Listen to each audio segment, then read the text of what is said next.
Hey, in the immortal words of Judy Brown, happiness is a choice. We're happy you're spending some time with us today here on Texas Sports Unfiltered. Chip and Zay. Today is Chip and Houston Street. There he is. How's it going, man? 2002 national champion, most outstanding player of the College World Series. Of course, 13 years in the major leagues, an all-star, and, proud pops. And your pops is one of my favorite people of all time, Houston. How are you doing, man? Man, I'm doing great. Thanks for having me. It's my dad's my hero, so I appreciate you saying that. Oh, man. I mean, he, first of all, was the best storyteller. He really was. He literally was. He could just my favorite stories was Coach Harmon being like, James would call me. I thought we were your top 5 minutes. 2 hours later, here we still are. You got a favorite? I mean, of course, everybody, talks about street to Peschel, to beat Arkansas, win the national championship in '69. But do you have a favorite story of your dad's as it relates to DKR? He played baseball too at Texas. Yeah, well, I don't think a lot of people realize. I mean, he was better at baseball than he was at football. And he loved baseball more than he loved football. Like my entire career, I witnessed his joy come to life. The amount of advice he gave me on certain things, not getting distracted, not getting too caught up in the fact that I'm a big leaguer, not getting too caught up in the fact that you're not special until you've done it for a while, until you've what are your goals and stick to those goals. And I think one of his goals in life was to be a Major League Baseball player. And he's one of those people like me where if you set a goal and you don't accomplish it, it bothers you for life.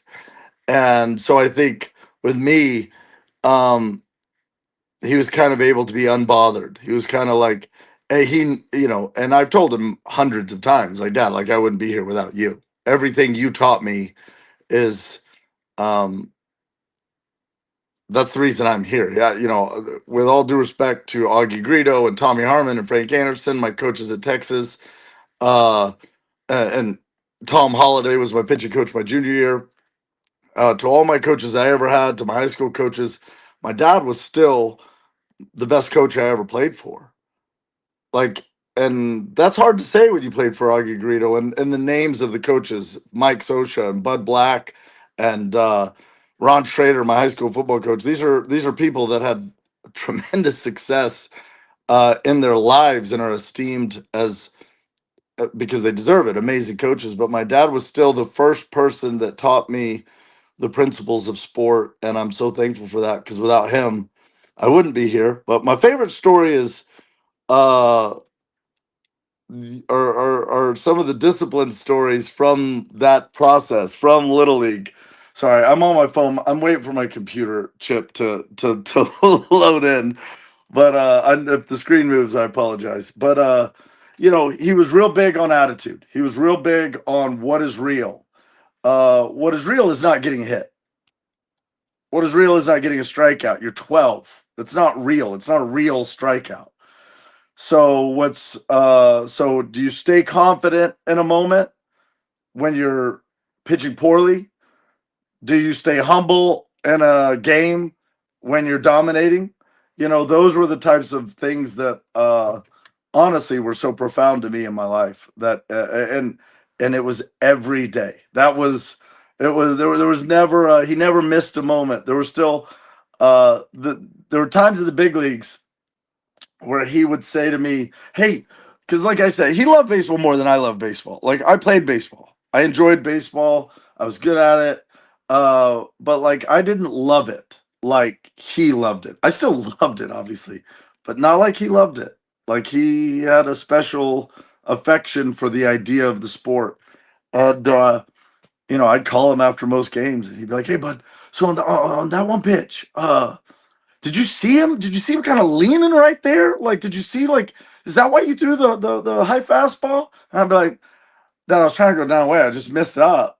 He was like, oh, well, because I thought it was just a great idea because, you know, you like his last at bat before. And I was like, Dad, I love you, man. Like, I know I'm supposed to be the pro, but he taught me until the day he died. He taught me every single time. He taught me. And for that, I'm forever grateful. Yeah, I mean, he was living vicariously through you, which is just awesome. Yeah. Okay, CB says, "What's up, Chip in Houston Street?" Yes. Hey, Says, I got a good Chris Bennett story. "Oh, Yeah, we grew up together. We come went on, to he took me to Six Flags my first time. We rode the Rattler. Rode the Rattler and we went to for I believe it was his birthday party. And we grew up together. I see him all the time around town. What's up, dude?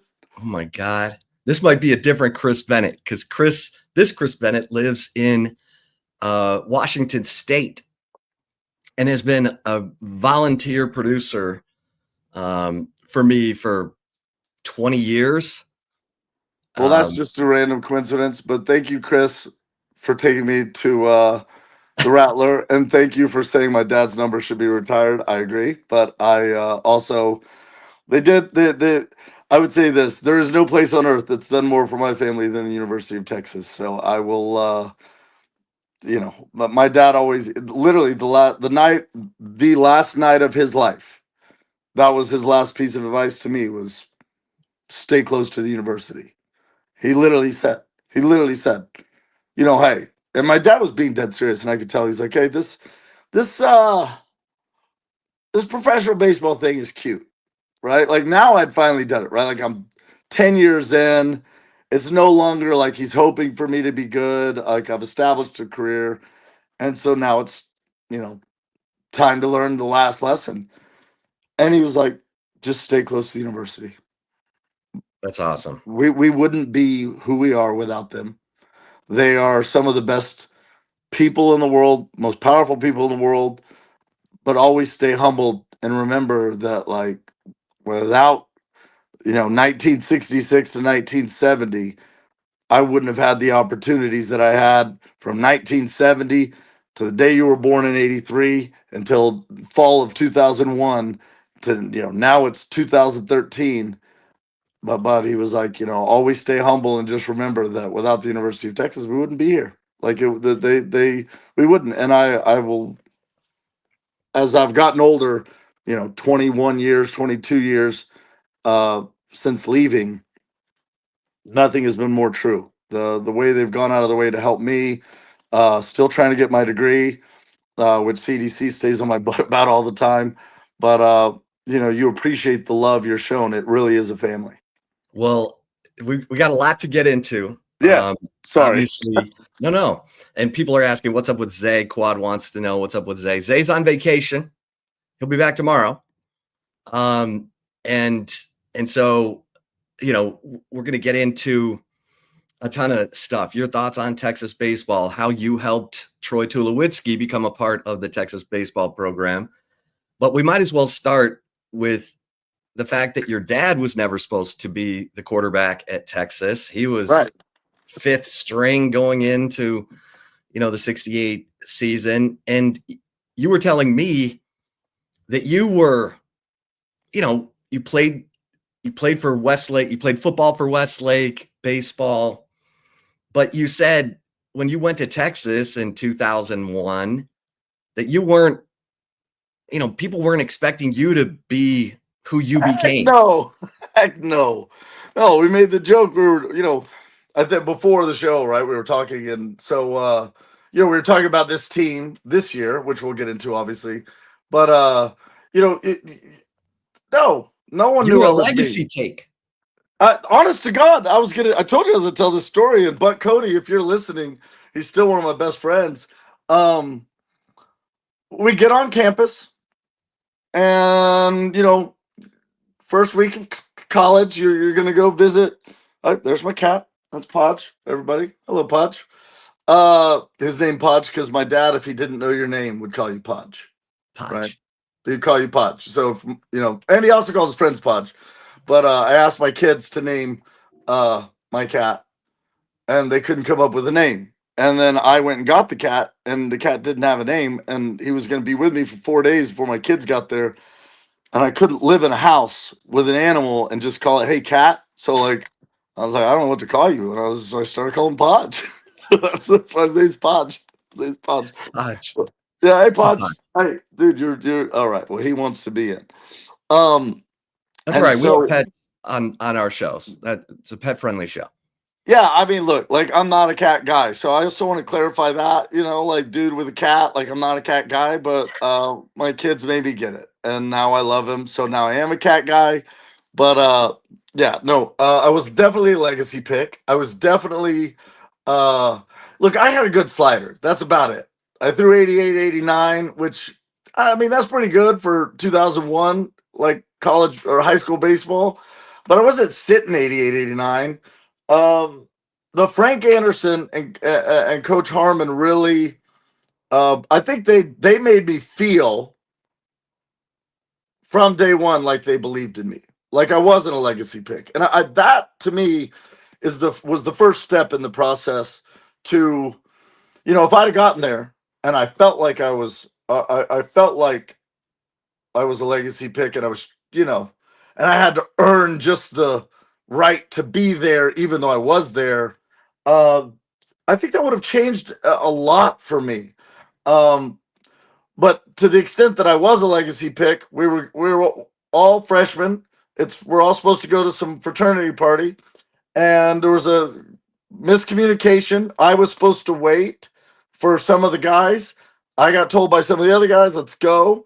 Anyway, we get to the party, and this is one of the reasons why me and this man became best friends for life, because he held it. And it's also one of the reasons why that class of guys accomplished so much. They just celebrated 20 years yesterday. I wish I could have been there when my kids had games all day. And so, or else I would have been there. But we get to the fraternity party, and Buck Cody comes straight up to me and is like, "I do not care who your dad is. I don't care. You don't leave your teammates behind. If you say you're going to stay, you stay." And no, it was a miscommunication, and I still stand by that. And that's exactly what I said. And then we fought. And, it wasn't like a fist fight. It was more of like one of those amateur verbal chest bumping, shouting, like, but like I still remember the story. It is very much, it very much is indicative of who we were as a group, that freshman group. No one cared who anybody else was. Let's just go play baseball. We're here to win. But we're going to respect each other. And that was demanded by Buck first, day one. And dude went on to win 2 national championships and be an integral part of it. And but we didn't know who any of each other were, because none of us were that good. I mean, we had a couple guys that, like, I guess were special in the world of the world, but view of the world. But like, man, I'll tell you one thing: we did want to compete. We did want to play. We brought that to the table. We brought hard work to the table every day. We brought an idea to the table that, like, I don't care who you are either. I don't care if you're freshman All-American. I'm here to play. Like, I'm here to play. I'm here to contribute. Like, that was my lifelong dream, was to win a national championship at UT. I wanted to do it both sports just like Dad, but got the opportunity with Coach Greedo, and that's what Coach Greedo, after our freshman fall, was like, "Hey, like, what do you what?" He was like, "Give me your idea of you." like that's That's what he said to you? I was, "Give me your idea of you." I was like, "Where's this other one, dude?" I don't like it when my things get like stuck up in here. Sorry, I had to pull it out. I was like, and I mean, I just said I want to play. I don't care what the idea is of me. I want to play. Coach, get me on the field. I know I can help the team win. I want to be a shortstop. He's like, "Yeah, well, that's not going to happen." He was like, you see these guys? We have Brandon Fahey, big leaguer, Omar Quintanilla, big leaguer, Michael Holloman, big leaguer, Seth Johnston, almost, set the record. Like, we had Tim Moss at second. We had, like, I was never playing in the infield. I didn't know that yet. But he was like, coach was just so very sincere and just like, look, like, I think you have the makeup to be a reliever. I don't think you have a chance to even start this year. So if you really want to set your heart on playing, then get convicted about being a reliever. And I said, yes, sir. And then I said, next year I'm going to show up and try to win a job at one of the positions. And I ended up playing third base. Right. But like, I said that to him. I said those things because my dad had always taught me, like, don't let anybody ever tell you who you are. Like, in all due respect to Augie, he was trying to tell me I was just a reliever. Like, at that point in time in my life, I did not think so. I thought I was more than that. I think I proved the next year that I could field a baseball. I think I also proved that next year that I cannot hit a baseball. So if you go check the stats, so as I like to say, you see that batting average? Like, you see 36 games started at third. That's how good of a fielder I was, right? If you can hit that bad and still keep your starting job, I could pick it.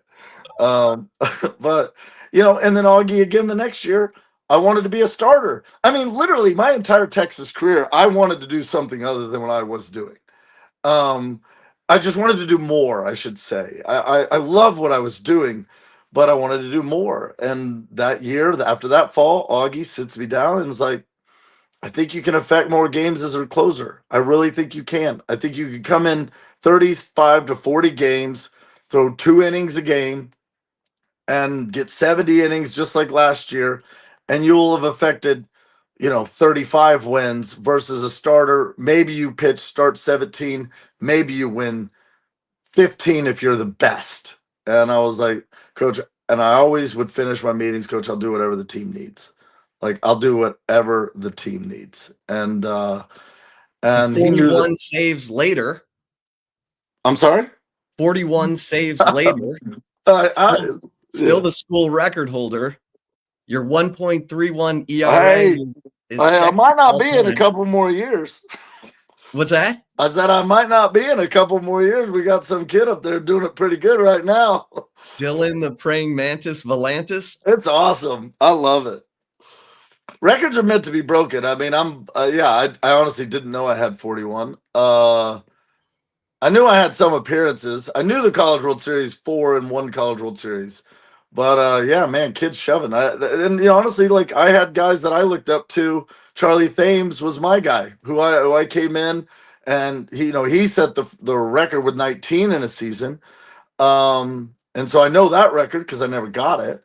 Right. So I'll tell you all the things I didn't do. I'll forget all the things I did, but I had Kurt Dressendorfer who would come up there and stand next to me in my bullpens, and man, I just had people pulling for me, or at least it felt that way. And I think that's why I am the way I am now, where I'm just pulling so hard for these guys and these kids. Like, break the record, shatter it, bro. Like, go. Like, don't look, I did the best I could do. That's what I did.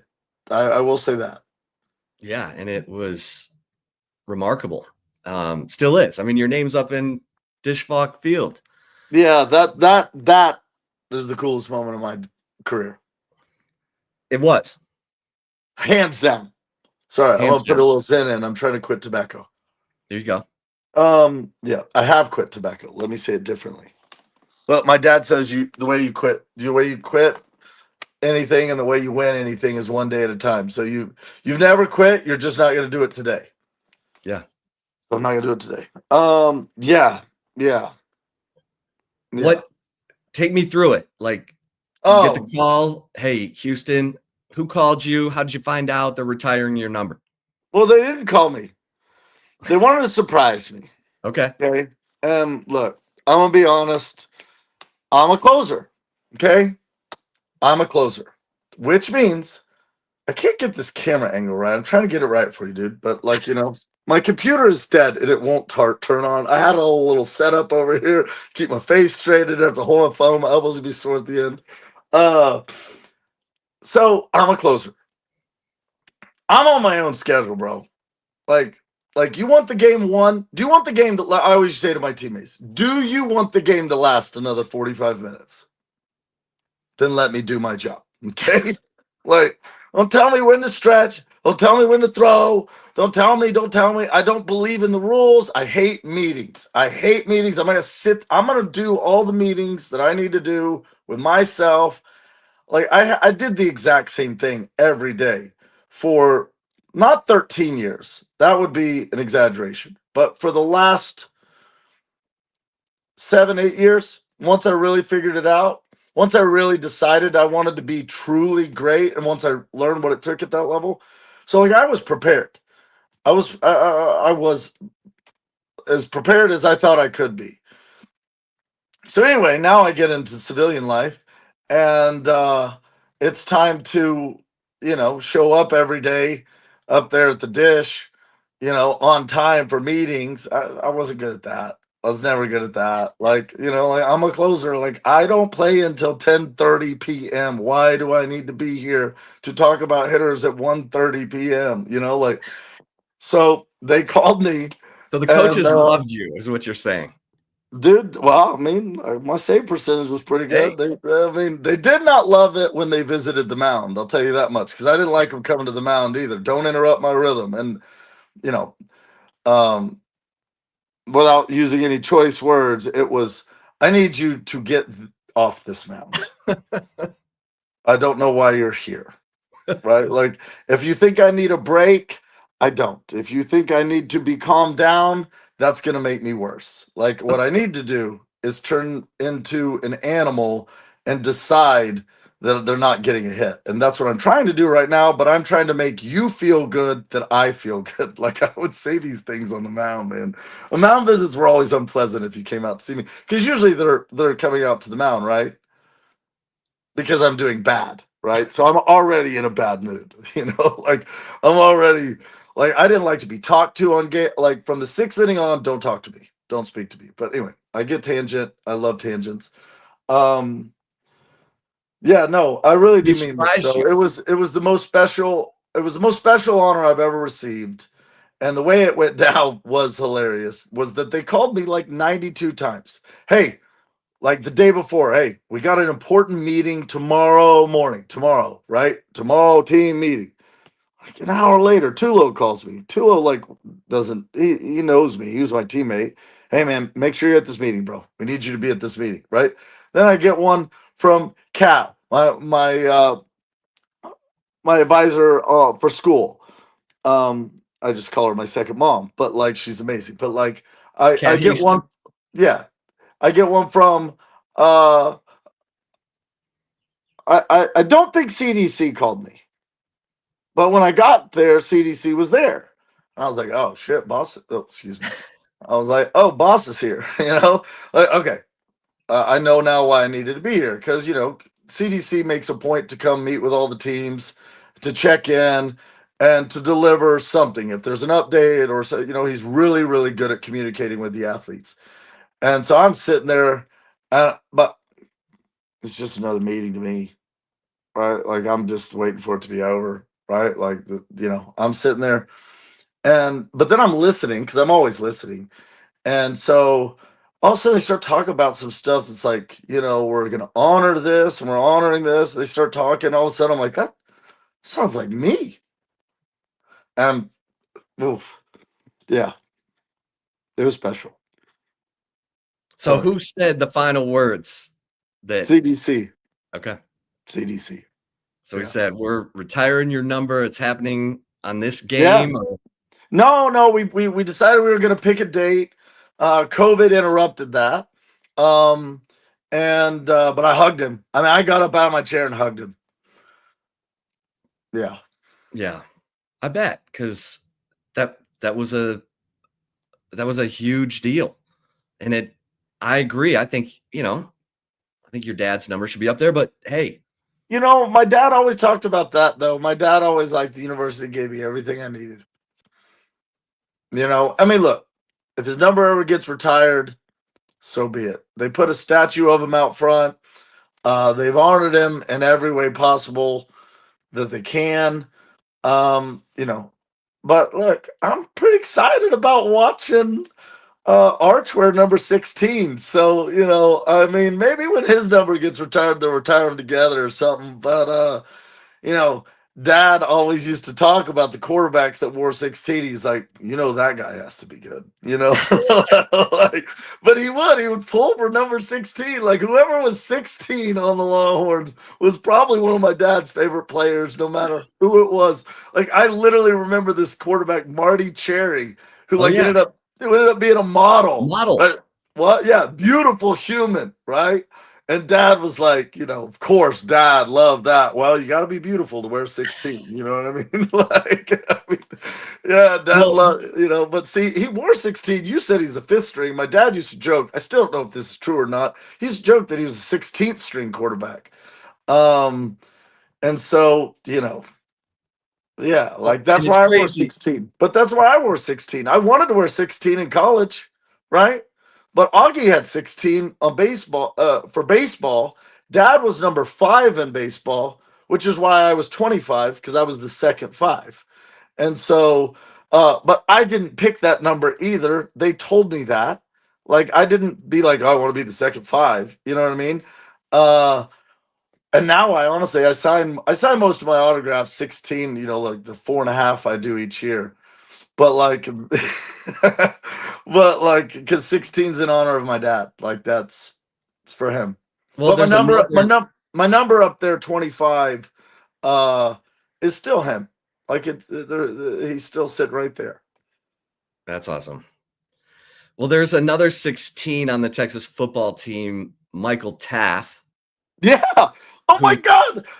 Honestly, it never, like I love Taff. Obviously, went to Westlake. I met the kid at a class that I talked to, like literally the most polite, kind-hearted, but like got some dude in his eyes type of dude. Yeah. So yeah, well, there you go. and I think there are people, and we're getting this question about you tackling Cedric Benson because you were a undersized safety who had all kinds of, you know, just I fight was in you. so. Uh, yeah, fight. Yes. Dude, I am like struggling to get I'm trying to keep this window out to keep the glare out, but like then I keep getting So shifted around. I mean, I had it all set up. Let's see if my computer's on. Maybe we'll is shift. your charger cord MIA? Is that what you're Well, telling me? my computer's 8 years old, right? I don't need a computer in this life. I'm retired. You know what I mean? Like, I coach my kids. Like, I eat my eggs. I lift weights, and I go to bed. Like, I don't need a computer. But no, it's on now. It's on now. But I will. Well, I you don't know, I'll can try. keep talking to me while you log I in, and know. then Oh well, I know. I was just trying to keep the continuity of your show. You're running a real deal here, Chip. And hey, so, well, all right. I want to get you comfortable in your little setup there. Well, my elbow is getting tired. Yeah, Um, you can't have um, that. uh, You just keep talking to me on your phone while you log in, and then I'll yeah, I'll, I'll see I'm you typing pop in up my, again. I'm typing in my password. I almost told the whole audience.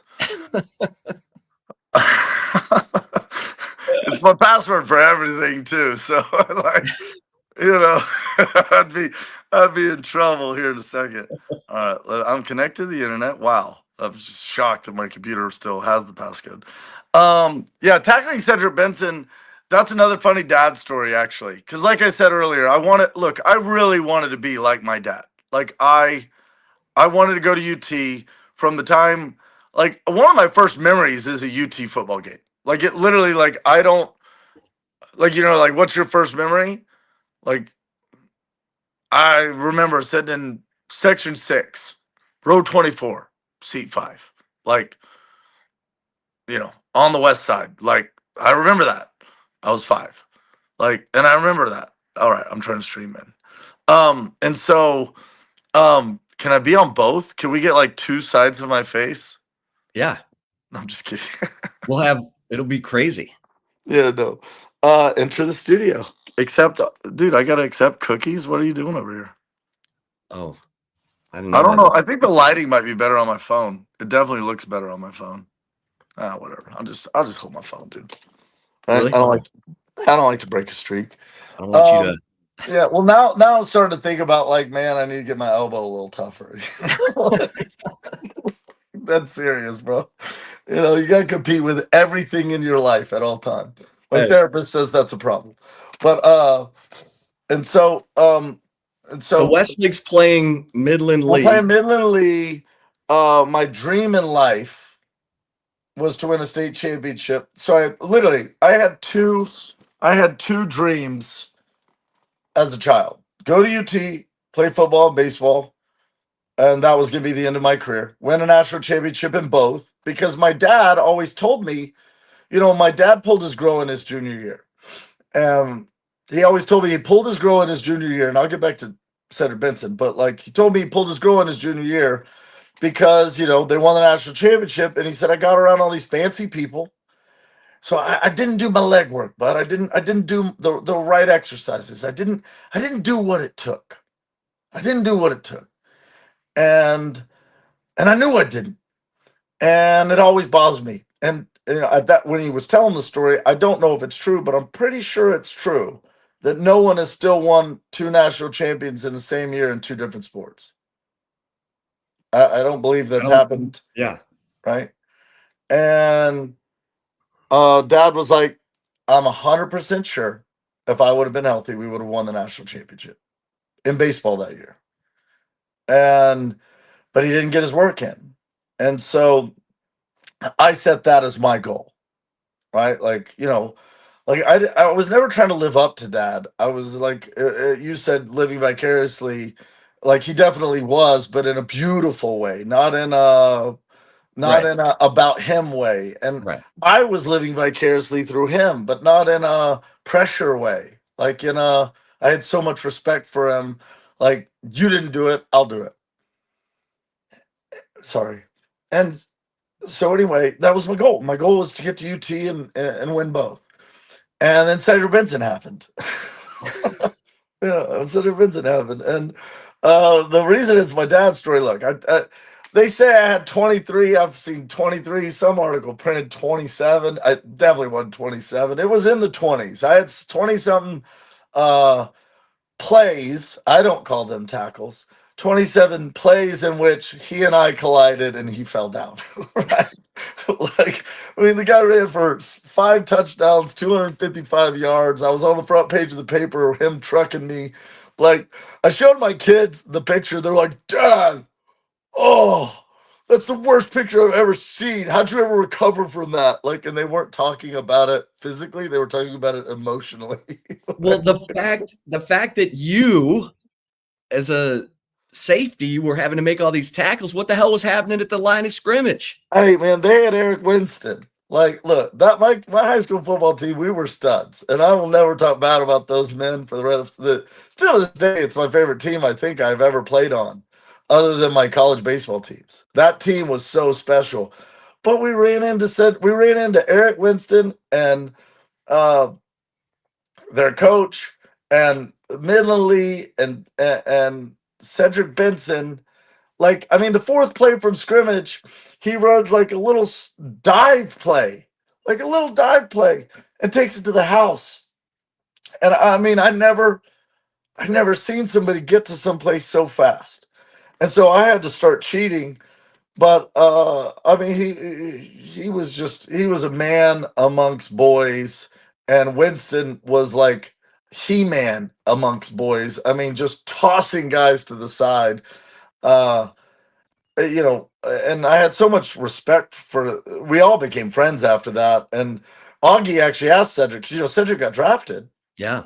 Cedric got drafted, and so Augie asked Cedric in the outfield, like that season, right? Like we hadn't done anything, right? So like think about it from Cedric Benson's perspective. Okay, he's Cedric Benson, and some guy tried to tackle him. That's probably as far as it went in his mind. And then he confirmed it because we were in the outfield at UT. Now, 2001. This is 2002 now. Okay, 2002, your sophomore year. Yeah, and he's out there training with us because he's got to go play pro ball. And he was, Cedric, God bless you, sir. You were terrible at baseball. Horrible. Horrible. I'm not sure what the backroom deal was to get him to come to UT, but it probably had something to do with him getting Because he was drafted. with the Dodgers, right? Dude, he shouldn't have been with his high school team. He came out to left field and missed every fly ball. And now he could hit. He could hit. He hit for power. So I mean, you could teach someone to catch fly balls as athletic as he was. But we're sitting there on the dugout bench after his little workout. And he was out there with us for a couple days. And again, remember, in his mind, we haven't won a national championship. Us baseball guys are probably, he thinks of us as fans of him. You know what I mean? He was super sweet, super kind, as Cedric always was. Like, he's like the kindest, sweetest guy ever, sweetheart.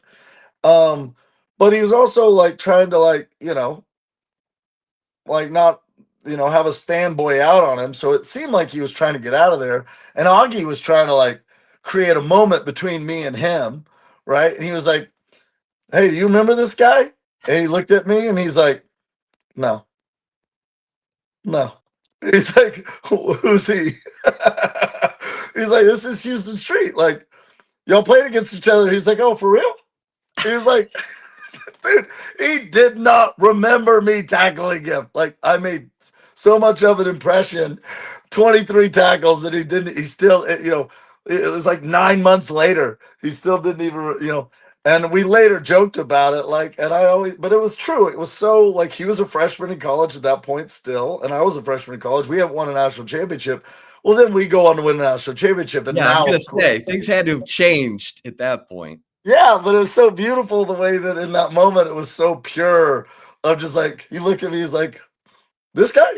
No, no, what'd he do?" I was like, "Bro, I hit you as hard as I could with all my might, 23 times." I, and I remember sitting at halftime, my legs up on the wall. I'll be 95 years old. Still, I can still feel that moment right now sitting here. I was like, "I don't know how I'm making another half. I don't know how I'm making another half." And that night, I go home from the game.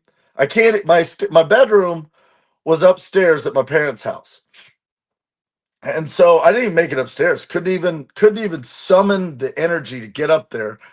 And I wake up, and like I wake up, and I'll just do the angle. Like, I can't do it right. I gotta get a little closer. But I wake up, and like my dad is like standing over me with like a cup of coffee, and he's like looking down at me, and I'm like waking up. I'm like, "Dad, what?" And he's like, "Hey, bud." He's like, "You sure you want to do that at the next level?" And that was the day that I metaphorically retired from football, because you can't retire when you only played high school football. But I retired that day, that afternoon, or that morning, I should say. And then I got to play in the Texas High School All-Star game, and he was supposed to come, and that's why I got asked by Coach Schrader. He was like, "Hey, like, would you like to go and play in the Texas High School All-Star game?" And I was like, "Is Cedric Benson going to be there?" And he was like, "Yes." And I was like, "Yes, I want to hit that dude again." Like, because I was not still over the loss, like he hadn't gone to UT yet, So like once he gets to UT, all right, I'm a fan of you. I'll protect you. Like, I'll be your guy. But we're still between the lines, and there's no friends between the lines. And so he didn't make it to the game because he had to go. Obviously, he went, to two-a-days. But I did meet Aaron Ross and Michael Huff at that camp, and they were happened to be in my group. And I think Cedric Griffin was in our group too. And I came home from that camp because Coach Brown had actually given me like a quasi legacy invitation to come, see what you got, kid. And I was pretty good at football at high school, but I was more of a system guy, and I wasn't that fast. Let's get out of there. It's not your spot. He's such a curious little dude. I love you, though. You're okay. Just don't, you're making noise. Um, and my dad would always ask me. He'd always be like, "Say, what do you got?" Like, and he was honestly being dead serious. He was like, "What do you got?" And I was like, "Dad, those guys I think are better than me at anything. I don't think I'll be as good, at anything in life as those guys already are at football. I didn't know Michael Huff and Aaron Ross would go on to win the Thorpe Award, but that was my group, and that was actually a ruder awakening than the Cedric Benson game. Was trying to cover those dudes, and we all became friends after that. And it was truly a blessed time to come into UT. I consider it a miracle to be with all the athletes that I got to be surrounded by, because who made each other great? Did we make each other great? Did we make ourselves great? Was I watching him? Were they watching me? From the swimming team to the women's soccer team, Kelly McDonald and Cat Osterman Kat. was. I was gonna get to Kat. Yeah, I mean, Kat and I I played mean, two I call summers it at the USA. golden decade of Texas athletics. And honestly, it was like we all pulled for each other. Like we were such a close group. TJ Ford on the basketball team. TJ Ford. It was Derek Johnson. I mean, you could go down the list. I don't want to start naming names because I'll forget some. But literally, it was such.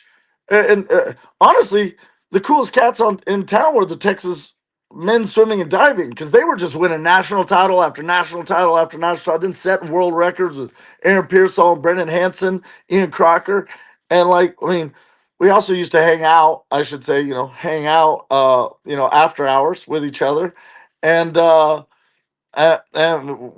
we just we pulled for each other in such a way that was real, and we saw them do it, so we wanted to do it. But we weren't doing it for ourselves. We honestly were all doing it for the university. Like, there was such a love in that whole group to be a Longhorn, um, and to sing that song, and to live that tradition, and then to become a part of it. Uh, and we didn't know what we were going through when we were going through it. We were just going through it. We were just making it happen the best we could. And it really was a golden decade. I mean, fall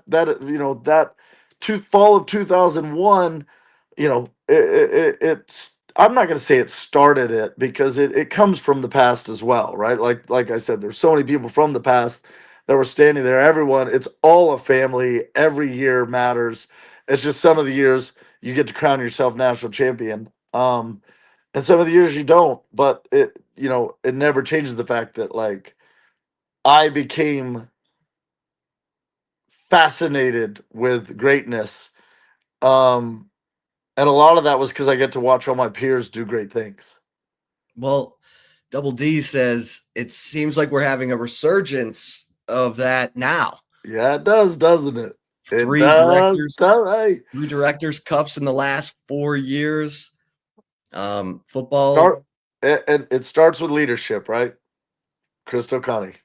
Like, it starts with leadership. Like, at the end of the day, think of all the tough decisions he's made, and I'm not going to go down the list. Think how many things could have gone left or could have gone right. It's not like it's been an easy road, but we sure have made a lot of really great hires.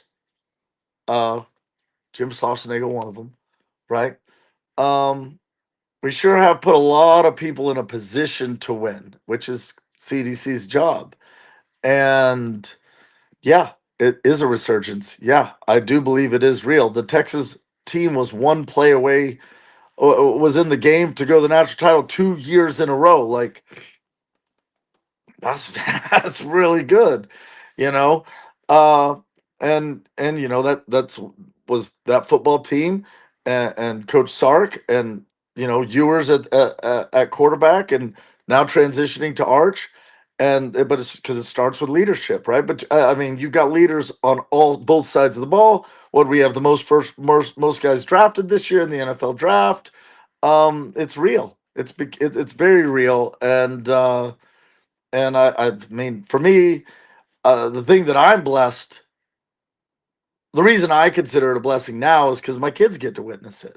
Because, you know, I got to witness it too. Like, I watched James Brown at quarterback and Peter Gardere at quarterback. I watched Chris Sims and Major Applewhite. I watched these guys, in I, like I said, I've watched more football than I did baseball. I love Kieschnick and Onoveros and all the baseball teams too. But the it is a football school, And I think that's beautiful, and we're all willing to, admit that. But um, when that team starts going, then other team starts going. But the Directors Cup is everyone. That's a testament to.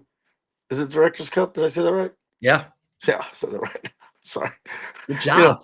yeah, I just well, you said it, and then I was like, "Golly, did I just say it and it's wrong?" Um, yeah, I mean that's a testament to the overall leadership across all the programs, because coaching does matter so much at the college level. It really does matter. If you don't have great coaches, your kids won't turn out to be. Uh, they might. I'm so proud of them for winning games, but like you want them to be great people too. And I think you're seeing that from a lot of our athletes. I can't remember who it was, but uh, who number 7 on our football team got drafted in the first round. Jade Barron. One of the best interviews I've ever seen in my life on his draft day interview. One of the most humble, respectful interviews, and made my boys watch it. I was like, guys, that's when you know that guy is gonna turn into something, because a humble person will always work hard. A humble person will always stay hungry. A humble person will always respect the process, because it's whether they motivate themselves with ghosts chasing them like some of us had to do, and Michael Jordan, making up stories just to motivate himself so he could go score 50 points. It's that humility, though, that's the undercurrent of it all, that I think is the initial step towards greatness.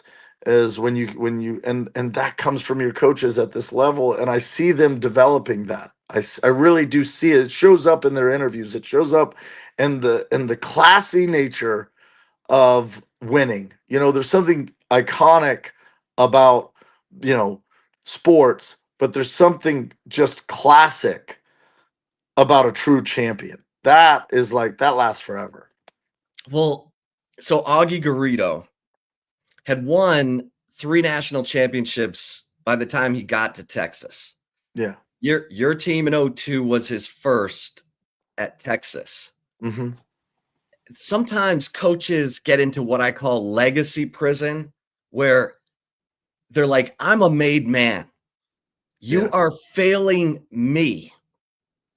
But how did Augie make it to where, we hear about the Zen master and his rants are epic. Like there's a couple of rants on YouTube that I laugh at every single time. The one where he's talking to the team in the outfield. He's like, if we were in a fight or a gang fight, something you don't know nothing about, we would be dead. We'd be picking up your teeth. Your mouth is wired shut. Yes. Yeah. I mean, I'm like, where's he coming up with this? Like in the moment, it's so good. Well, sorry, I didn't mean. No, go ahead. I mean, take me inside the Augie experience.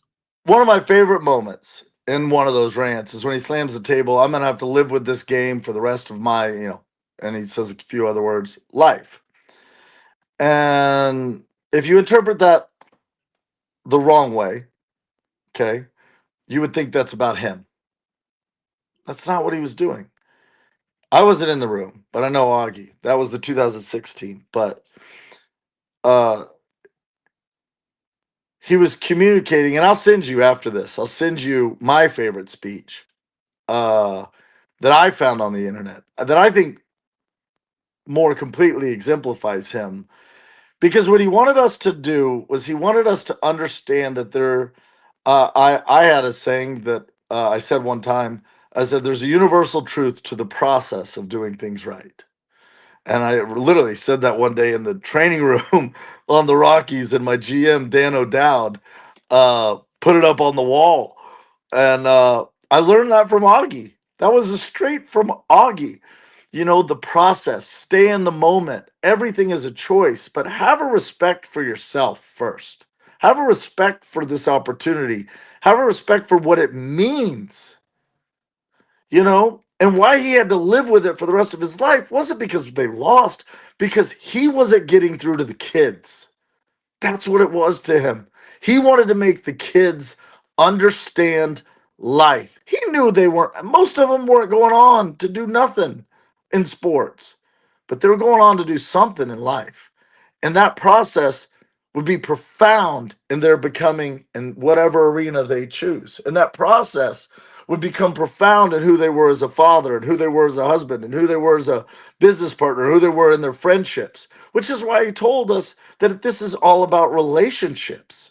And so his relationship with his team, right, was so like a father and a coach.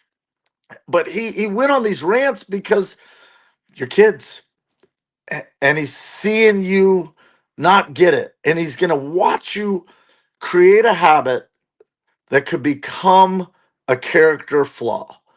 And he just didn't want that. He didn't want to be the father of that. He wasn't going to let you do that. It was pure love. It was true love.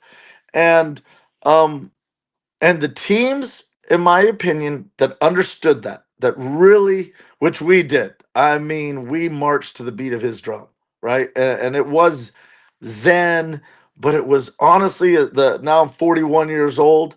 Man, it was the absolute best, most efficient truth I've ever learned. When you stick with the process, when you stay in the moment, when you trust yourself, when you don't make excuses, when you actually hustle to first on a ground out, so to speak, right? And then come back to the dugout. Don't slam your helmet. Put your glove away. Put your helmet away. Get back on the top step and start pulling for your guys because now someone else has got to pick you up, right? In that moment, you've picked yourself up and you've learned a lesson that will last forever. And that's what Augie's rants were about. You know, I mean, he literally would tell us sometimes he's going to feed us sack lunches. You think you want this hotel? We don't have to fly American Airlines. But he did. He gave us the best. He made sure we got the best. We flew, right? We didn't fly the 8 a.m. flight. We flew the 1 p.m. flight. We got to sleep in. Like our dinners and our lunches were like these catered, amazing ideas. Like I ate better in college than I did in the big leagues for the first 5 years. You know, like I was like they used to say like, oh, it'll be better when you get to the big leagues. No, it wasn't better than UT. You know, I mean, and Augie made sure of all that because he saw that everything affects everything. Everything affects everything. Everything is a choice, and he's the one who taught me pressure is a choice, which is how I began to not even believe that pressure was not even real. And which is why I ended up having the success I had at the highest level because I mean, how many times did I lose my job in the big leagues and then have to go figure out a way to get it back? Stay in the moment, stick with the process, trust the process.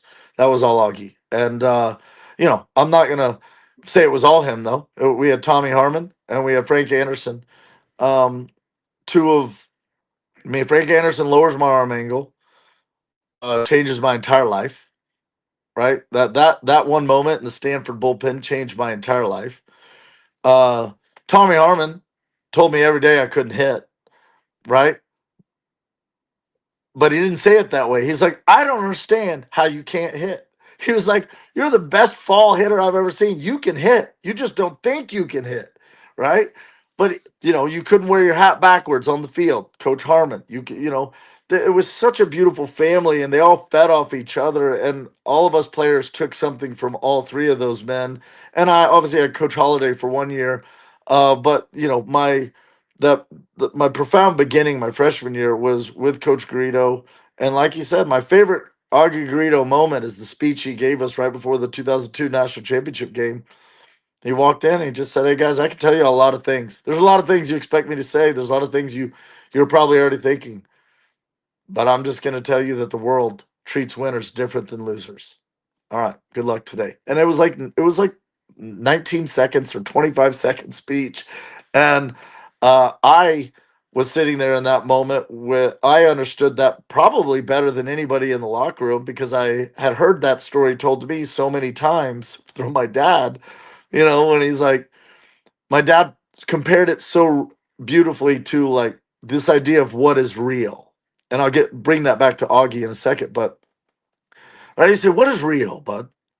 Are the wins real? Like, are the championships real? No, what's real is what you believe, who you are, who you truly are inside. No one can see the thoughts in your head. He's like, think about 4th and 3, Randy Peschel. I roll out left. I throw the same pass. I put it in the same spot, right? Peschel drops it.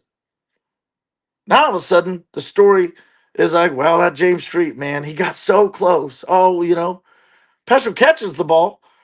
Then Coy runs it in. Then our defense holds them, and James Street's this winner, right? Always giving credit to the team, right? Because it takes a team and a team sport. So what's real is that I threw the pass. I did everything I could do. If he drops it, he drops it. We move on to make the next play. And that's what Augie was saying. Now my dad said, I am glad he caught that pass, though. I am glad he caught that pass. I do like being thought of as a winner, and that's what Augie was saying. The world treats winners different than it treats losers. He's not putting pressure on us. He's just telling us what's real. But he knew we could accept that. He knew we could handle that. He knew the character of that group in the room. He always had a great read on his team. And then you watch Justin Simmons go out there, load the bases with nobody out in the first inning, and get out of it with 1 run. And then you see our team come back and answer with 3 runs in the bottom of the inning and, go on from there. But, God, it was like you can hear how much I care, and just but it lives inside of you. It's a living, breathing thing that is always evolving and always growing. And that's the other thing Augie always used to talk about, which is the process. Like my dad said, every single day you either get a little better or a little worse. You don't stay the same, right?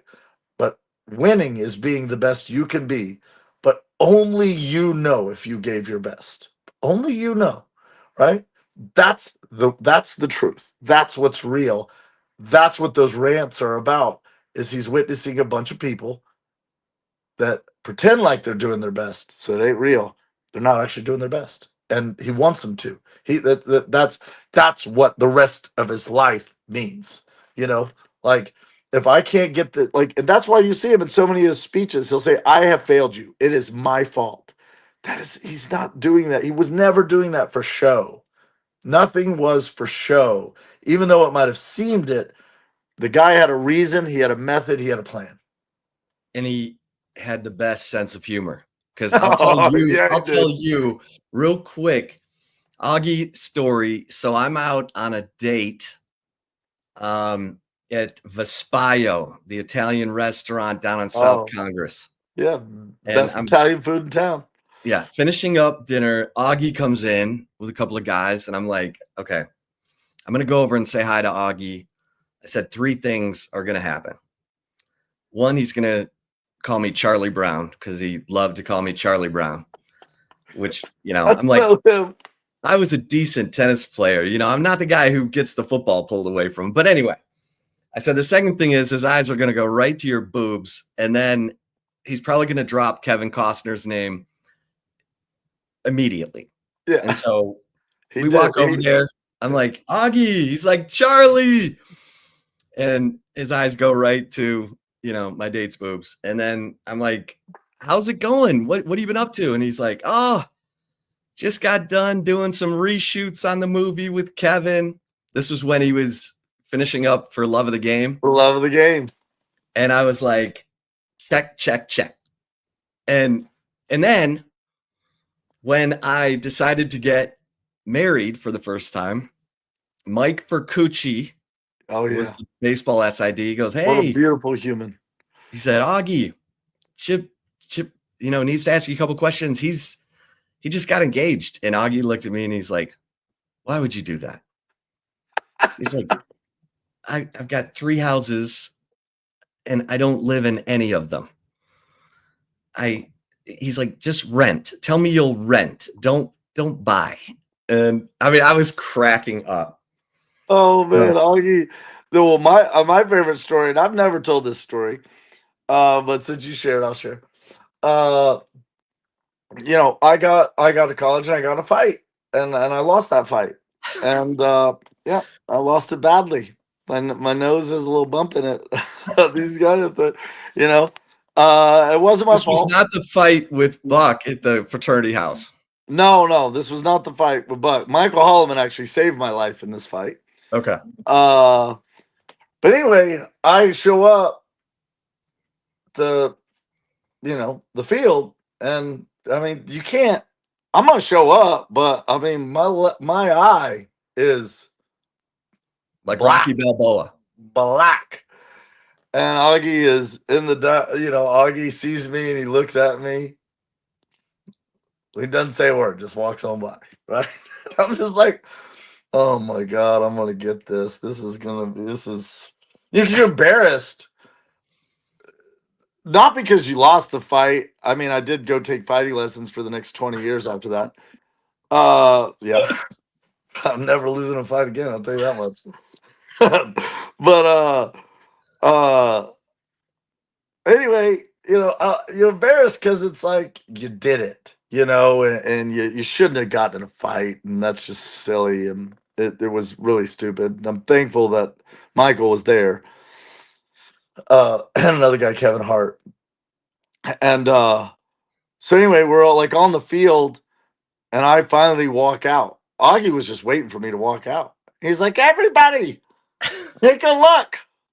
Street is going to instruct us on how to fight today. He has a unique style where he tries to break their fist with his effing face. He was like, it's a unique style. Haven't seen it work out very often, but he's still here, so we're happy. Oh.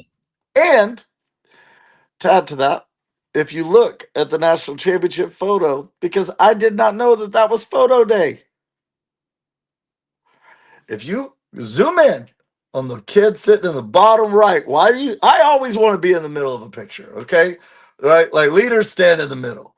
Not that day. I went and sat Indian style on the bottom right with my head tucked down, my hat low. Cause I got an eye, I got a black eye as big as you can. I'm not kidding, bro. And I was like, and my dad literally was like, "You realize that's the that's like immortality. Like that's, I hope that's not what you're remembered for." Yeah, my dad was beside himself, uh, angry when he learned of the fight, which was like 3 months later, of course. But yeah, I was not telling dad. I think I told mom. I was like, Mom, I got a fight. I'm okay. I went and got X-rays. My face isn't broken. Oh. And didn't get another. I mean, I'm not gonna say I didn't get another fight in college after that, but I mean, those were different times. And but yeah, Augie did not let that moment pass unnoticed. Oh, that's classic. Yeah, That's but classic. also he broke the ice for me. Right. Like he probably knew I was embarrassed. I don't know what he's thinking. Maybe he's just making a joke. It's Augie. You never quite knew where he was going, what he was saying. But once the more you got to know him, dude was playing chess and was 6 moves ahead and knew exactly what should happen and how to set it up. It was truly a genius in every respect. Yeah. I mean, it's funny you said, I quote him all the time on this Right. show saying, winners get treated different. It's true. Winners get treated different. It's my favorite quote. It's my favorite quote because you know what? Winning is finding a way. That's what winning actually is. It's finding a way, right? Like I tell my kids all the time about Thomas Edison, and this is true. Go look it up. Like how many light bulbs? I'll ask you. How many light bulbs do you think Thomas Edison created before he found the one he loved? Went with. How many you guess? Just take a guess. 500. 10,000. 10,000. Now the math on that is insane, right? That's a new light bulb every day for like 30 years. Okay. Yeah, that's like Wilt Chamberlain's, Yeah. But the Thomas Edison idea, right? This idea is, what if he'd have quit at 7,831? Right. What if he'd have been a failure? So winning is finding a way. And the world does treat those types of people better. There are no excuses, right? It's just like my kids asked me about the 04 national championship game that we lost. And right, like I talk about my losses way more than I talk about wins because they taught me so much more. But they taught me the way because, like, if you didn't get it done, there's something you could have done different, right? Like, I gave a speech to UT a few years ago that they made a highlight video, and I said, you know, the funny thing about winners, they always find a way to win, right? We're never here talking about, God, Michael Jordan could have won that one, right? Roger Federer could have won that one, right? Like, even Rory McIlroy this year, right? Like, I always say to my boys, like, you know, people say he's not clutch or he wasn't clutch. For a decade, he wasn't clutch, right? Like, I'm like, you had to put yourself in a moment, all those moments. You had to be pretty clutch not to be clutch. But it's still, you saw his emotion when he made the putt, when it dropped, when he did it. And I find that idea of winners, right? Never quitting, no excuses, right? Like nobody cares, just work harder. Like nobody cares, just work harder. Like just whoever I gotta coach my Pop Warner team. If you go over there and look on my table, and this is a warning to all the other Pop Warner coaches, I'm prepared. Okay. I've got I've got I've got a table full of sheets for my draft that's in June for 9-year-olds. Okay. Like winners prepare though, right? Like like I mean, look, if you don't take anything serious, right? You got to take everything serious. Everything affects everything. And that is the essence of winning, though.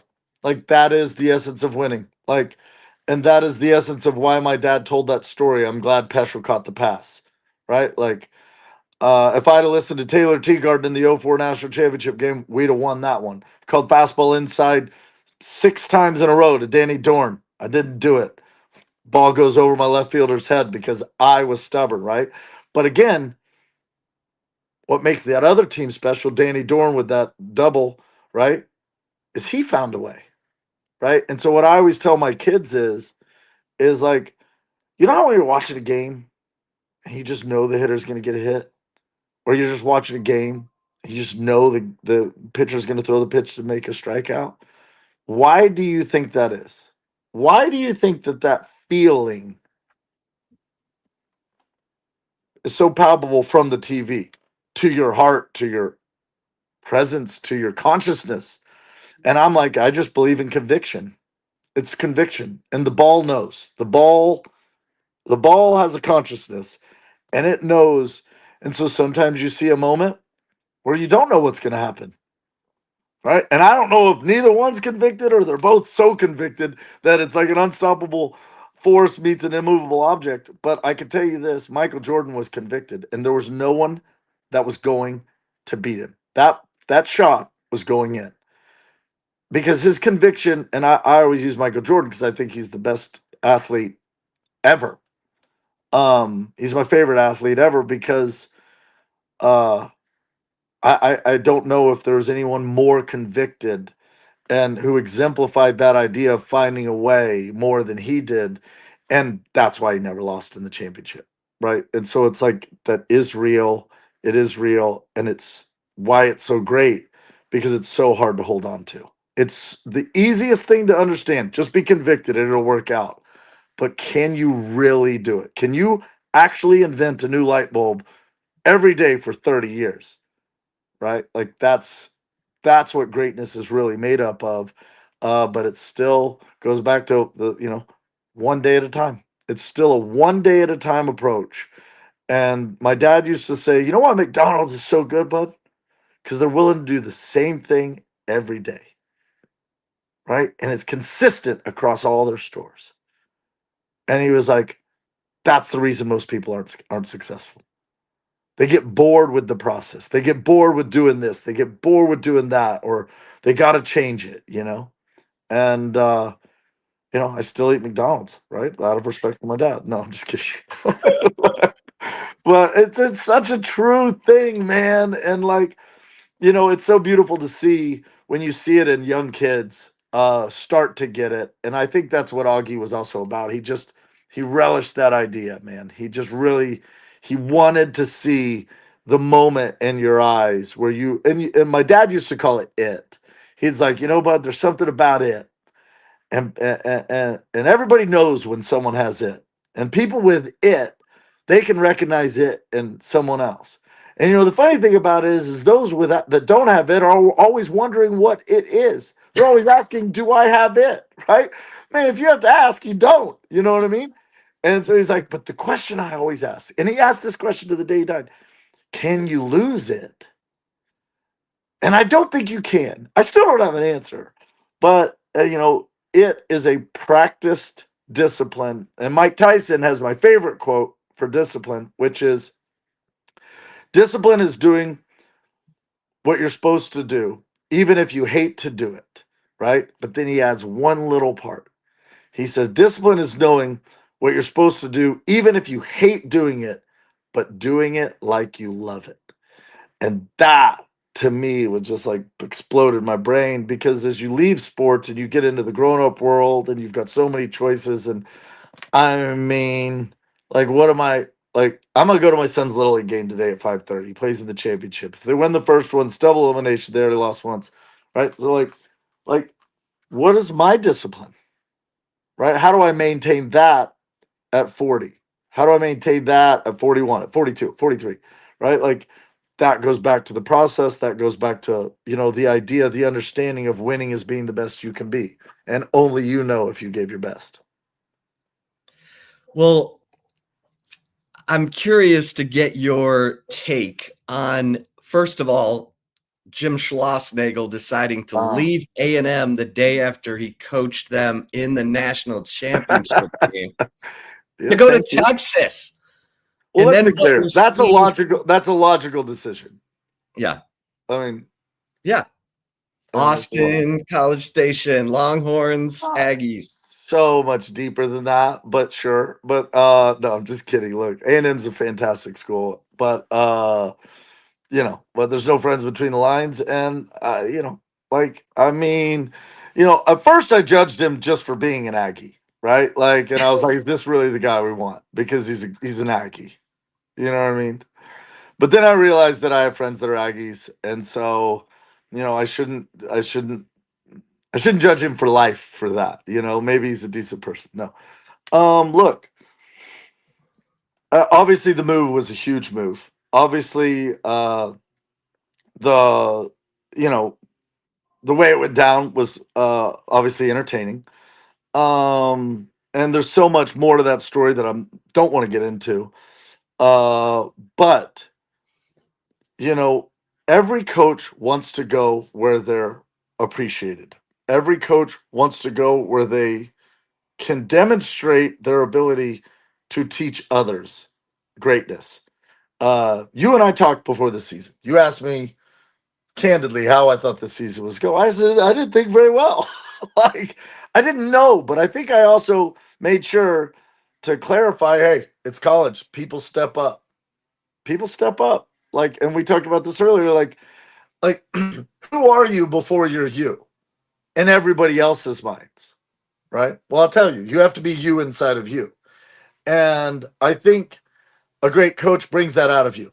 A great coach can show up to a place, and as I said earlier, coaching at this level, college level, matters so much. We just spent 30 minutes talking about Augie Garrido and the profound impact of him and all the coaches on my life. What a day. Can you hear the background noise? Do I need to move? No. Okay, because they're mowing. I can't hear anything. Okay. I will move if I have to. I did not expect that. Sorry. But Coach Sloss came over, and we actually spent a day on my boat when he first came over. And I just wanted to get to know the man, right? Like, I obviously have such a hope and a desire for the program. I have such a love, and so but honestly, my expectations were not high for this season, coming off of last season. And I made the mistake of doing what fans do, right? Which is like, man, but I think I did say this to you, like, hey, this is college baseball. Kids can step up. Kids can become. This is the place where you do become. And you know what? A great coach will cause that to happen. And I mean, I've always asked the question, what comes first? Confidence or success? Does success create confidence, or does confidence create success, right? Chicken or the egg? And I have an answer. I figured it out, I think, because it has to come from confidence. Confidence is first. Belief is first. And I think the best example of that is every company that's ever been created on Earth. Not a single one of those companies had made a sale before it was created. Someone had to believe it would work. Someone had to have the confidence in what they were doing to make it work. And a great coach knows how to coach confidence, right? It's the exact same reason Aguirre made the joke about my eye, because he wanted to break the elephant in the room, and he wanted to give me my confidence back to just be free as a joke. It's not funny. It must move on, right? That he took the burden off of me of embarrassment, right? Which would have been a hindrance to confidence.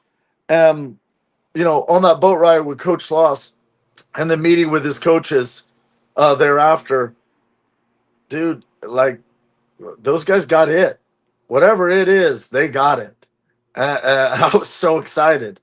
And then you've got Troy Tulowitzki, who has been there for a while. And people with it recognize others with it, right? Tulo wasn't going nowhere. And you initiated, well, he called you. That's a funny story, actually. This is a great story. Well, let's put that in right now then, because Tulo, your teammate from the Rockies, he's winding down his career. He calls you. Yeah. Well, let's rewind a second here, because there's more to this story, okay, that I'm still bitter about, and I would like to hash this out, okay, especially here. So I'm sailing on a boat down the Amalfi Coast, right? I got invited by some friends, and never done that before. Couldn't afford the trip I got invited on. It was the opportunity of a lifetime. My phone rings. I've had a couple spritzes. I call them spritzers. Apparently, the fancy people call them spritzes, Aperol spritzes. I still call them Aperol spritzers. So I'm holding my spritzer, and my phone rings.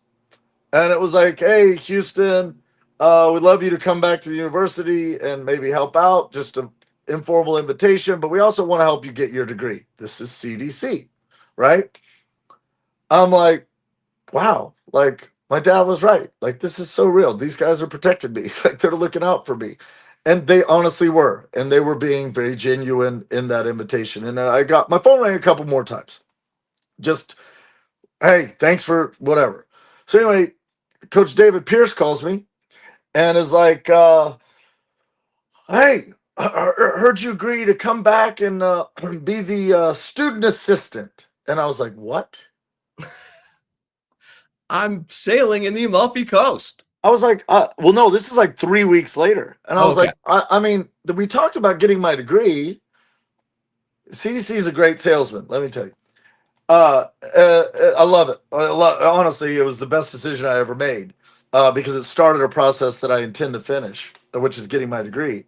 But on the phone call, I was a little stunned to learn that I had agreed to be the student assistant, which required me to go to 12 hours of class, right?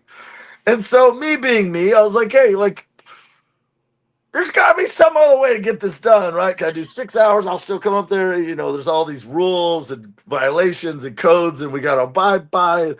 I was like, there's no other position. There's no other position for me. Like, there's not a volunteer spot. We can't just create, like, I was like, look, man, this is the way the rules work. And he starts explaining it. And I'm like, hey, coach, hold on real quick. Like, whoa, this is weird. I was like, whoa. And I look at my phone, and Troy Tulowitzki's beeping it. I was like, hey, coach, I got to take this. Like, Tulo doesn't call. He definitely doesn't call in the middle of the season, right? So I'm like, coach, I love you. If I said I would, I will. So, yes, I'm in. Sure, yes. But, like, so dumbest words that ever left my mouth because I could have kept negotiating. But and so I beep over, and Tulo's like, I could tell he's like, hey man, I think I'm gonna retire. I'm like, dude, what? He's like, bro, I'm done. Like my quad, like I'm done. Like I've been released. The Yankees, whatever. Do you know anybody at the university? I want to go into coaching. Like I don't want to take a second off of baseball. I want to go into coaching. And I was like, I honest to God have David Pierce on hold.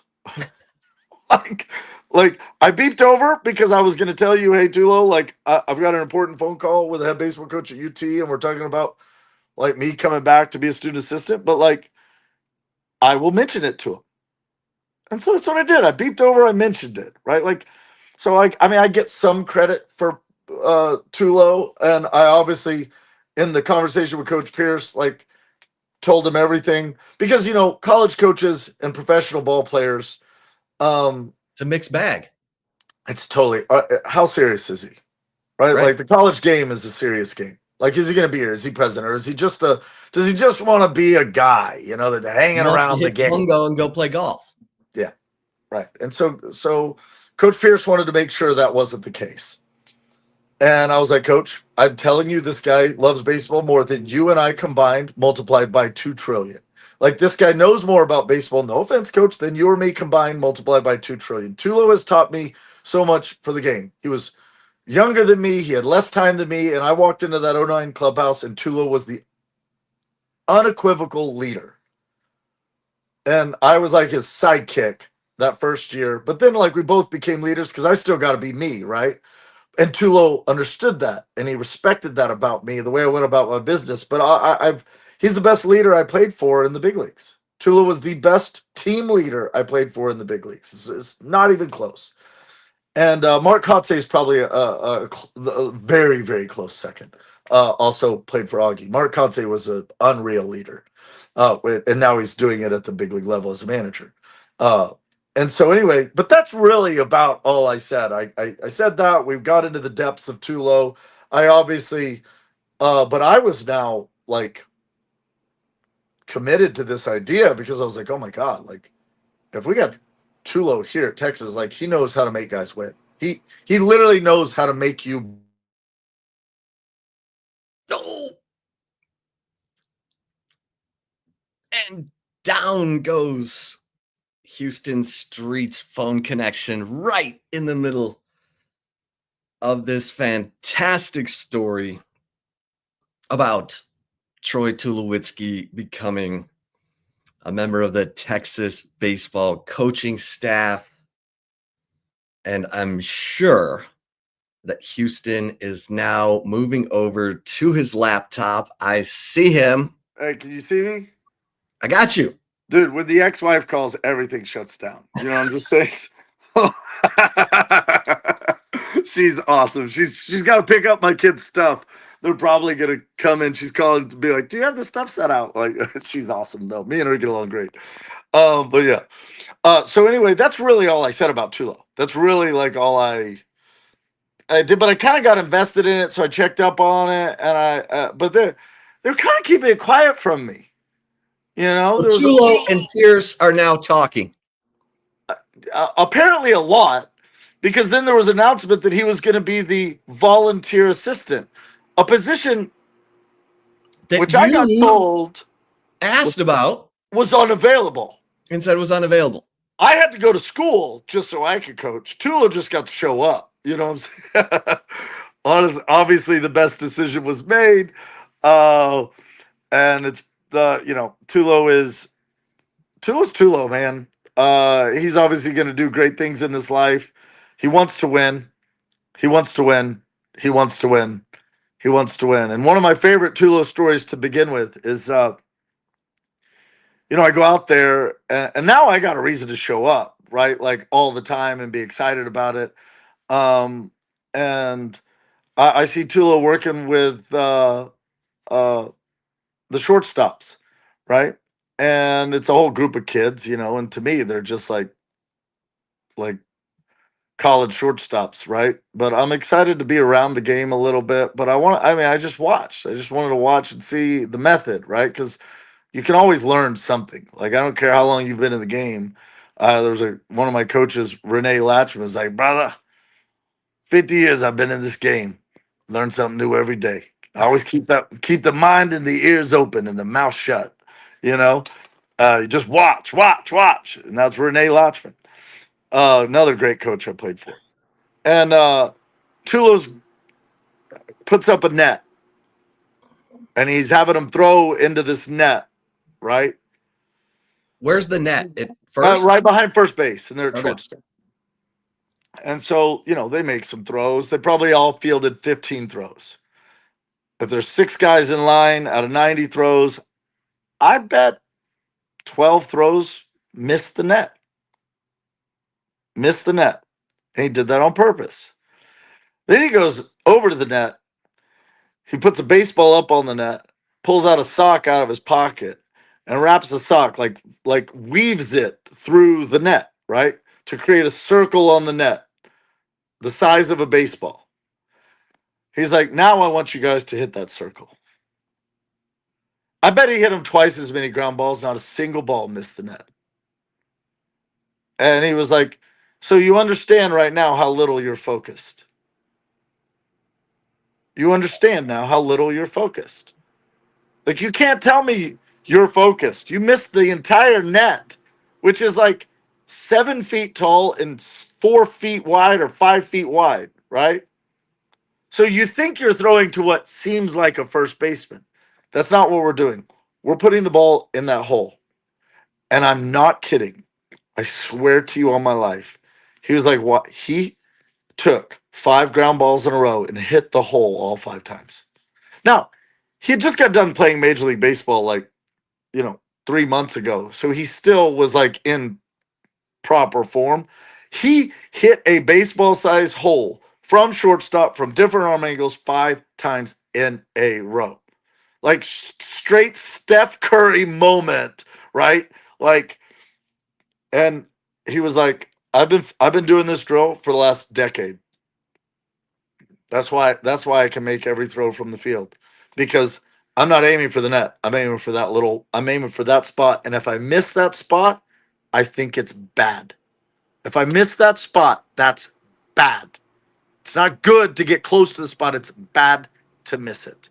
And I mean, I don't think I even need to say anything else to understand how all the layers of the genius of how much he communicated with 90 ground balls, right? And 90 ground balls, then another 150 or whatever, 180, right? They were out there 45 minutes, and they learned more in 45 minutes than they had ever learned about themselves in their lives, right? And now they couldn't deny it. But now they had a new challenge.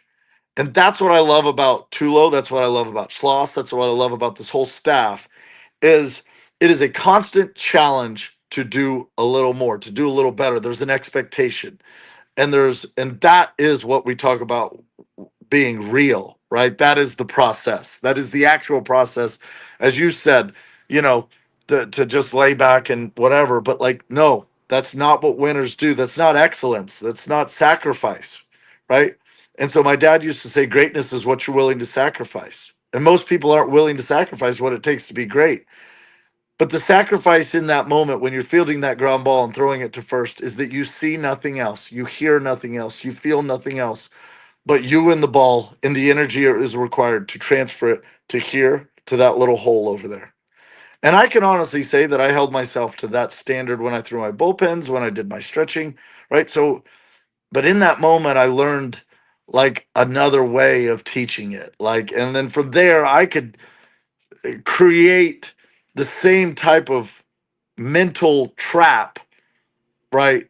That I'm not trying to keep a kid in. I'm trying to trap them. I'm just trying to hold them still for a moment so that I can, so they can receive it.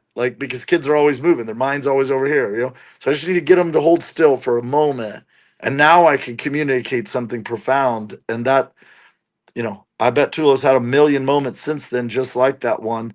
Some I've witnessed, most I haven't.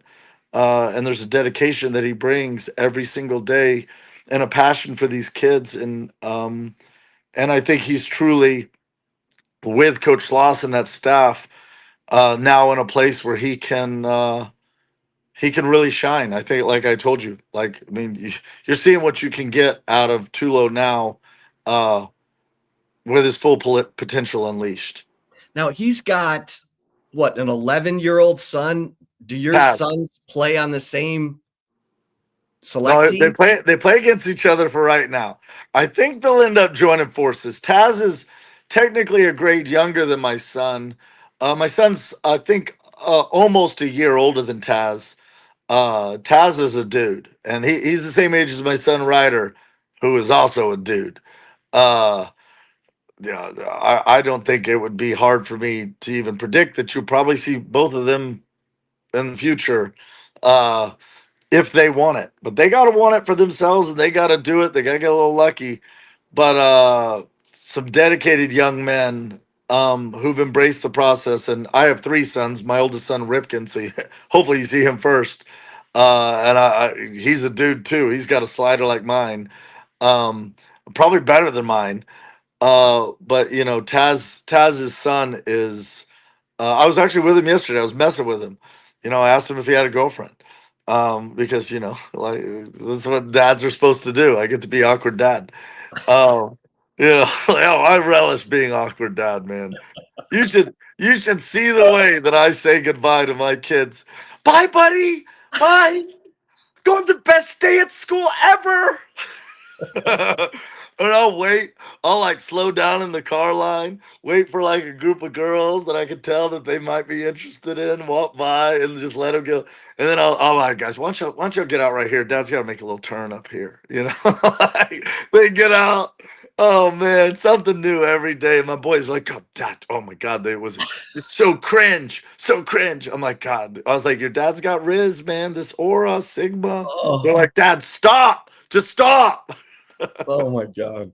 Yeah, That's so but good. you know, Tulo, Tulo and his son, like they're oh man, I really do hope our sons end up getting to play together because, like I said earlier, uh, you know, am I good or is he good, or am I trying to be as good as him, or is he trying to be as good as me? Are we just competing with each other? Or are we pushing each other higher and higher and higher? Like practice, fielding ground balls, he did it good, right? So if there's this healthy competition, man, it turns into something beautiful. And Taz and Ryder have a great relationship because they're both competitors and they both see eye to eye on that idea.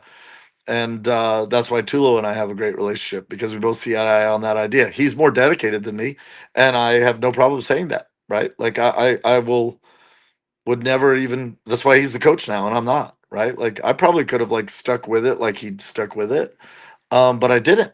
And you know, and obviously I'm up there living my life the way I am, but like to watch his dedication day in and day out is it's masterful, and it makes people better. Well, And and obviously he wouldn't be doing it for Schloss if he didn't absolutely love Schloss, right? Like because Tulo's that way. Tulo's that way. Like, and that staff has just brought such excellence in. And then what's beautiful is the players have made the decision, right? The players are doing it. At the end of the day, the players are on the field, right? The players have got to make the plays. The players have got to make the choices. The players have got to make the throws. And so, you know, now we're in it. We got one more win to get to win the SEC, which we talked about a little bit earlier, which I think is actually super healthy. um, you know, obviously you want to. Everybody wants it over, but I'm actually quite happy that the Oklahoma series is competitive because there's nothing better than having a series where you have to win a game for a reason. You know, and if for they a don't big, win, they're gonna be fine, right? But obviously it'd be a letdown. But like, I think they'll win. I think they'll find a way because that's what winners do. well, let's get into this Texas baseball team Yeah, because they get off to their best start since '04, yeah. and Better. Was it even better? it's like right there Oh well. I through mean, 40 however many games. How many hopefully games? it ends. Hopefully it ends better. Well, yes, but Yeah, they get, it's everything's going. They're gritty, they're tough, they answer, they win, and then Baloo goes down, yeah, and they keep winning. But then yeah. Jared Spencer goes down, and Street, you know, when your number one guy goes down. I gotta put a hat on, bro. I'm sorry. My hair's like, look at all poofy. When your number one guy goes down and he was their best or most consistent power arm, and in the SEC, you got to have a little bit of everything. I mean, you tell me. But when Spencer goes down, now you're having to shuffle the rotation, and now somebody's got to step up.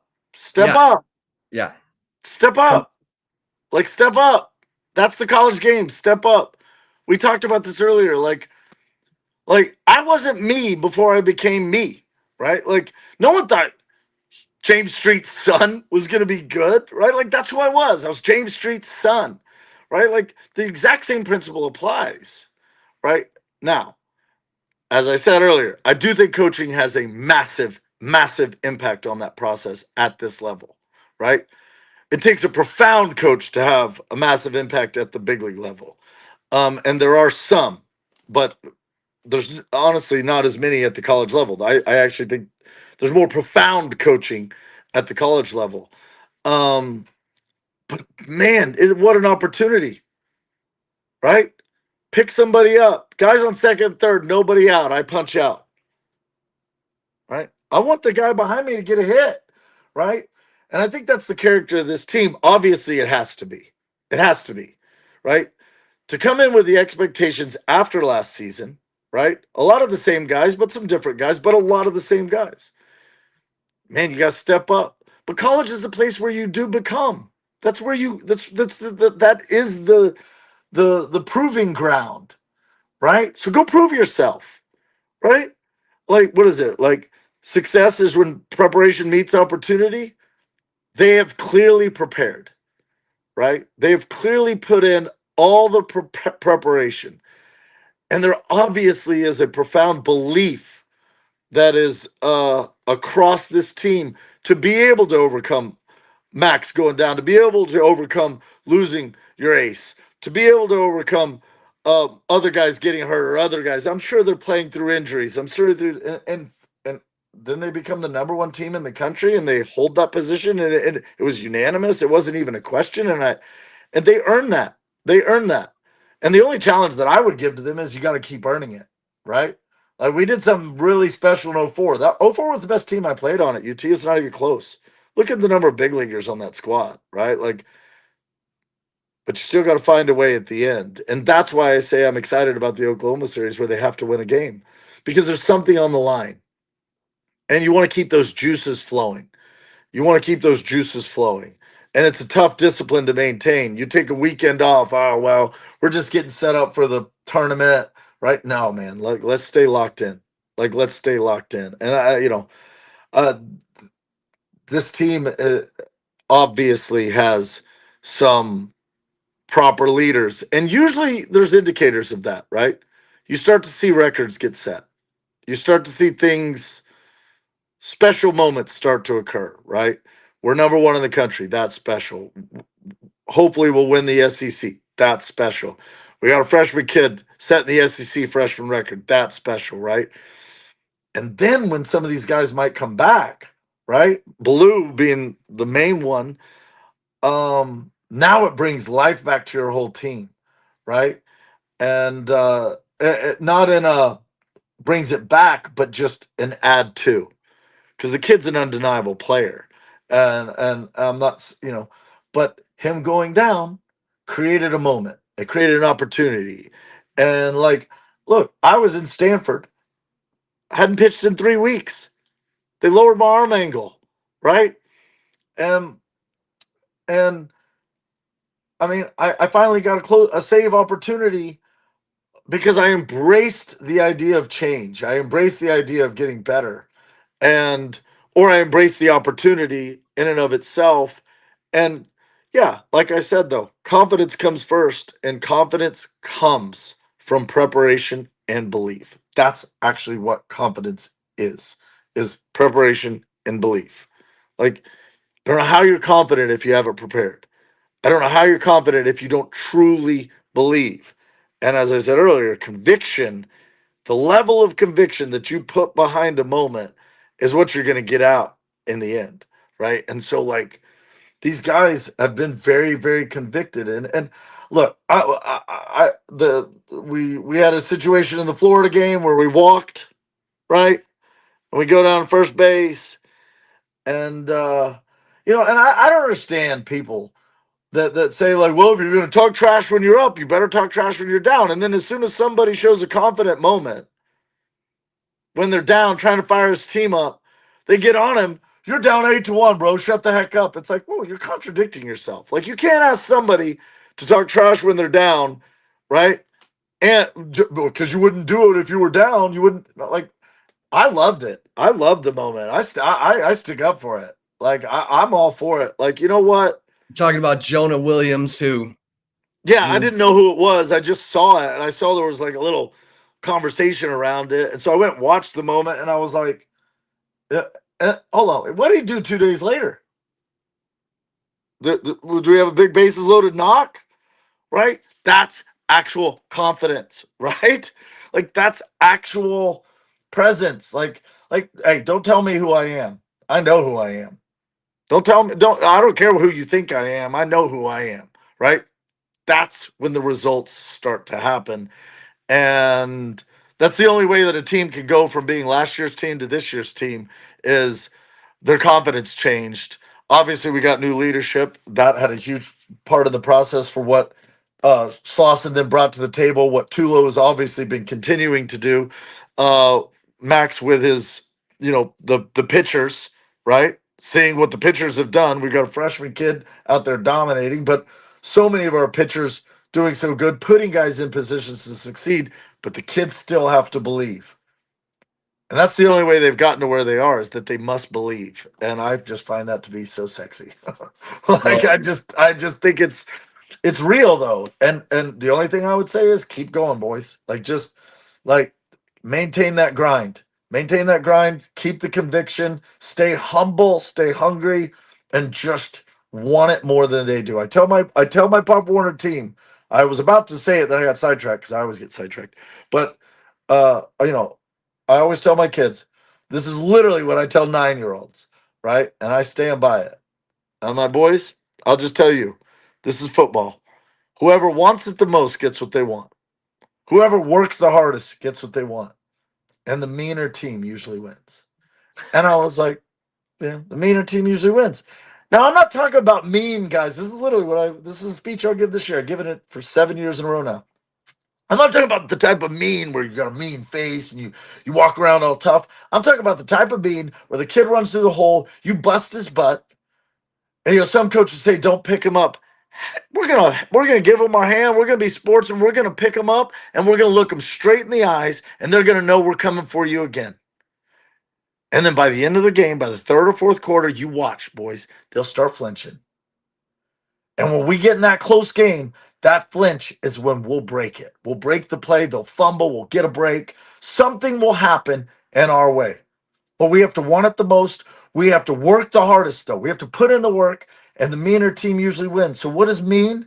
Mean is wanting it the most and working the hardest, and then looking at them, and they know you have it. They can feel you in that moment. Well, I mean, maybe it's a little too intense for 9-year-olds, but I don't care. Because my whole thing that I say to the parents is like, when do we teach them? You don't wait till they're 7 to teach them to walk, right? Why should I wait till they're 16 to teach them to be mentally tough? I treat little kids like what they are. They're future adults. They're just little people, and it's time to learn. And this team, this Texas baseball team, has figured something out, right? And winning a national championship is extremely hard. That's obviously the goal. But you got to give credit along the way too. You got to celebrate the little wins, the little victories in the moment. And obviously we're seeing a rebirth of the program. Well, Jonah Williams, who you referenced, we had a listener say he could become the first to win a national championship in baseball and football because he was the top recruit in Steve Sarkisian's #1 ranked 2025 recruiting class, 6'3", 217-pound safety. And he is 17 and put together, Street, like. Oh, I saw him. I looked at his body. It's beautiful. And look, I am going to say if he ends up doing it, we jinxed him into it. Okay. You can jinx it good. You can jinx it bad, right? We jinxed him into it. And I hope he does, because I'll tell you one thing. There's nothing more that my dad would love to see up in heaven is a Texas national championship in football. And there's nothing more that I would love to see than one in baseball this year. And I hope he gets it. And that could be a really cool story, man. And you know what? And then they'll look back at that moment of my man sitting down there down 8-1, walking and having a presence and a purpose and not being ashamed of it. And I just thought it was beautiful. And because if you're gonna ask them, if you're gonna be cocky when you're up, be cocky when you're down. And I didn't see it as cocky. I saw it as confidence. I just saw it as a man who, you know what? I'm gonna play every play hard. And so I walked, because I mean, people score 8 runs all the time. You're telling me that couldn't have started it? Don't tell me we're going to lose just because the end result was a loss. What if that would have sparked us? That's a leader right there, man. That's a leader. And the next night, as you pointed out, he hit the 3 RBI. Yeah. I tend to believe God has a way of working himself out, and sometimes he just wants to show people, like, hey, you know what? When you believe, good things happen, right? When you believe, good things happen. And that kid, like I said, I brought it up because I wanted to bring it up because it bothered me that he got criticism for that. Well, I just find it to be contradictory, hypocritical, a total lack of understanding of what confidence really looks like. Yeah. That's my take on it. Yeah, he oozes confidence. His older brother, Nick Williams, was in the big leagues for like 4 years. Cool. He's a baseball guy. Like, yeah. Nick baseball guys, this is God's honest truth. We used to talk about it all the time in the big leagues. And I don't know who on the team this year didn't play football, but I would still say the guys who did play high school football are tougher than you. Like, football players are a different breed. Listen to a football interview after a game. Listen to the brass tacks nature of it. They call each other out. They hold each other accountable.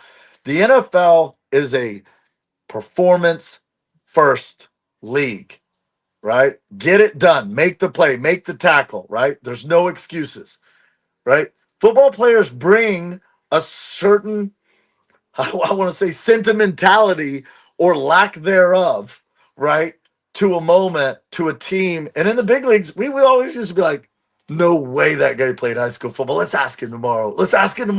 Like, if it was on the other team, be like, hey, dude, tomorrow we can go up. Be like, hey, bro, you play high school football? No. Why you ask that? Oh no, I can just tell. Because you're trying to get in their head too, right? Like, I'm never trying to be nice to you when I'm being nice to you. If I'm about to compete to you, right? Like, I am trying to find your weakest spot so that you can think about it. And I used to tell my kids this. I'm like, guys, like, if I could look at you and put a nightmare in your soul, I would, right? Like, just because, because there's no friends between the lines, and it's up to you to get rid of it. Right. But my job is to beat you. Right. But if I could look at you and just look at you and you're just like, I don't want that. Right. Like, I don't want that. Right. And football players tend to have a little bit more of that than any other sport because it just requires that mentality. Yeah. Well, okay. So you've referenced Dylan Volantis a couple times, the big freshman lefty. And I asked Keith Moreland about Volantis. This was early. This was after the Vegas Classic. It was like, I don't know, 7-8 games into the season. And he's like, that Volantis kid's got something. And Moreland would know. And I said, well, what do you mean? He goes, there were guys on the mound who just looked like they were going to strike me out. Yeah. And he's got that look. That's cool. So, yeah, I mean, Look, I remember being 10 years old, and my dad brought me up the first time I ever met Keith Moreland, and I shook his hand. He had his big old forearms, had just been done playing, or maybe was still playing. I don't think he was still playing, but my dad was like, "This is Huston. You want to meet a real hitter? This is a real hitter." And my dad would have never done that. My dad was always introducing me to people that he wanted me to pay attention to. He was always introducing me to people he wanted me to listen to, right? Like, um, and I vividly remember meeting Mr. Moreland, and he's got that eye. But he was one of the first people when I was like 16 to tell me the same thing. Like, hey, you got something special. Like, you got something special. And I think I made a defensive play and I didn't pitch in the game. So, but he was more talking about it in a universal way of just, but he's also probably trying to build me up. But, it's not surprising to me that Keith saw it early. You do though. You can see it. You can see it in their work ethic, but just it's like I tell parents, right? I tell parents, and I told you before the show, I'm starting a podcast for this reason. It's gonna be called The Car Ride Home. And parents take things so serious. But I tell them all the time, I'm trying to like help them out. I'm like, look, if it doesn't look really different, okay, then it's not. Like it doesn't mean your kid can't figure it out. But like it's okay that they made a mistake. It's okay that this, it's okay that, right? But when it looks really different and they're in college, like then they're close. Like they're really close. And I mean close to the big leagues. Like and you can see it. It's just there's something efficient about it. And there's like some old Chinese proverb or whatever that I read. I don't know. But it's such a beautiful proverb though. And I don't remember who said it. It might have been one of them like Sir Walter guys, or not Sir Walter Raleigh, but like Not Augie. This is not Augie. This is something I read on my own. Okay. But it says you want to refine your work to a level that it becomes art. You want to refine your work to a level that it becomes art. It's no longer like cooking, it's an art form, right? It's no longer pitching, it's an art form. Because art is all subjective. And yet there is beautiful art. It's so obvious when you're in the presence of greatness when it comes to art, right? Or music. And what we are doing is art, dancing, cooking, right? Being a great lawyer, being a great coach is an art form. Augie, that's an art form. And when you can elevate your game to where it looks like art, where they can't understand why it's beautiful, but they feel it, that's when it's real. That's when it's real. And I watched 3 or 4 of his deliveries, when he set the record, and I was just like, man, that is yeah.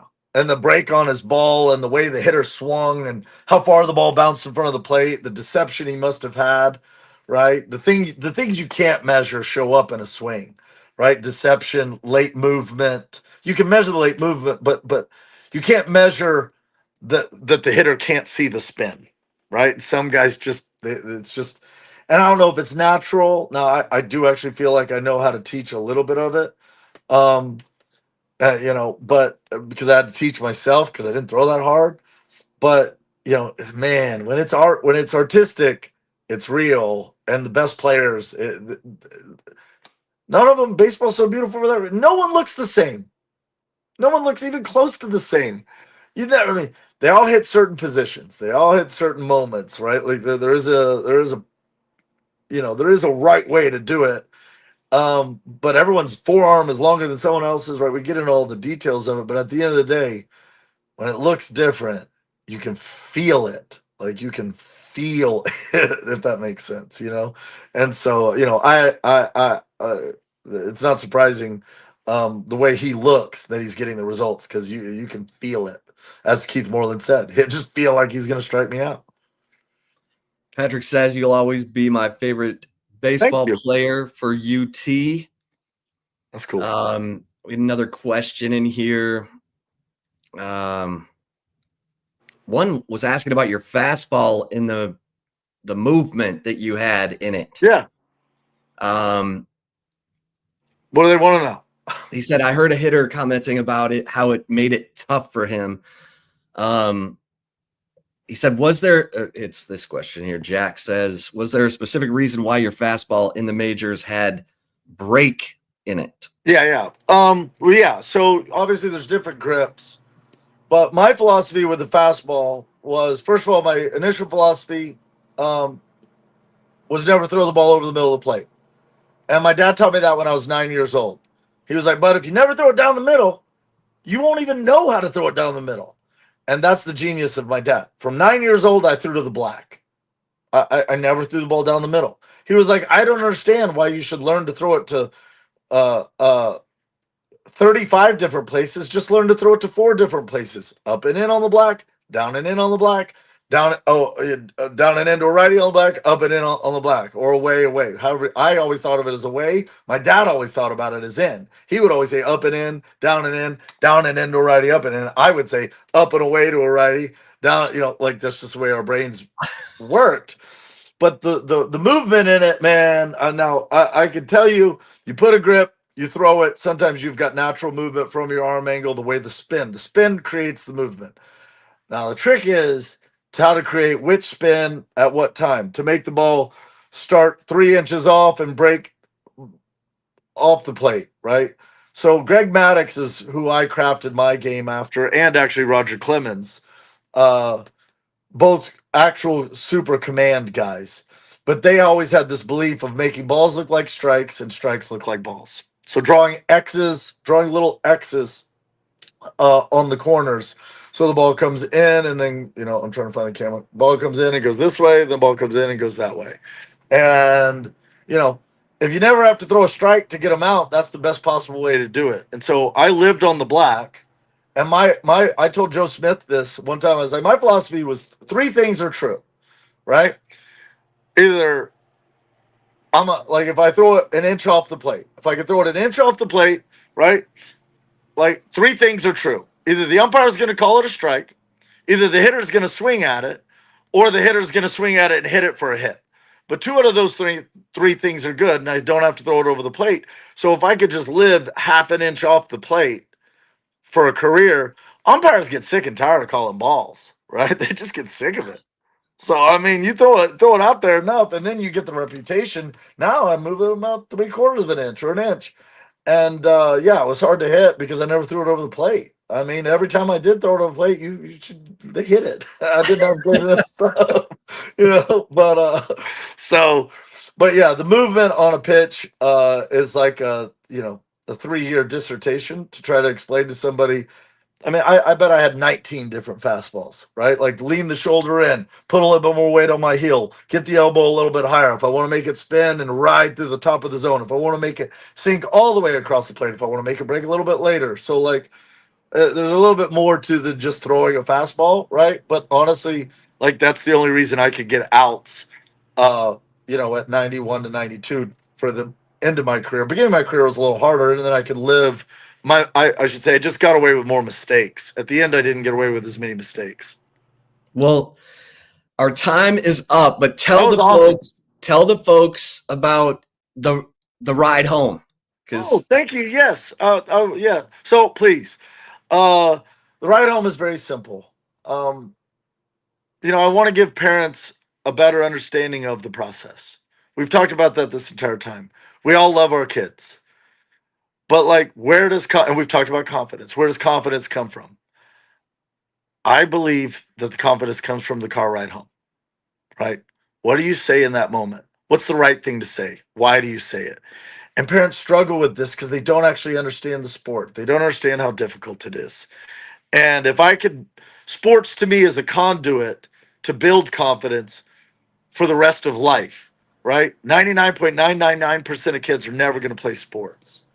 And so the podcast is actually going to be about interviewing. I asked you, I said, I would love to talk to you about the coaches who had a profound impact on your life, because the majority of people don't play sports for a living.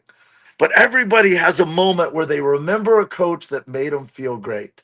And everybody has a moment where they remember that thing that was said to them that just like made them feel sad or made them feel less. And what's so ironic is parents don't realize how so many things can affect an athlete or a person that way. And I think I've been blessed to have been coached by some of the best coaches of all time at every level of my life. And I've been given so much wisdom.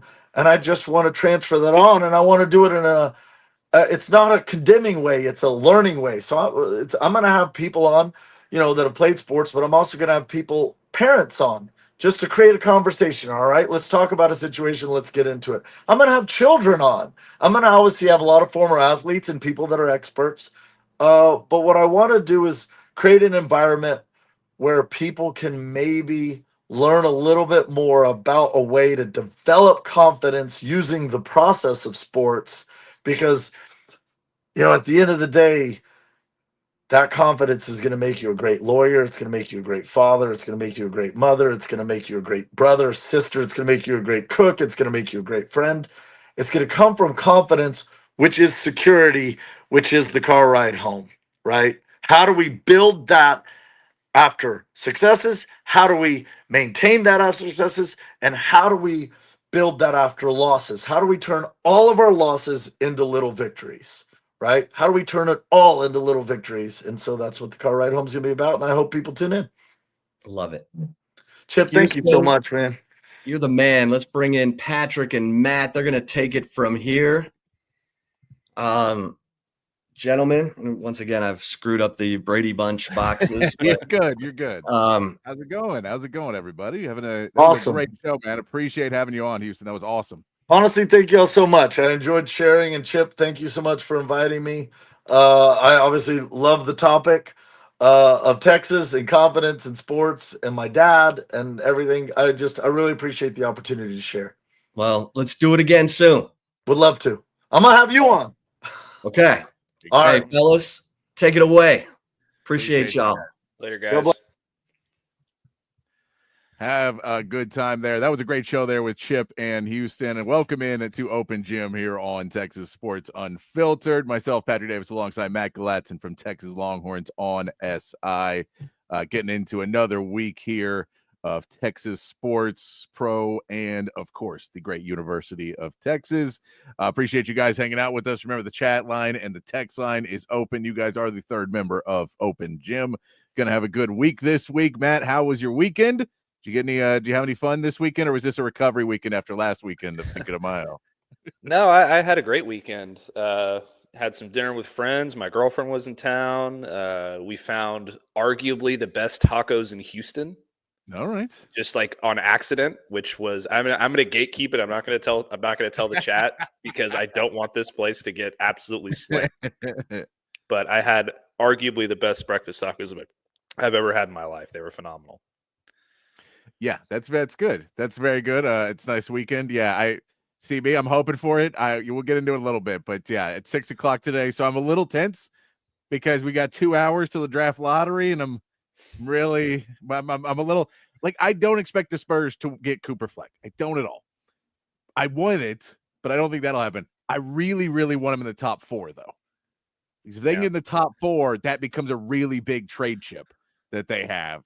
So that's what I'm like, I won't, we've been very lucky with their draft, but if we can get in the top 4, then I feel really, really good about what we're going to be able to do. So I'm looking forward to the draft lottery that'll be on right after we get off the air. So I've got my TV ready to go right now. I'm just not even going to move. Just ready to be stressed out about it as they drag it out for 30 minutes of doing the draft lottery.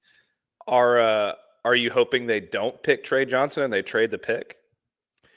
No, if they get not the number 1 pick, you trade it, because they don't really need any of those guys that are right there. They don't necessarily make your franchise. Like, they don't tick the box to make you a more competitive team. You've already got a logjam of guards anyway, because you got De'Aaron Fox and Steph Castle, which are supposed to be the next 10 years. Chris Paul's still going to be on this team most likely next year. So you've got already a lot of guards.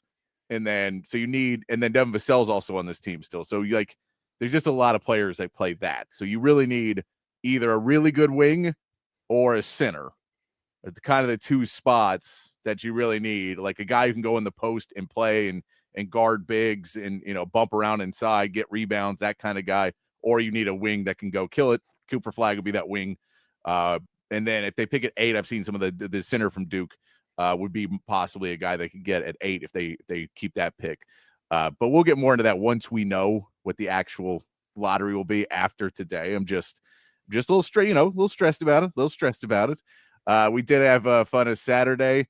Was going to be was like, all right, the weather's getting warmer, and I cleaned up the yard. I'm like, I'm going to get in the pool. And then my buddy was coming over to get in the pool, and he's like, hey, it's kind of raining. And so I was like, oh, man, it started raining here too. We'll just wait for it. Rains for like 5 minutes. Rain passes. Like, okay, we're good. I'm like, I'm going to go run to the store real quick. I'll be back. And so I drive to the store. It is bright and sunny. And as I'm pulling up to the store, it's like a little bit more cloudy. And as I pull in the parking lot, it starts raining. And by the time I park, it's pouring rain. And then I'm sitting there. I'm like, well, I'm just going to wait now because I don't think it's going to be that long. And then it starts hailing on me. I'm in the parking lot. I'm like, this is ridiculous. So I wait for 5 minutes, go inside the store, get everything. It's pouring while I'm inside the store. Then I come out. It's fine. Go back to the house. It stops. And then we just wait like 20 minutes. And then it's like watching the Texas game. I'm like, when they resume play, I think we'll be good. That's all. Now I'm waiting on Texas to resume play. And then I think we'll be good. And then when they resume play and it's sunny there and not sunny at my house, I'm like, come on. So we ended up getting in the pool, even though it was like 70 degrees outside after the rain. We was like, screw it. Set up the 3 TVs out there and watch sports in the pool. It's my favorite thing to do. So it was a fun weekend. But yeah, the weather did not cooperate. And now this week we get our 100-degree weather in the middle of the week. And then it should hopefully just kind of get back into a normal May after we get through that. But looking forward to having it. Looking forward to getting into this week. Lots to get into. As we continue in the off season, a little more NBA playoff action, a couple different rule changes I saw for college basketball that I want to get your opinion on, Matt, of what you think they should be doing in college basketball to make the game a little bit better. We'll get into a little college football talk as well. And the NFL schedule is slowly being released throughout this whole week. So we'll keep mentioning the games as they get released. And then on Thursday, we'll have a full schedule out because they'll do it Wednesday night. But let's talk a little bit of NBA, Matt, as we get into it. And I'll actually start with we know the draft lottery's at 6 tonight, so we'll have room there. But we did also get the other announcement that now in the wars of NBA coverage, because now TNT is not going to have it anymore, but NBC is back on, and then Amazon's going to be on, and everyone's trying to hire all these people up so that they have the best coverage. And they can kind of take over from TNT, because I know Inside the NBA is going to go to ESPN, but it's going to be different. It just is, because those guys are not going to be as happy to be there. The show's already not what it used to be. I know some people like Shaq more than I do. I'm just not a fan of Shaq on that show.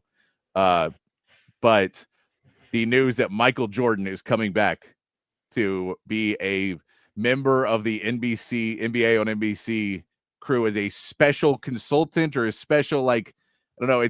Basically, he's not going to be there every time, but he's going to do some things with there. Are you excited to see Michael Jordan return, or does this seem like another thing that's going to just be an old guy that used to play in the NBA being like, in my day, we were real players, and now the game is terrible? No, I'm excited about it because I've heard Michael Jordan talk in the past and about the different players between eras and comparing LeBron to him and to Kobe and, back in the day and all that stuff. And his I don't know. I don't have the exact quote in front of me because, I couldn't find it. But basically what he says is that you can't compare players between eras because there's totally different games in the 70s, totally different game in the 80s, totally different game in the 90s, totally different game in the 2000s, and totally different game today. So he hates that conversation. So he's one of the few quote unquote old heads that I think is going to, really be fun to listen to. And I think that, he's going to provide some different insight. And this is no disrespect to Shaq. But I think he's a little smarter than Shaq, so I think he'll have a little bit more to say. And I'm interested to see how much he's actually utilized as well. Yeah. I'm wondering if it's going to be like a weekly thing, or if it's going to be a, hey, Mike, just whenever you have time, and then that turns into like 4 appearances throughout the year or whatever. But yeah, it basically should be like fun. doing an interview series where he does like one a month with another player, and it's done pre-taped, and it's just a little piece, and it's not really a big thing. I could see that kind of being maybe more of what it would be than necessarily. But I don't know. I didn't think we'd get what we got with Bill Belichick when he was doing stuff, and he was constantly on. I didn't think we'd see that. Now, Bill Belichick does not the net worth of Michael Jordan, but so we'll have to see where that People goes. do. No, and so it'll be really interesting to see what they do with all the different groups, and everybody's just racing to get their best coverage. And I mean, I still think Amazon's is going to be not great, because Amazon is not like their NFL is not great. It's all just weird because they spend so much money to try and do so much stuff with it. You're like, we just kind of need simplistic stuff. I don't need 75 different people telling me 70. I need like 4 people, and we'll get it, and we'll be good. That's all we need. We don't need a giant room full of people. Jack Bird says, Dr. J, what was Jordan number 1 in? Michael Jordan is probably the greatest basketball player of all time. I get it. He just has failed at everything outside of that, other than making a ton of money. But like owning a team, he was not good at, and he's being a general manager, not really good. So he wasn't good at a lot of those things that he tried to do. So it'll be interesting to see if he can take to this, or if it is another thing that's just like he's just really good at playing, and it's hard for him to impart that to everybody else. That's what I'm really curious about, because I could see it where he's just not great at it because he just doesn't want to put the time and effort into it. Yeah, I mean, we could go through the stats of all the things that he was awesome in, but that would just be a recount of history that I don't really think either of us feel like going through. But like, the guy makes a hell of a shoe. Yeah. And based on his documentary that he had on Netflix, I think he's very interesting to listen to talk. I just wonder if he does it too much, if it's all going to be kind of the same thing of like, this was my mentality when I played. And you know what? I'm not going to apologize. Like, just all that stuff. Like, this guy pissed me off. This guy disrespect, like all that kind of stuff. So we'll see. It'll be interesting to see what they come out of. But it's just such a different game when these guys go out and commentate. And I get that the big man's gone. I was having the conversation with my dad yesterday for Mother's Day. We were hanging out, and then talking to my dad, and he's like, "What the Spurs really need is a big man." And I'm like, "Who?" Like, tell me the big man you're describing, because I don't know who that is anymore. Like, there's just not those guys anymore. That's not the style of play. I mean, we could go Miles Turner. Is that the guy? Like, is that who you're thinking? Because I know it's not who you're thinking, but it's the closest one we're going to get to a center that can go in the post and have some post moves. So I was just like, there's not a ton of those guys left anymore. So that's the reason why we just don't see that as much anymore. But let's get into it, because we did see some big guys. I mean, you could say Jokic is that guy as well, but you're not getting Jokic. He does not, probably not going to end up there, but they end up evening their series. It's tied 2-2 now with the Thunder and the Nuggets. The Thunder looked like they were killing everybody, and then the Nuggets have come back and answered the call. But OKC was able to hold them off in Game 4. That was a big Game 4 for OKC, because there was a good chance that this OKC team was going to go down 3-1 to this Denver Nuggets team. And in all reality, it comes down to, are you able to slow down some of the extraneous pieces that are around Jokic now? So they're spending so much effort trying to really make sure Jokic doesn't get going, that other guys are starting to get going. And we saw, Michael Porter Jr. have a really good game, and then he ends up, having a dud of a game in Game 4. So he's not able to get out. So they let Jokic go off a little bit more for 27. This is where it's at now, where OKC has to kind of pick their poison with the Denver teams playing really good basketball. Yeah, I was pretty surprised that the Denver came back after that absolute beatdown in Game 2 and was able to take an advantage in the series. But OKC's kind of a machine. They've just been kind of inconsistent here so far, and I don't know what the deal with that is, but after game 2, when they blew out the Nuggets, I was like, okay, this this doesn't look good. They're just going to run through the rest of the series. They found it, and then somehow the Nuggets come back and get game 3, and now we're tied here. I was surprised that Oklahoma City was able to win a game where Jokic had 27 points, 4 steals, 13 rebounds. Like, I guess, the 3 assists are not what he normally gets, but, they were able to lock a lot of other players down. Jamal Murray only had 17 on 15 shots. So, they played a lot better defensively. They just kind of have to find their stride. They're kind of struggling right now to find their consistency. So if they can find that, I'm pretty confident they're going to win the series. But like I keep saying, never count out the big man Jokic. Yeah, I mean, you also throw in there that they made him play a really late game on Friday and then play an early game on Sunday, which seems a little off to make him, try and go the back-to-back for a Denver team that is, Jack says Denver's bench was weaker. It's just not deep. They play 8 guys. They can't really go to 9 or 10 guys. So when they say they just have to play a lot of guys a lot more minutes. So when you get into those games where you maybe get 30 hours in between games, 32 hours in between games, you're just not as rested. You like to go back to backs, but you like those both to be, night games or day games or whatever, and have 48 hours in between them. They don't get the full 48, and you can tell they're a little bit slower in that game, and maybe that's what ends up costing them. But I mean, I think too, it's about Shai Gilgeous-Alexander, and as much as it's kind of a smaller stat, you can see in the 2 games they've won, he's had over 10 free throw attempts. In the games they've lost, he's had under 10 free throw attempts. Him being able to dictate the pace of the game is more the line. And so if he's being able to get to the free throw line, slow the game back down, kind of take Denver out of having any emotion in the game and being able to run and gun and have a little bit more fun playing basketball and just make it more of a slog, that favors OKC. Because OKC can get in the half court, and they have a really good half court player in Shai that he's able to get in there and make those moves. So when he's not necessarily getting those calls or getting the penetration to get those calls, and he's having a little bit more trouble, he's kicking the ball off, passing to other guys, that's when you start to see Denver get out and run a little bit more. And that's kind of been the edge so far in this series. You can throw game 2 out, that route of game 2. It doesn't feel like that's been the case for the other 3. That was just OKC coming back out pissed off, and Denver, for whatever reason, not feeling it in that game too. So it's now a series as we go into game 5 is a very crucial game 5 for both of these teams.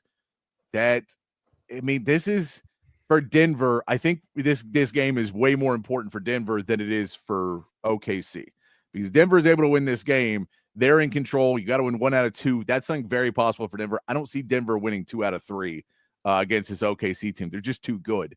So if you're Denver now, you really have to put the Jets on and say, this is the game we have to win, because otherwise we're just climbing out of against a team that's just better than us overall. We have the better player. They have the better team. Yeah. I have a question for you about this series, Patrick. Yeah. And it's really more about Oklahoma City and really Shai Gilgeous-Alexander individually. And this is a legitimate question. This isn't me trying to take a shot at Shai. Like you're more of a basketball expert than I am, so I want your actual opinion on this. Is this a knock at SGA in terms of him being a superstar level talent? If his entire effectiveness in a game and in a series is dictated like solely by how much he gets to the free throw line? And it's not entire. And I mean, these numbers are not crazy different. One game he has 8 free throw attempts, the other he has 12. So it's not a huge margin in there, but it's just enough that you can tell it's about dictating the pace of the game. And so it's kind of an indicator in there of if the way Denver is playing better is when they're not allowing him to get his shots up. They're not allowing him to get to spots where he gets easy fouls called. And they're playing more Ole basketball with him, where they're able to back off just enough to not get the foul called on him. But I mean, there's a lot of players like that. And, I think that there's teams that are built around you go to your strengths. So does it speak poorly of the NBA as a whole at times? Yes, that they allow certain players to really focus on trying to get to the free throw line. And there's ways that you can just they've made the game to be higher scoring, which means calling fouls because you want to dissuade heavy defense. So guys just lean into it. It's really hard to not call those over and over and over again. But I mean, it does speak poorly to him, but not in the same sense, because most guys can't do what he's doing to get to the free throw line. He's not shooting 20. James Harden, his prime was shooting 20 a game because he was going in and doing a lot more of the cheaper stuff where he was swinging his arms around and pulling up for shots when a guy puts his arm in to, hand check him. So there's little things that Harden was probably better at getting the line for, but Gilgeous-Alexander just drives into the paint and gets there. And if you're able to kind of lead him off of that path, then it makes it a lot harder for him to do. Okay. It's just like, because, game 3, he scores 18 points. He shot how many free throw attempts? He shot 5 free throws in game 3, and he had 18 points. And then it takes him to get 19 free throw attempts to get over the 20-point mark in game 4. Yeah. I just like it feels like it's kind of, and again, this isn't necessarily a shot at him. It's just, it feels gimmicky at a point because he does do a lot of flopping and that kind of thing. Yeah. And I mean, and everybody does. There's an extent of it that is, I have a thing that I know I can go back to. And so when I am struggling shooting, I'm going to go try and get to the free throw line. And in the playoffs, you don't necessarily get the calls you get all season long. So you played 82 games where you're used to going to the bucket and getting that call every single time. And now you're not going to get that call. And so, you stop going to the free throw line. You start taking more jump shots because you're not getting the call. And your numbers are going to go down if you do that. Mm-hmm. If you're taking more jump shots and trying to get to the paint. So OKC, and I mean, really, it comes down to where the ref's going to call it early because they call it early, everybody gets in foul trouble, and now you have to guard everybody completely differently. And if you're not in foul, so it's not even necessarily his free throw attempts, but if they can get into foul trouble on some guys, now those guys have to be on the bench or those guys have to sit back. It's a lot of players have guys that do it. Shai's just the best one that does it right now. And so it is part of it. It's frustrating when you play against those guys. But, I mean, Tim Duncan can get fouls on guys, too. Tim Duncan had moves to do it. Kobe Bryant had moves to do it. All those guys know, and all those guys, when they were struggling shooting, we get to the free throw line because you know how to do it. He just tends to lean on it a little bit more because he knows it works. Trey Young, 100% leans on the free throw line. James Harden, 100% relies on the free throw line. And so it's frustrating, but it is part of the game. And so they know what they're doing. And it's, but I think you see that is the reason I bring it up is because it's the way they're officiating these games. And it's really OKC wants you to officiate the game really tightly because they're not going to play as physical. They're going to play. They have really good perimeter defenders. So they want you to call anything in the post. They don't want you to call anything on the perimeter. And Denver really wants you to not call stuff in the post and wants you to call stuff on the perimeter. And so that style of play, the style of officiating has kind of changed up from game to game with different crews, and you get different outcomes. So if you take that game 2 out which wasn't even close, you can see little inconsistencies in the reffing that end up leaning one way or the other because these two teams are kind of evenly matched, just built differently. I mean, that's fair. I just it doesn't give me, like, given that the playoffs are officiated differently than the regular season. Yeah. Them being, or him specifically being so reliant on that as their best player and otherwise being slowed down if he's not getting to the free throw line doesn't give me a whole lot of confidence for that team going forward into the playoffs and into the finals. Because I mean, I know the NBA is not going to want to sit there during the NBA finals, the most watched part of their entire season, and watch a guy sit there and shoot 25 to 30 25 free throws in a game. That. And it depends, too, of what your defense is going to be able to do because OKC is a deep enough team with a lot of different scoring threats. So they're just spreading the ball around. When he starts to get bumped up and when he's going around, he just doesn't necessarily take as many shots. So I think there's different points of it.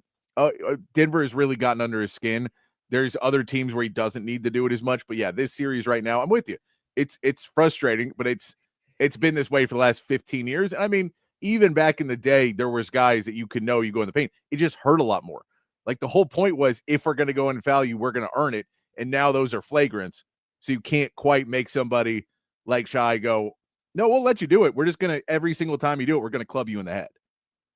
Like, we are going to make this really painful for you to try and do against us over and over. And now you're really trying not to foul because anything's a flagrant. So it'll be, I mean, as we continue on in the series, we'll see if it goes back and forth, but that's something to just keep your eye on. If Shai's getting to the line, it's a really, really good sign for OKC. And if he's not, it's a good sign for Denver. Just you keep your eye on that one. It's kind of one of those little indicators you can look at. We also saw that the Cavs are having a rough time of it, dropping to 3-1 in their series. The other number 1 seed drops 3-1. The Pacers looking really, really good right now. Our man Miles Turner has 20 points, 7 rebounds in his game in game 5 there or game 4 to take that 3-1 series lead. He goes inside. Pascal Siakam has another 21. Tyrese Halliburton doesn't have to do as much, only needs 11 points. Obi Toppin has a good game in there as well. And all that ends up with Donovan Mitchell having his worst game of the series. And without Donovan Mitchell, this team is not rolling at all. Cleveland needs him to play at a high level. He just kind of looked like he ran out of steam after carrying the team the first 3 games of the series. I know they were 1-2, but he was really carrying this team while Garland was coming back from injury and Mobley was out with injury and Hunter was out with injury. You get those guys back now, and Mitchell's just out of gas. Yeah, and this is just a completely different way that injuries can affect your basketball team, right? Yeah. I mean, Donovan Mitchell has all the energy in the world through the first couple games. He goes off for 48 points in one of those games. Still can't get the win, which is unfortunate. That would have been huge for them if they could have gotten that win, but they couldn't end up pulling it off. And now he's so worn out that all these other guys who are now coming back from injury are having to step up a little bit more. And it's when your best player doesn't have the energy that he needs to have to carry you through a series with all these other complementary pieces, it's just going to be a lot more difficult for you to win. And now they're down 3-1 and it's not looking good for Cleveland. No. And then we get to our Celtics and Knicks series that will continue tonight at 6:30. The Celtics finally starting to look like the Celtics a little bit more in this series. They don't shoot the ball great to start the game, but by the end, they're shooting pretty lights out. They get 20 for 40 from 3. That's 50%. If they shoot 50% from 3, they're winning the game. They've been shooting awfully from 3 all the way up to this point. So they are now New York still leads the series 2-1. This is game 4 coming up tonight. But if Boston can kind of get that 3-point line shooting, they're just a better team. If they can hit the 3, New York's defense is going to have to come out and play at a really high level. Offensively, they're still doing enough. I know they only had 93 points, but I still think, in a Boston series where you control the 3, you need to get to about 95 to 100, and you should be able to compete with Boston if they're not hitting 3s. So they just really need to step up that defensive side of the ball. This, again, you got some guys in foul trouble in that game. Karl-Anthony Towns got in foul trouble. Jalen Brunson got in foul trouble in that game, and it kind of made them take a step back, and that's all it took. Guys started hitting. Jason Tatum, still not a great game, 22 points, but on 20 shots, he still wasn't going. But you saw Peyton Pritchard go 5 of 10 for 3, started nailing them all in the second half, and it just got out of hand. Yeah, and for New York, you got to have more than 4 guys in double figures, and 2 of those guys just had 10 and 12. You didn't have anybody off your bench that got into double figures. So, when your top scorers in excuse me, your top scorers and Jalen Brunson and Karl-Anthony Towns get in foul trouble, and you don't really have anybody else who can step up and fill that void. When they have to take a step back, it's going to be really tough for you to beat a team like Boston, who, they're one of the top teams in the East for a reason. Even if Jason Tatum doesn't go off for 30, they still got plenty of guys that can score on you. So you just got to have a more balanced attack if you're New York here in Game 4. Yeah, it's balanced attack and it's defense. It's defense. Tom Thibodeau wants you to run out and run that defense against Boston. You have to run them off the 3-point line. I know you kind of got lazy about it because they were missing so many of them, but you saw in that second half, Jason Tatum started to hit, Peyton Pritchard started to hit, Jaylen Brown started, and everybody's now feeling really confident. Okay, now maybe Boston just runs the next 4 because this looked like the Boston team you saw. Now, that's a bit of an overreaction off of one game, but that's kind of where people are at right now. Well, this is the Boston team we thought was going to boat race you guys anyway. And so if they showed up finally, then it's over. For New York, this is a big game 4 for them. Maintain home court advantage. If you get a win here tonight, you push it to 3-1. You really set the narrative, but you got to play that defense and take away what Boston can do at the 3-point line because that's where they live and die there. They shot 40 of them again in that game. It went 20 of 40. They were losing. They were not playing well, they were winning at half, but it was really not a good, they didn't look good. It was just New York wasn't playing well either in the first half. And so Boston was kind of playing a little bit better than them. And then they started hitting 3s and it just got out of hand really quickly. But in all reality, the first half wasn't a blowout. The first half was just somehow Boston's winning, and then the three started to fall. We also did see the Timberwolves come back in their series against the Warriors. Minnesota now leads 2-1 in that series. They come back to get this win. It really felt like this was the one Golden State needed to have. They were playing really good, were in the game all the way to the end, and then just ran out of steam at the end. 33 points for Jimmy Butler in the game, 30 points for Jonathan Kuminga. He has stepped up in the absence of Steph Curry, and it started going. But Buddy Hield doesn't necessarily get the shots he needs to get. You lose some of the other guys. Draymond Green, of course, he's Draymond Green. He gets 6 personal fouls in the game and fouls out, and just he's continuing to be Draymond. And I'll get it. He shouldn't have fouled out. There was a couple bad calls. I'll give him. It was questionable on the one he fouled out with was one, but there's 2 before that were questionable. But that's what you get if you get the reputation of being the guy who fouls all the time and is always arguing with the ref. This is what's going to happen. You saw it happen to him, and he gets out, and Minnesota's just able to go at that point and gets a 102-97 win. And you're still sitting. I mean, Golden State just needs to win 1 out of 3, and this one seemed like their best opportunity on Saturday. Yeah, I mean, Draymond Green scoring 2 points in 29 minutes. I mean, I know he's not the best offensive player in the world, but he also only has 2 rebounds, 4 assists. He was -5 on the plus-minus. I mean, it's going to be really hard for Golden State with Steph Curry out if they can't find some other people to start scoring consistently. And, I love the 30 points from Jonathan Kuminga, but you got to find something else. Buddy Hield kind of, he kind of disappears relatively with 14 points. But then again, you look at the other side and you see Anthony Edwards with a sprained ankle scoring 36 points. I mean, that guy's just an absolute demon. And doesn't seem like the ankle's affecting him too much, and that's not a good sign for Golden State either. No, it is not a good sign for Golden State that Anthony Edwards looks here. We did mention also Donovan Mitchell had an MRI and is a sprained ankle as well, so he is questionable for their next game, which is, I mean, they're just not having any injury luck there in Cleveland. But we will see Golden State and Minnesota going again tonight and see if if Golden State's able to get that 1 out of 3. 1 out of 3. Try and give a chance for Steph Curry to come back and have those historic moments that Steph Curry is known for having. That is where they're going to try and end up and get to in this series as we continue on. I do want to talk a little bit about some rule changes for college basketball too before we get to the break. We also got to hit some Texas baseball, some interesting stuff over the weekend for Texas baseball. Not a lot of great stuff, but there's a little interesting stuff that you're going to see as it continues on. But college basketball came out. They announced a few rule changes that they wanted to talk about, and one of them was really interesting that they're going to make a committee about, but we'll get into that. One, they want to change reviews to speed up the games, where basically all game long they've reviewed out of bounds calls and some 3-point calls and stuff like that maybe have slowed the game down a little bit. They want to change that to now just coaches' challenges. So basically you're only going to do 1, maybe 2 a game now of the out of bounds calls, that a coach really has to believe that it is something bad for them to come up and do it. And then that's their idea to try and speed it up. Now in the final 2 minutes, they can still do it. And in overtime, they can still do it. But for the rest of the game, try not to have these really long stretches. I don't think it's going to fix anything. There's one thing for all basketball reviews that needs to be done. There needs to be a base that does them all. The refs there. I don't want to know what they think about it. I want somebody else to go, this is what happened. Here's the right call. Because we saw in the NBA playoffs multiple times, Scott Foster look at a call. It was clearly wrong. And then he went, well, I called it, so it's right. I don't care about this review. What I called is going to stand. I don't believe in it. And so screw the rules, screw the NBA, screw the players, screw everything about this game being fair. I called it wrong, and it's going to stay wrong.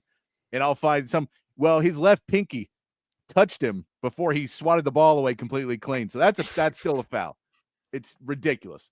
So they need to have somebody impartial outside of it to review all these, and then it'll also go way quicker because that person can already be looking at it while the challenge comes on and then go, okay, we're good. And then you just push it off. These games make enough money that you can have one person to go do that per conference pretty much and say, all right, for SEC, you're the guy who does this via video.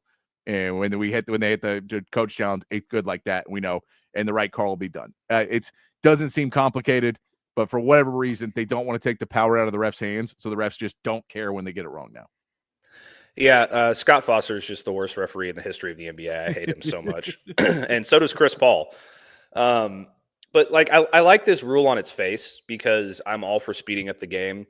Yeah, there's nothing that drives me more crazy than when they call a review, and then you got to watch the ref run to the monitor and sit there, and they've got the camera on his face, and he's sitting there looking at it, and then it just adds like another, couple of minutes to the whole thing. Whereas you could have a guy looking at the play as it happens, and by the time the referee gets over to get his headphones on, the guy already knows what the right call is going to be. That could speed it up. But yeah, in general, I like the idea of speeding up the game because there are far too many commercials and breaks and stoppages in all sports right now. College basketball is just one of them.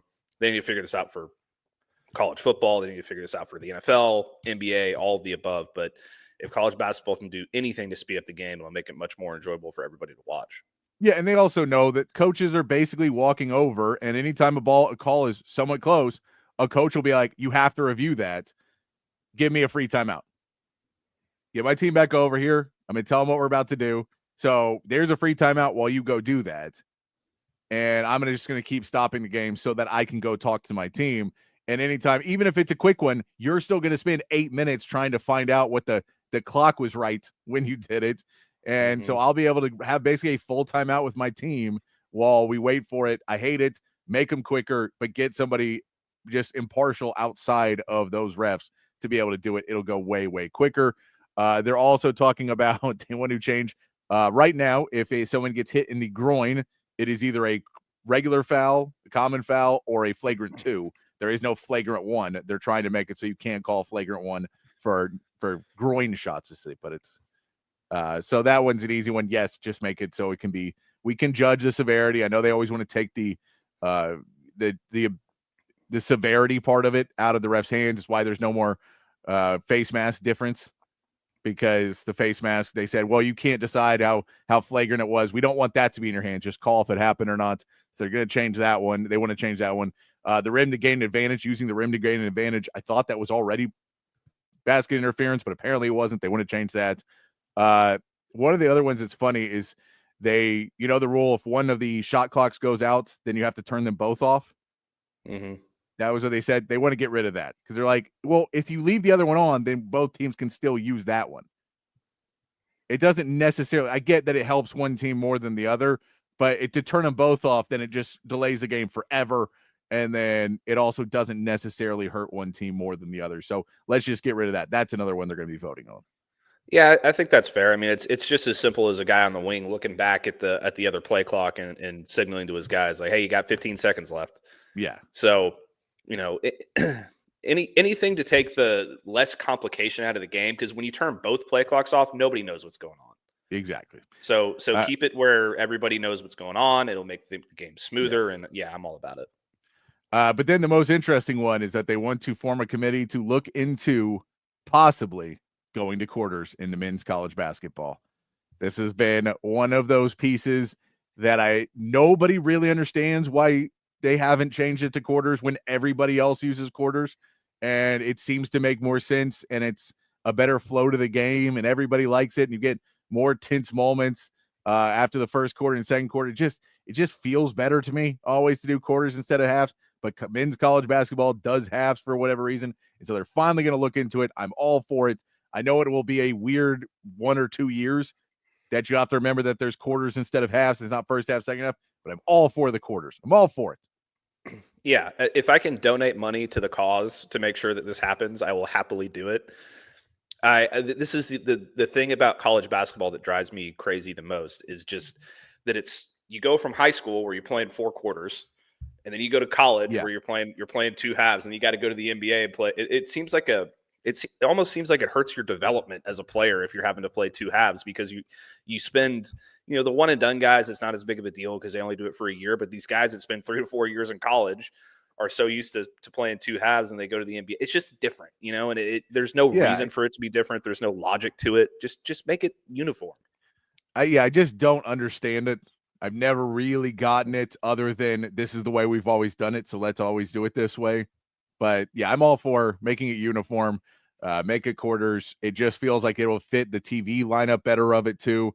I know right now you have the every 4-minute timeouts, but maybe you cut that down. You go quarter in every 5 minutes. So you get a TV timeout at 5, you get a TV timeout at 5, and we can kind of get the flow of the game a little bit better and have quarter breaks. I prefer quarters. I just do. As somebody who's watched and played basketball my whole life, I prefer the quarter setup. So that's really the most interesting one that they have proposed right now that I'd be looking at.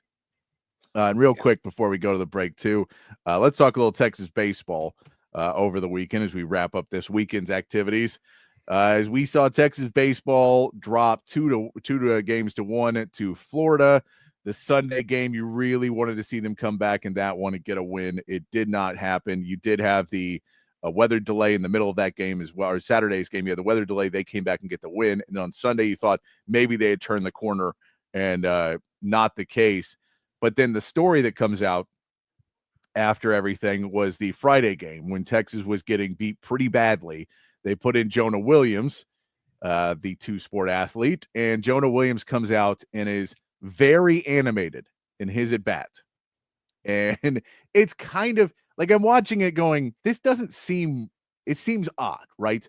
Just because if you haven't seen it yet, he comes out and he's kind of stomping his feet and he gets a ball and he kind of hits his chest and he's like, yeah, you threw me a ball. And then he gets another ball and he hits his chest again. He's like, yeah. And then he gets a strike. Okay, steps off the plate, says that's mine, but he's still like shaking, stomping his feet, really trying to get up. And you can tell he's getting the crowd into it and everybody's really feeling it because he's trying to get the crowd into it. He's trying to get his team back into it. He's trying to be a safety. He's trying to be the chirping group in the secondary for Texas football and trying to get this team going. So he goes and then he overdoes it just a bit because everything he's doing at the plate is kind of like odd, but it's okay. But then he gets the walk, kind of flips the bat off aggressively, which I know is one of those unwritten rules. It's dumb. I don't care about it, but I get that it's kind of a lot.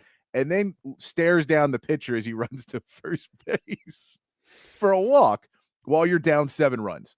And so overall, I love it because it is a guy just trying to amp his team up to be like, look, we can come back. We put up 8 runs in an inning. We've done this before. Let's not let this season get out of hand. Let's go. And so he gets the first base. They separate him and the first baseman because the first baseman, as far as I can tell, basically went scoreboard. And so they separate them. Schwarzenegger calls a timeout, walks out there and kind of calms him down a little bit. Like, I get it, but this is not, we can't do this right now because we can't start a fight on Friday. You gotta wait. So it was a fun moment. Afterwards, Schloss came out and he said his energy is infectious and everything he did is awesome for us and we're excited about it, and really tries to pump it up afterwards. But it was a really interesting moment to see a 2-sport athlete really just walk out into a dead arena, a dead bit, dishwalk was not happening because Texas is getting beat, and just pump up the crowd by taking a walk. It was fun to watch. And it really, really, if you want to watch Jonah Williams in 2 sports, makes you think like there's something to this guy. There's really something to this Jonah Williams guy that's going to be tons of fun to watch when he plays football as well. Yeah, so there's a couple things here for me. One, I really like this because I'm totally agree with you. He's trying to get the crowd into it. He's trying to get in the pitcher's head a little bit. He's trying to create some momentum for his team and just get everybody back into the game and get them refocused and try and start a comeback. And, he's a young guy. He's fiery. Like, let him be who he is. He's not like running out trying to start a fight. Like, he's just chirping his mouth a little bit because he's a competitive guy. Like, I'm all about that. And then the next day he comes back and he has a great game, and he is a key to Texas winning that game on Saturday. But the other thing for me is like, this is why I hate baseball. Because I feel like baseball players are the most sensitive, overreactive, babies in sports. Because if you're really going to get this worked up over a guy trying to get his team back into the game and talking a little smack and, just trying everything he can do to get some energy into his team, like, why are you playing a sport? Like, nobody ever, I complain about it and people make fun of it, but nobody ever complains when a team's down 21 points in football and a corner a quarterback throws a ball over a receiver's head and the corner does the whole like sheathing the sword and like wagging his finger and all that. It's like nobody cares about that. So why are we doing the same thing here in a baseball game when a guy is actually trying to get his team motivated and into the game? Like, just let the guy play, let the guy be who he is. If he's not doing anything, controversial or against the rules or like, Draymond Green-esque, like dirty stuff, then just let him play the game and deal with it, Yeah, I mean, I get the concept because in like football and in basketball, there's physical contact. So you can run into people and you can kind of bump on, you can let some of that aggression out. And in baseball, there's nowhere to put it. So like if you get mad at someone, you're like, I'm gonna punch you. Like, because there's no other way we're touching. Like there's the only way we can start it actual physical contact. So I get why it's like there's reasons why they try and lower that like level of aggression. But I'm with you. It's always silly to me that pitchers will be the first one to be like, if you're a hitter, you can't do any of those things. And then pitchers are insane when they get a strikeout. And you're like, I'm sorry, strikeouts are not as impressive as home runs. They're just not.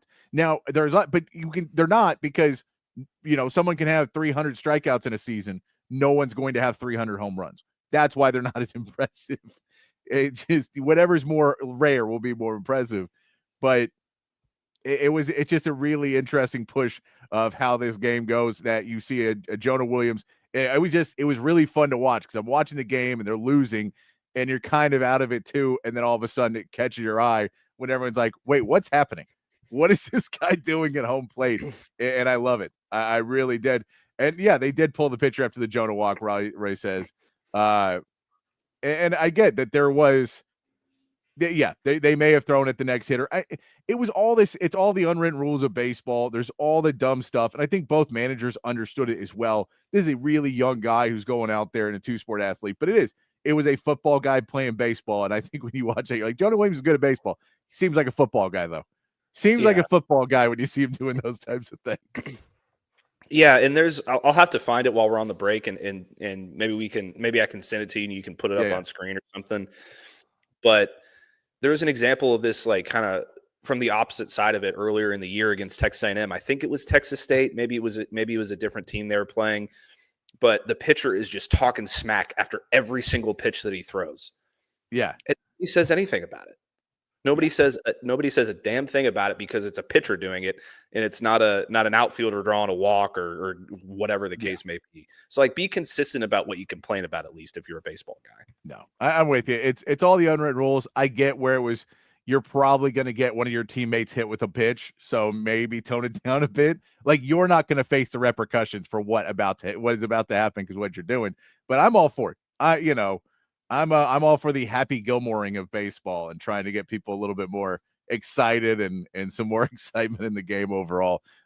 So not a great weekend for Texas baseball. They need to get back on the right track playing Oklahoma this weekend.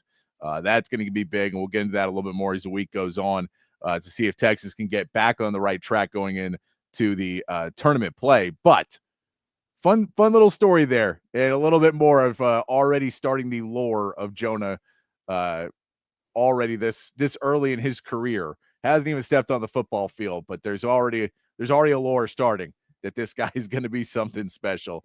We're going to take a quick break. When we come back, Josh Pate put out his post-spring top 20. We'll see where the Longhorns fall on this list.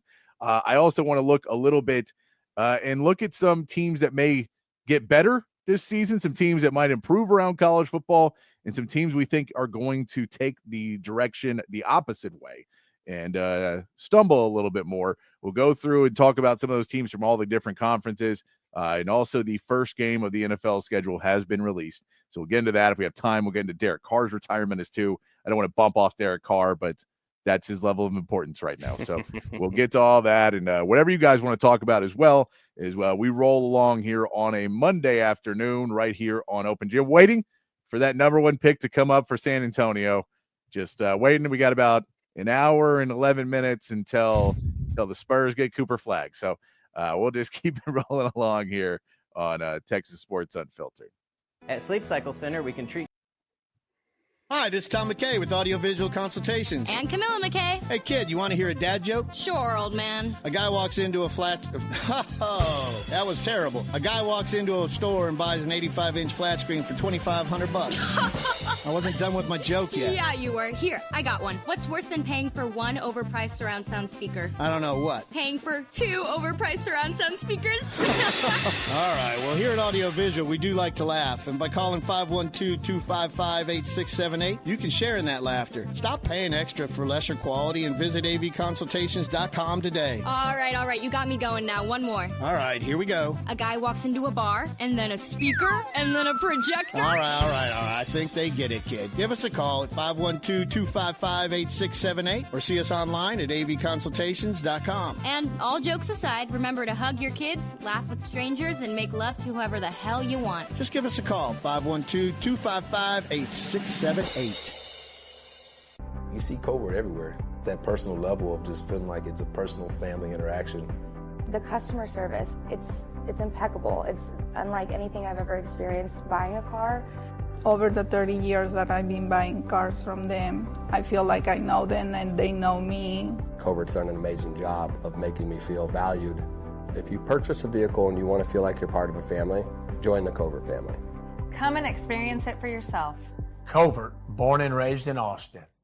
BK here for OLIPOP. Man, this stuff is the game changer of all game changers. Their slogan is a new kind of soda, and that's exactly what it is. You get that same great soda taste, but OLIPOP is actually good for you. Inside of every can, a blend of 7 unique botanicals, plant fibers, and prebiotics. You're getting 9 grams of fiber in every can, only 2 to 5 grams of sugar, and man, the flavor is absolutely there. Classic soda flavors like cola, root beer, lemon lime, and Dr. Goodwin. That's their version of a Dr. Pepper, and some other great flavors as well. The grape, the cream soda, the cherry cola. It's all fantastic. I'm telling y'all, OLIPOP tastes just like the soda you grew up sipping, but with the added benefits of microbiome and digestive health support as well. Pick up OLIPOP at H-E-B, Target, Walmart, Whole Foods, and Costco all throughout the Austin area and the state of Texas. And head over to drinkolipop.com. Use the promo code TEXAS20 for a discount on your first purchase. It's OLIPOP, a new kind of soda. Back here on Open Gym on Texas Sports Unfiltered. Ready to get rolling here into hour 2 of Open Gym. Appreciate all you guys joining us here on the chat, on the text line. Myself, Patrick Davis, alongside Matt Galatzan from Texas Longhorns on SI, as we can do a little college football talk as we get rolling along. Matt, we did see Josh Pate. We took some clips from his interview with Sark last week, and this week he has put out, or this morning he put out, his post-spring 2025 rankings. He is looking into that. And we get to see where he believes some of these teams are going to end up. And it's an interesting list. Some of these guys may be a little low. Some of these guys may be a little high. His number 1 team kind of coming out of left field a little bit, that I don't think many people have them number 1. Josh Pate will put him at number 1, though. Josh Pate's number 1 team is Clemson coming into this, coming into his rankings. Does that seem a little bit high for you? I think we all have them in the playoffs, but number 1 may seem a little high for Clemson. I don't think it's high, and here's why. Well, for one thing, when we did our playoff talk on, I believe it was Friday, I have Texas playing Clemson in the national title, so I think Clemson is going to be a really good football team. There's a chance that they could, some people have projected them to in the next year's NFL draft tie the record for most players selected from one school in the first round of an NFL draft with 6 players. So they've got a ton of NFL talent on that team. They have arguably the best quarterback in the country in Kane Klubnik. Dabo knows how to run a program there. It seems like last year was kind of their year to sort of transition into this NIL era type of thing. And they kind of had a little bit of a down year to their standard, still made the playoffs, still won the ACC. I think they put it all together a lot more this year, and Cade Klubnik has a big year. So, yeah, I mean, is it a little lofty? Sure, but I can totally see it. You can make an argument for it if you break down their roster and their talent. So, I can't really blame them too much for that pick. Then we go in with Texas at number 2. We've talked about this a lot. People are pretty high on Arch Manning and this Texas team reloading, getting ready for another year. Number 3 is Penn State. And then at number 4, Alabama. Believe in Alabama is going to jump right back onto that trend in the positive way with Kalen DeBoer.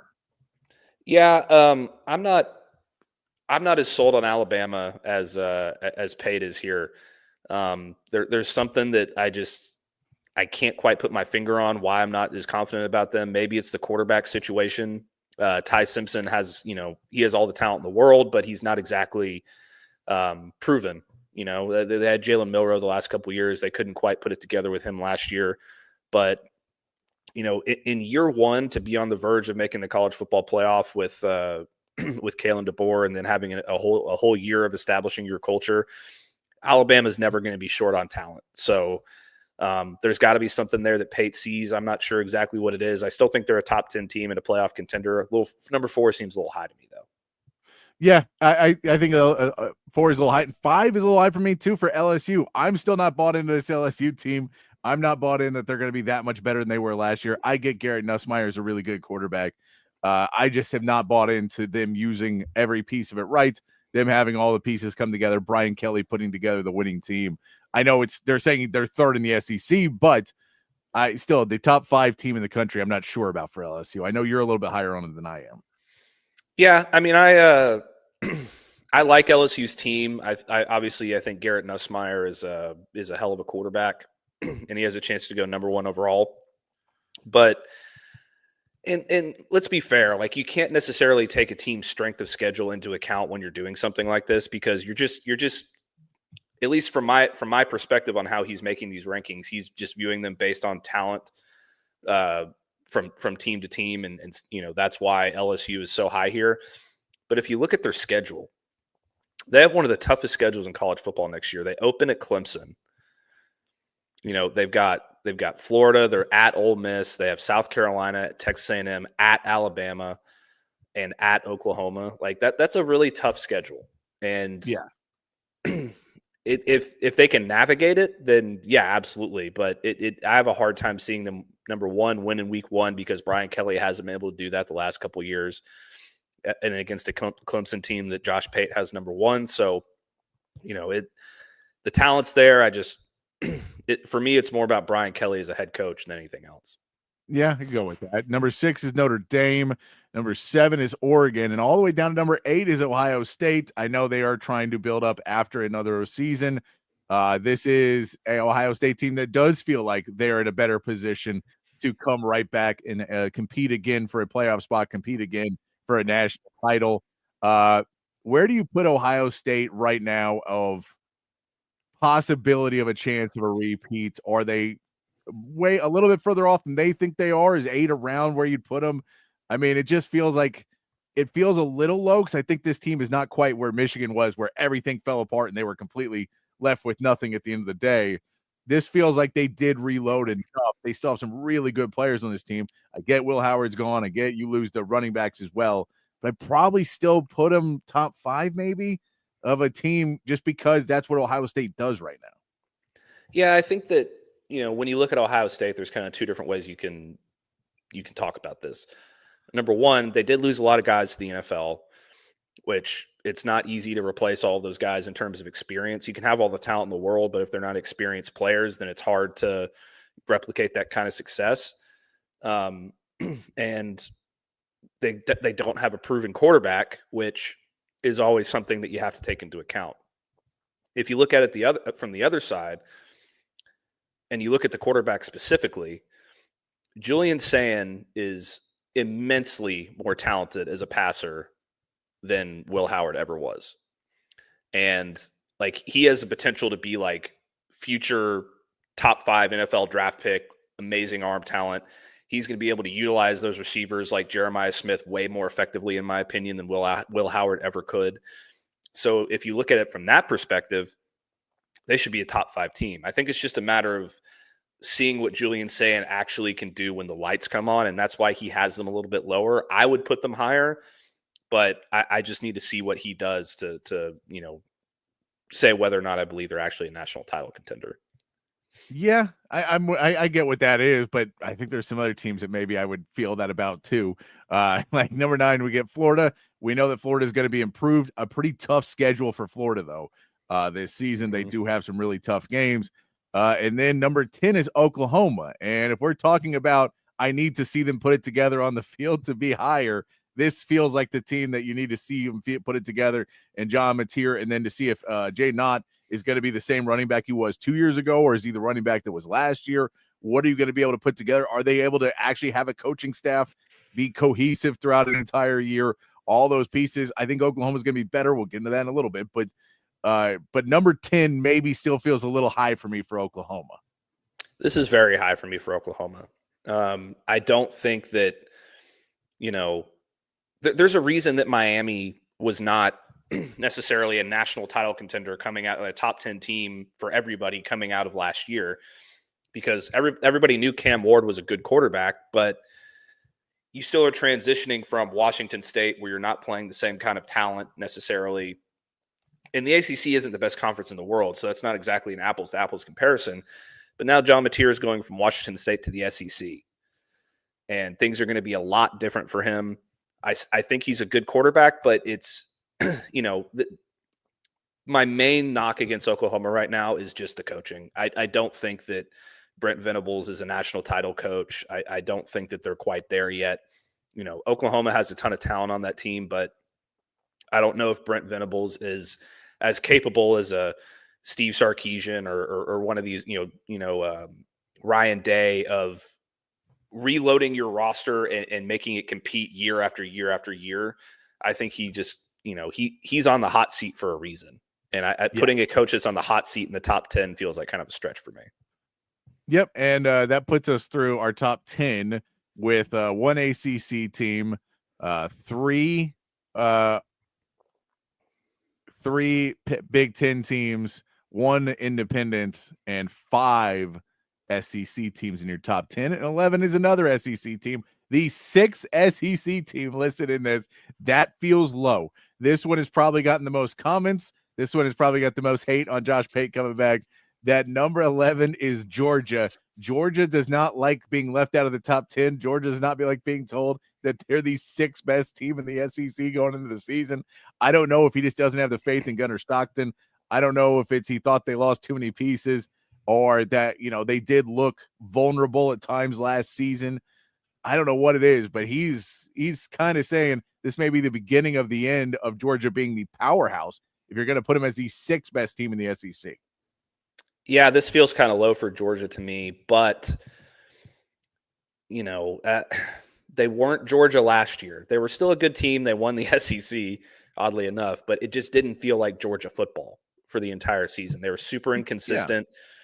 Yeah. And, I think that Gunnar Stockton, with a full offseason under his belt as the starter, is going to end up being a better player than Carson Beck was last year. They got rid of some of those drop issues with their wide receivers by bringing in a guy like Noah Thomas. They just restock and reload every single year with boatloads of talent.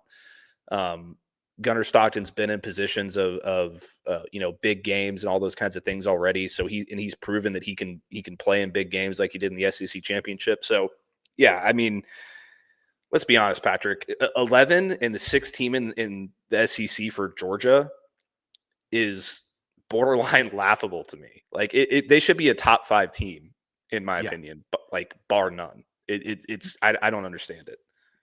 No, and I get they didn't cover spreads last year, but they won games. They still won the SEC. They were still a really good football team throughout the entire season. They just had times where they completely fell apart offensively, and it just didn't look right. You're going to have a little bit of a change in that department now with Carson Beck moving on, which, by the way, Carson Beck comes in at number 12 with Miami. So they believe that Miami gets an upgrade with Carson Beck. So I guess Josh Pate is just a big Carson Beck guy. And maybe his loss in addition are there, but Carson Beck wasn't playing great football last year. And so I think Gunnar Stockton adds in other elements. He can run the ball a little bit more. It gives you some more ability to chew clock, I think, that they maybe didn't have as much last year when Carson Beck got him in some incompletions. And if you can chew clock and we can just get it to be a defensive game for Kirby Smart, they'll be able to win plenty of games next year for Georgia. It seems low. I just don't bet against a guy that continues to win. I know that, just have Alabama at 4 and Georgia at 11 feels backwards. Yeah, it almost feels like those were flip-flopped on accident. Yeah, it feels a little backwards. And now, honestly, Oklahoma. They should both be ahead of Oklahoma. Both of them should be ahead of Oklahoma as well.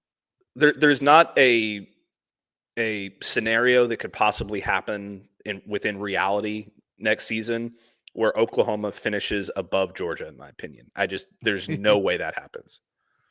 Yeah, I don't necessarily see that happening either. But yeah, that gets us 12 is Miami. And then our first Big 12 team off the board at 13, Arizona State comes in as your first Big 12 team. Not a lot of love for the Big 12. Yeah, I understand why. The Big 12 was very mediocre last year. It ate itself alive. It had a lot of okay teams. There wasn't a really, really dominant team or a team that could, potentially contend for a national title. If it was anybody, it was Arizona State.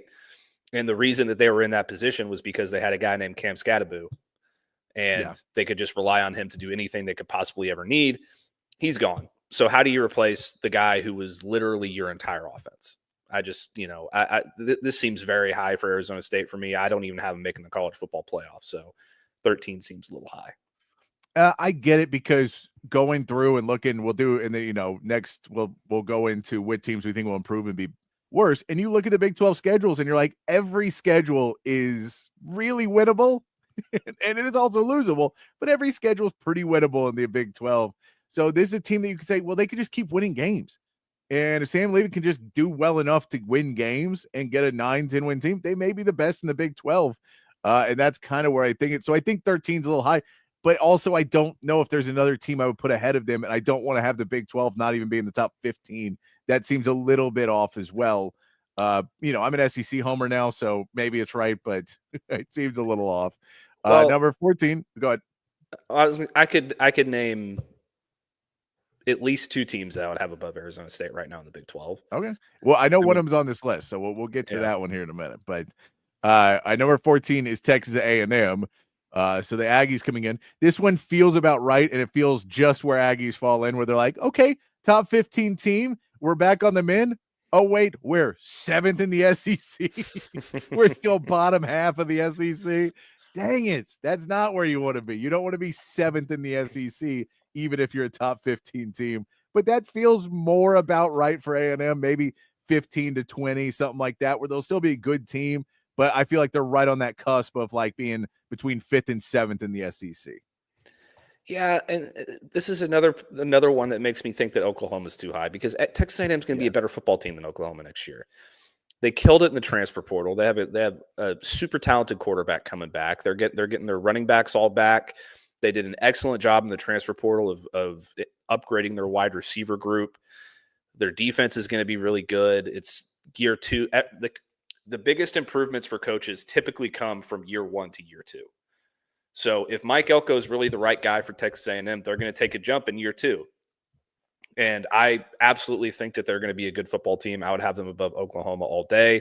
Not Georgia, but they feel like if I were reorganizing his rankings and I only had these SEC teams in here or whatever, I would put Texas A&M at 11, put Georgia at least at 10, and then drop Oklahoma all the way back somewhere else. Like, who's another SEC team on this list? Put them behind that team too. Like we're about to get to our next SEC team. Number 15 is Illinois, and number 16 is Ole Miss. So there you go. Ole Miss takes number 16. Another SEC team on this poll. A lot of SEC on this list of his top 20 teams, feeling pretty high. And I get it. We talk about Ole Miss again. This falls into 16 team, but also number 8 in the SEC, the 8th SEC team. They've got a lot to get into. Georgia Tech at 17. South Carolina, yet another SEC team, coming in at 18. Michigan at 19. And then a team that I think you would put ahead of Arizona State, Texas Tech at 20. Is 20 good for Texas Tech, or do you switch them and put them up there at like 13? What other Big 12 teams do you have in that conversation? I'd have BYU in that conversation too. I think that they're with Vegas, at least, they're the favorites to win the Big 12, as far as I know. Maybe that's changed. But 20 feels about where Arizona State should be. I would probably put Texas Tech at like around 16 or 17 if it was me. I don't think that they're necessarily going to be a top 10 contender or anything like that. But, I think that both BYU and Texas Tech have a better chance of winning the Big 12 than Arizona State does, because Texas Tech did such a phenomenal job in the transfer portal that I think that they fixed a lot of the issues that they had last year. So they certainly deserve to be on the list. And then going back to Ole Miss, I think that that's probably about right. Like, they're going to be a talented team. Lane Kiffin's always going to score points. The problem with Ole Miss over the past couple of years has been that they can't get out of their own way.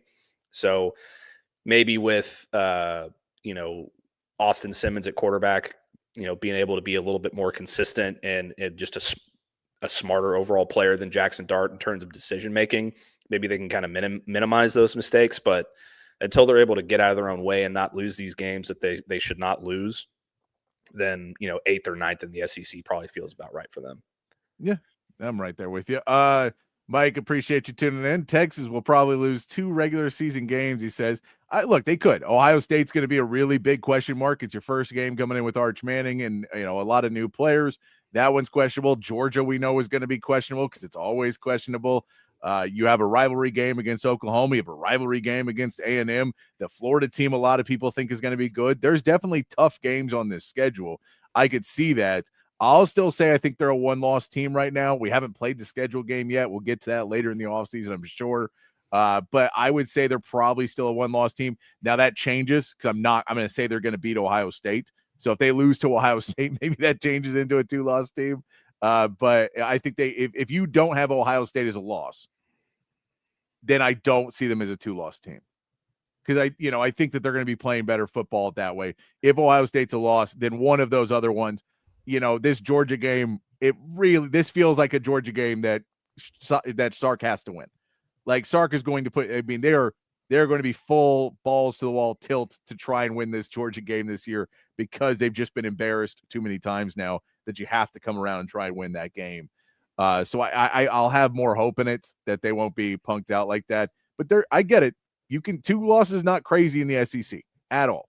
I mean, 3 losses is not technically crazy for a team coming in with a first-time starting quarterback in Arch Manning. I don't think it'll be there, but I also think they beat Ohio State. Once you say you beat Ohio State, then it knocks it down to 2 is kind of your floor. Yeah.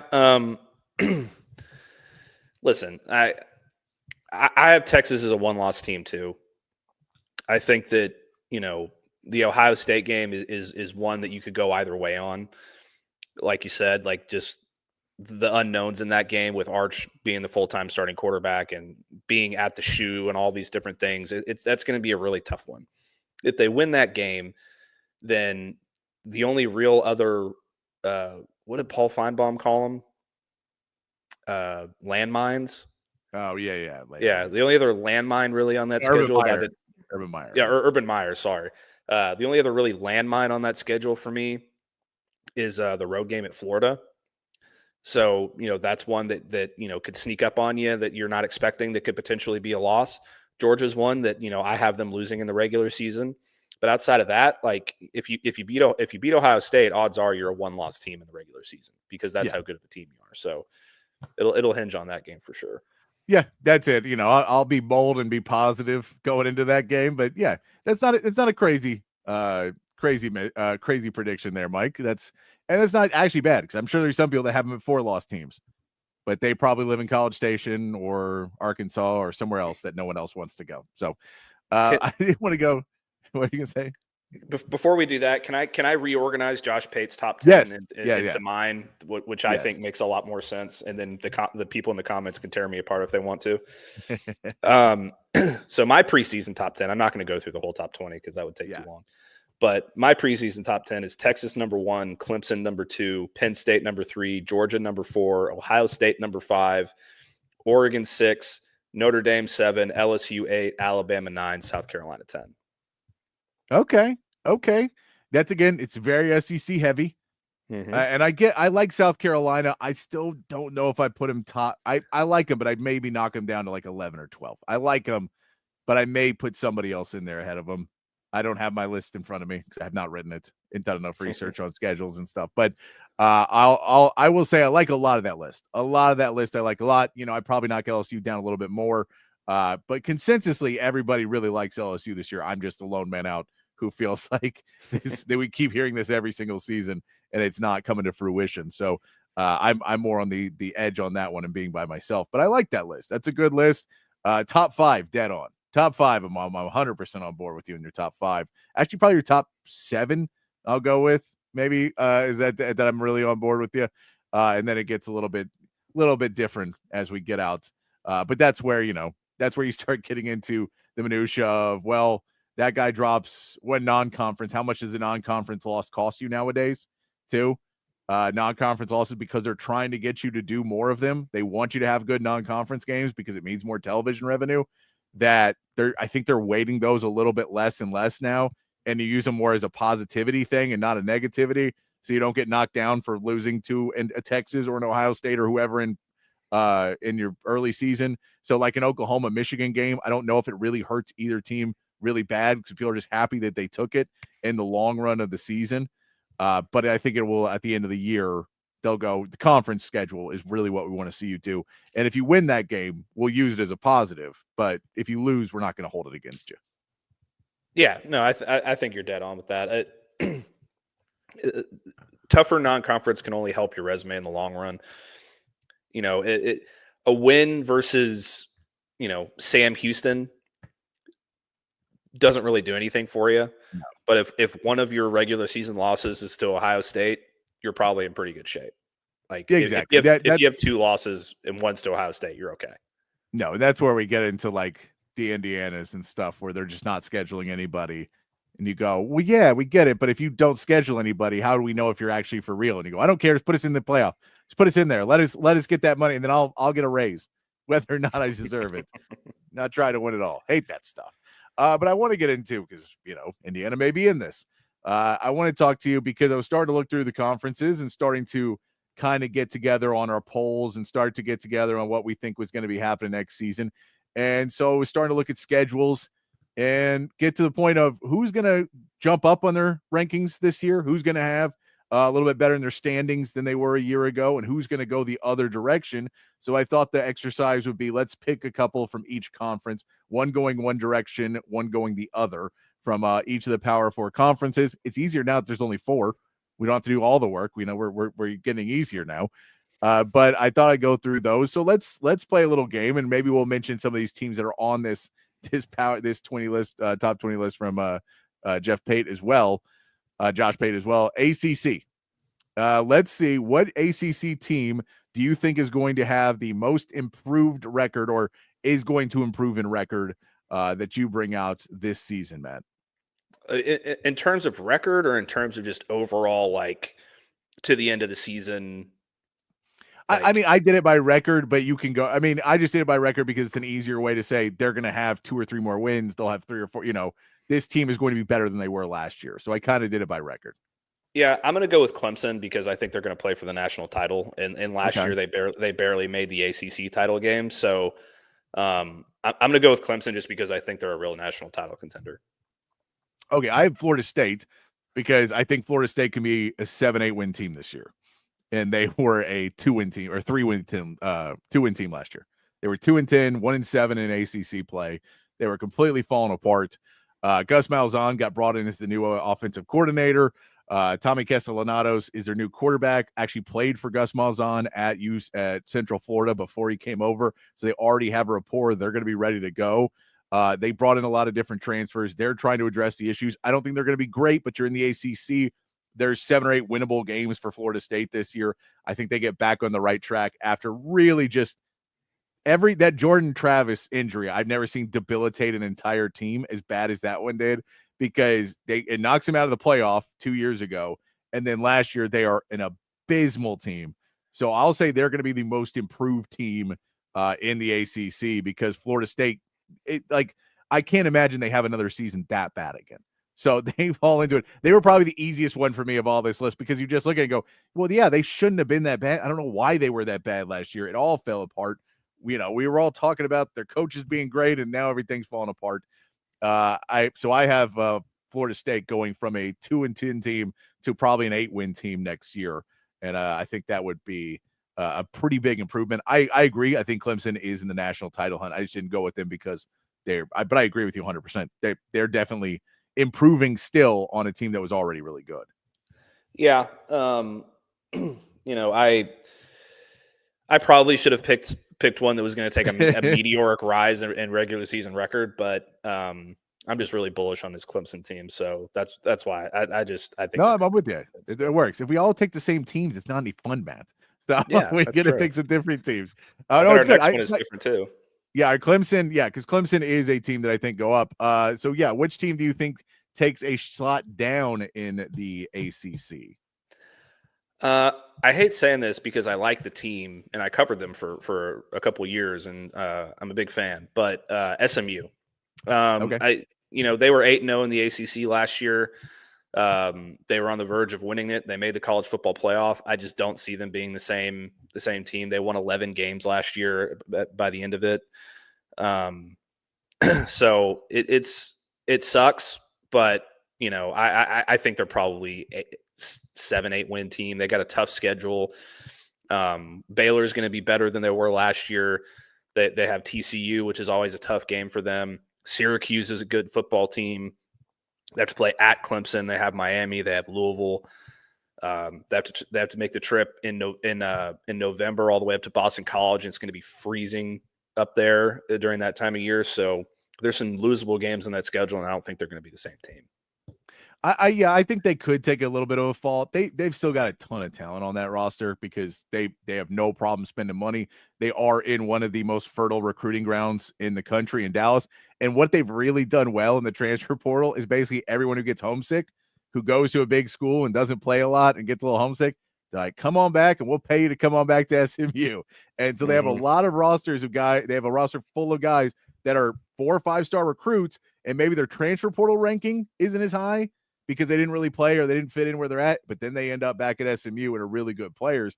I get that they're also having to travel a lot. Those are hard games to travel for the ACC for a team like SMU, but I still think that they will be okay there. I actually have Syracuse. I think Syracuse has a tough schedule. Kyle McCord being gone, LaQuint Allen's gone. They lost 3 of their top 4 pass catchers. They still have to play Tennessee this year, Clemson this year, SMU this year, Miami this year, Notre Dame this year. I think they're going to have a little bit tougher of a run because it's 5 top 25 teams right now. And I know you have SMU going down, but that's 4 top 25 teams. You take SMU out that they have to play this year. It just gives them a little bit tougher of a road. I like their coach. I like Fran Brown, but I just don't know if they can rebuild that fast with the new quarterback. So I'm going to say that they're a 6 to 7 win team. I think they're still decent, but from a 10-win team a year ago, dropping down to 6-7 wins, I'll say that's a team that drops down a little bit. Is a Syracuse team that may be just a little bit of downer after losing some players to the NFL. Yeah, they were the other team that I was considering for the team that was going to take a step back. One of my buddies thinks they're going to make the college football playoff. I don't think that's necessarily going to happen unless everything goes right for them. But Fran Brown's a great coach. I think he's going to have a lot of success there. I thought they did a good job in the transfer portal of replacing some stuff, but I can totally see them taking a step back. That schedule is pretty brutal for them. Yeah, like Mike says, North Carolina's on the way up. Come on now. We all know Bill Belichick's going to tank that program. Come on. It's just trying to get... North Carolina's going to be about the same as they were last year. I can't imagine they're going to be that much better this year with Bill Belichick. It just doesn't feel like there's nothing around that program to give you instilled confidence right now. Nothing. I mean, it's not like they had a great portal. They didn't have a great... I mean, they did okay, but it wasn't like Bill Belichick's influence really got them the players that are going to take them over the top. So I'm not on board yet of them having that much better of a season. I think they'll be about the same as they were last year, just with a lot more drama than they were probably expecting to get. And Miami still has Carson Beck coming in there, so they'll probably still be okay. This Miami team, I know Carson Beck didn't have a great year last year, but in the ACC, playing a lot weaker defenses, will probably have a better season this year than he did last year at Georgia. And yeah, I know Cam Ward gone is a big thing, but you got one of the best quarterbacks in the transfer portal to replace him. So that's going to help you out. And it's a 9-3 regular season. They'll probably be like 8-4, 9-3 again. Yeah. So they'll be about the same. Let's go over to the Big 12. Which team do you have improving the most in the Big 12? improving the most, I have Texas Tech, obviously, because I have them as a college football playoff contender. So I they were 8-5 last year. I think that they're probably going to be a 10-win football team in the regular season, and I think that they'll probably win the Big 12, get to 11, and they'll have a chance to win a college football playoff game. So their ceiling's probably about 12 wins. So a 4-win improvement is pretty steady, and I just think they got so much better this offseason. So that's a pretty easy call for me, actually. Yeah, I can go with that. I think they'll be better. I'm going to say Kansas this year is with the team that I think is going to improve. I like Kansas to get a little bit better. I think Jalen Daniels is going to have a better year this year. He's returning. So they have a quarterback come back. I know he did not have a great year last year. I think he'll improve some this year. They promoted his quarterback coach, the offensive coordinator, which I think will help him out a little bit more to help kind of make this a Jalen Daniels centered offense and get those interception numbers down, because that was really his big problem. Was he was still, getting some yards and getting touchdowns. He was just throwing a lot more picks last year. So if he can get that, they've added some good defensive additions, including Justice Finkley over on that Kansas team. They were 5-7 last year. I could see them getting to 8-9 wins this year. So not like they're still going to be super competitive in there. I could see them getting, an 8-win team. If they get to 9, then they're playing really out of their mind. But I think it'd be an 8-win team in the Big 12, because the Big 12 is a winnable conference. Yeah, no, I think you're spot on there. My dad hates Texas Tech more than anybody in the world, I think, and he just texts me a bunch of puke emojis after listening to me say that. So it is what it is. But I think Kansas could take a big step forward next year. That's a good football program that they're kind of creating there. And I really like their head coach, so I think they could take. Yeah, Lance Leopold's a really good coach. So I think last year was somewhat more of an aberration. To Jalen Daniels just threw a ton of picks.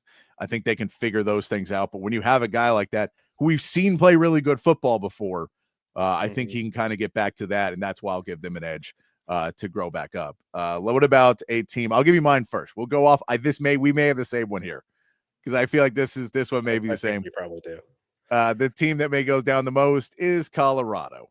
Yep. Are you on board with that one? Yeah. Look, they're a 9-win team last year. They lose Shedeur Sanders. They lose Traz Hunter. They've reloaded. They've got other players in there, but they're going with a younger quarterback, I believe now. It feels like it's going to be Colorado that drops down to a 6-7 win team and just isn't really in the conversation for the Big 12 title at the end of the year. They had a good season last year, but you lose a Heisman Trophy winner in Travis Hunter. You lose your starting quarterback, which his team was really built around Shedeur Sanders. So I think that there's just a lot of pieces where maybe there'll be some places where they get a little bit better, but this feels like a team that's going to have to rely completely on defense this year, and I'm not sure if they're going to be able to do it. Well, yeah, I mean, sure, they were a 9-win team last year when they had Shedeur Sanders and Travis Hunter. But then if you look at their schedule, they barely beat North Dakota State. They lost to Nebraska. Yeah. They had trouble with Colorado State. They barely beat Baylor. They lost to Kansas State, who was the one ranked team they played all year. They beat a bad Arizona team. They beat a bad Cincinnati team. They beat Texas Tech, who was middle of the road at best. That's being generous. They got their butts kicked by Kansas, and then one of their wins was against the worst team in the Big 12, Oklahoma State. So all that stuff with Colorado, like I get Travis Hunter was amazing and he deserved the Heisman. I'm not trying to take it away from him, but they played a patty cake schedule and they didn't do very well with it. And now their two best players are gone and they lost a bunch of guys in the transfer portal. Yeah, they bring some guys in, but I don't buy the Deion Sanders thing. I think they're going to be terrible. Yeah, no, and that's all it comes down to. You go, I'm not sold that Deion Sanders is the guy who can turn this program and rebuild a program in one season. Now, do I think in 2 years, maybe Colorado's, a good team and he's built them up to a real, yeah, sure. I could believe that because he is a great recruiter and he can hire good people around him and they can do things. Like, I don't think that there's any part that means that he won't be good down the stretch, but everything this program was built around Shedeur Sanders. This was all set up for a plan for Shedeur Sanders to win games and go ahead. Travis Hunter was not even the focal point of this. It was Shedeur Sanders. So to take a program that loses that what it's built around and you're replacing with somebody that isn't even Shedeur Sanders level, I just feel like it's going to take a little bit of time for them to get back on their feet. And yeah, we could see them blow some games. It'll be really interesting if they're really bad, because then the narrative from Colorado's camp will be, yeah, that's because Shedeur Sanders should have been the number 1 overall pick and not good at running a football program. And if they're good, then we all have to sit back and go, Deion's got to go something going. And maybe Shedeur was the problem. And there are some other things happening. Yeah, I mean, Caden Salter is a good quarterback. Yeah. I just, I need to see it first, because Shedeur Sanders was one of the top quarterbacks in the country last year, according to most people. Mel Kiper Jr. was, sitting on his lap all year. But, I have a hard time seeing it, man. They just lost too much. If you lose the best player in the country and you don't really have somebody to replace him, then you're going to have a hard time. Yeah. Let's go over to the Big Ten now. This is where things get a little bit tougher. I am not sure about my biggest riser in this one, because there wasn't a lot of guys that I thought were down that were going to have growth. So where do you go with your team that you think improves the most in the Big Ten? This is going to be kind of a controversial pick, I think, because a lot of people don't think they're going to be anything special this year, but I think Nebraska has a chance to do it. If they don't do it this year, then I think Matt Rule is going to be in trouble. But the main reason that I have Nebraska up here is because they have Dylan Raiola.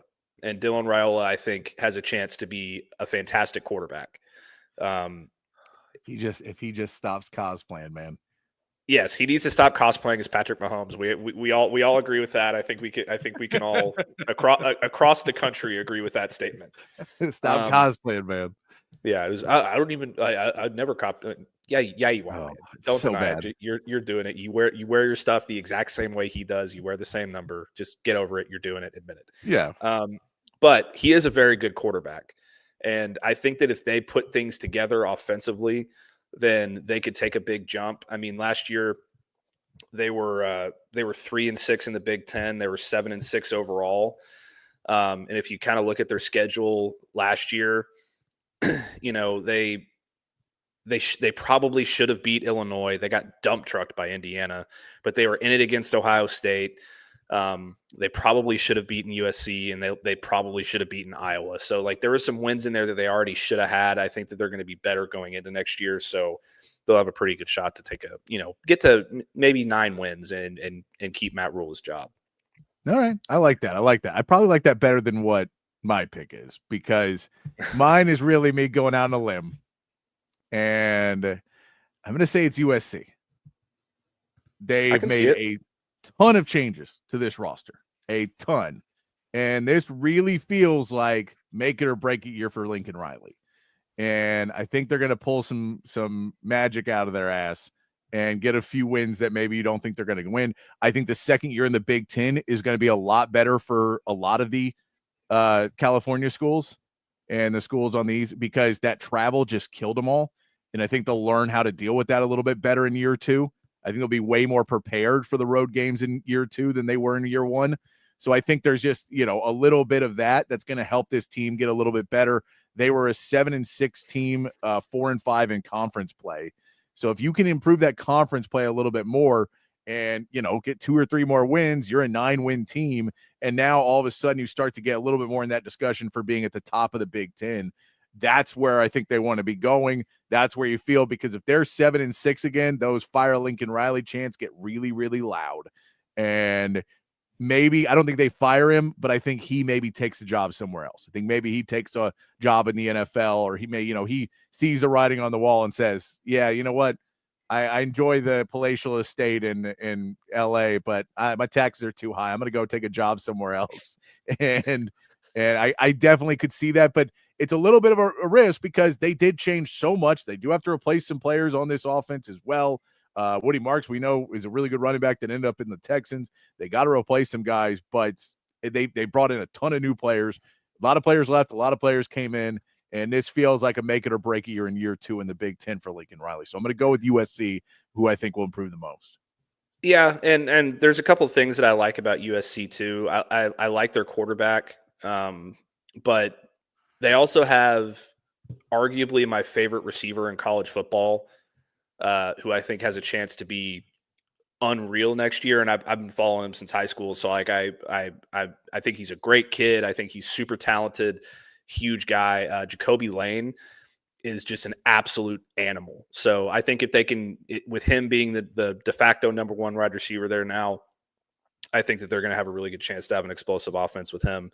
But the thing that about USC, I really want Lincoln Riley to have a good year and keep that job, because the most annoying thing that's going to happen next year if he gets fired is there's going to be at least 2 weeks of conversation about bring Steve Sarkisian home, blah, blah, blah, blah, blah, blah, blah. And then, all that's going to happen is Texas is just going to give him another extension. So it'll work out great in the long run. And I'll have some stuff to write about that'll get my site some traffic, but it's just going to be annoying to listen to. So it would be really fun is if Lincoln Riley is not doing well there, and then Brett Venables gets fired at Oklahoma.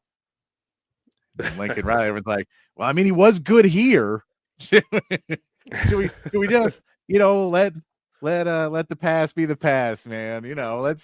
Let's move. Let's just hire him back and have a good time, and he'll be back in Oklahoma. We'll teach him how to make some brisket, and we'll get things going again. I think he'll go to the NFL personally, but that's an interesting one. But I don't think he'll have to. I think they'll start to turn it around a little bit more there at USC. I wonder if we have the same one on this. What team do you think takes the biggest downturn in the Big Ten? My guess is that we have the same one, but I'm going to go with Indiana. Yep. They're going to start the season probably 3-0. Yeah, because they have Old Dominion, Kennesaw State, and Indiana State, which is just an absolute joke. But then they're going to play a really good Illinois team. I think they're going to get blown out in that game. I think they're going to lose to Iowa. I think they're going to lose to Oregon. I think they're going to lose to Penn State, probably, drop another one in there, maybe Michigan State or UCLA. Wisconsin will have a chance to beat them as well. They were 11-2 last year. I think that they're a 6-win team at best. Yeah, Mike agrees with us there on the text on the chat too. Indiana, it has to be Indiana. And look, if Cignetti can keep it going, then he can continue to talk all the trash in the world. But it really felt, first of all, that no respect for not scheduling opponents, because you just don't want to take any chances and you just want to get wins, and then pretending like that's okay and that those wins are really important. That no, we won 11 games. You won 8 games. You didn't play anybody for those 3. I'm not even going to give them to you. You're an 8-2 team. Calm down. But and the only 2 good teams you played last year beat you by double digits, and Ohio State dump trucked you. So, they got exposed, and I think that they're just going to be a garbage. No, I'm with you. Yeah, I think they'll be 6 or 7 win team. I mean, they're not going to be, below 500, but they'll be around 500, I think, this year. It just feels like it was a lot of luck. So, yeah, I'm with you on that one. Indiana for me as well on my list.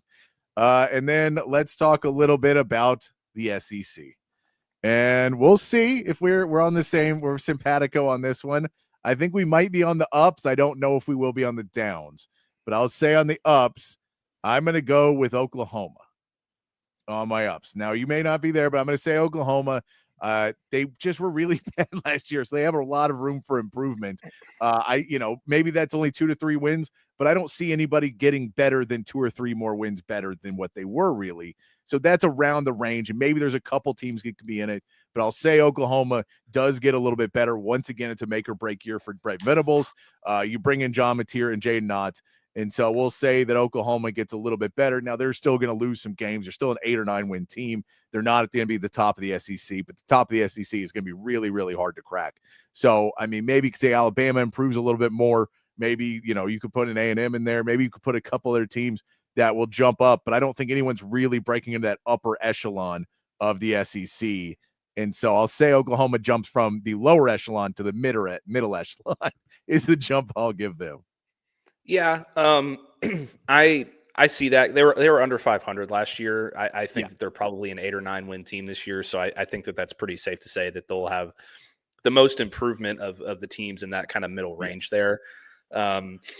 Especially if John Mateer is everything. If John Mateer is everything that people are saying he's going to be next year, then they could be even better than that. So, they're national champions, right? Some of the stuff I've seen about John Mateer, I don't know. They may not lose another game while he's alive. That's how good he is. Yeah, that's certainly possible. For me, I kind of came down to two different teams. Right. And I'm been looking at their schedules while we've been talking this whole time. And I was trying to decide between Florida and Texas A&M as my most improved team. I think Florida's schedule is just too hard for them to be that team. That's why they got knocked off mine. Yeah. Yeah, they've got at LSU, at Miami. They have Texas, at Texas A&M, Georgia, at Ole Miss, Tennessee, Florida State. Like, no, that was exactly the reason why they were not on my list. So I was like, Florida's going to be better, right? And you look at their schedule and go, oh man, have fun, DJ Lagway. Yeah, that's going to be real tough. So I had to knock them off. So I'm going with Texas A&M. I thought that they've improved. My dad's probably going to send me more puke emojis, but I thought they improved so much in the offseason in terms of transfer portal additions. They had a good recruiting class. I think Mike Elko is going to have a better year in year 2 than he did in year 1. Their schedule's not that bad considering they're in the SEC.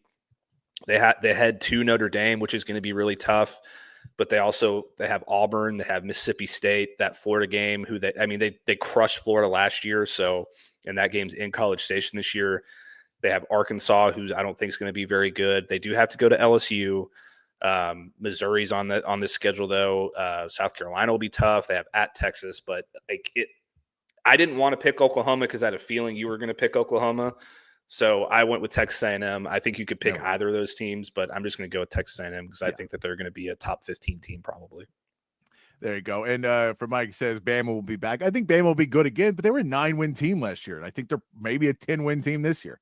So they're there, and I think they could be good, but they still have to play. They start off with Florida State. They have a Georgia game in there. They play Tennessee. South Carolina is going to be good. LSU is going to be good. We say Oklahoma gets better. That one's going to be a tough one as well. So they have some tough games. They're also playing Wisconsin non-conference. So they have a decent non-con.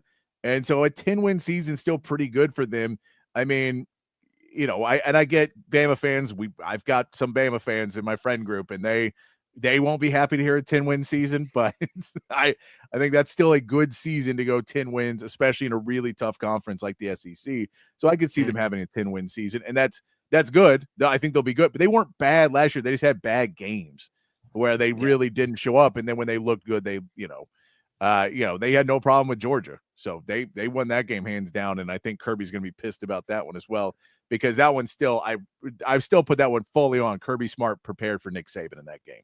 And I don't know why he did it, but he did not prepare for Kalen DeBoer. He said, Alabama's not going to change what they do. And then they changed everything on him, and he was not ready for it in time.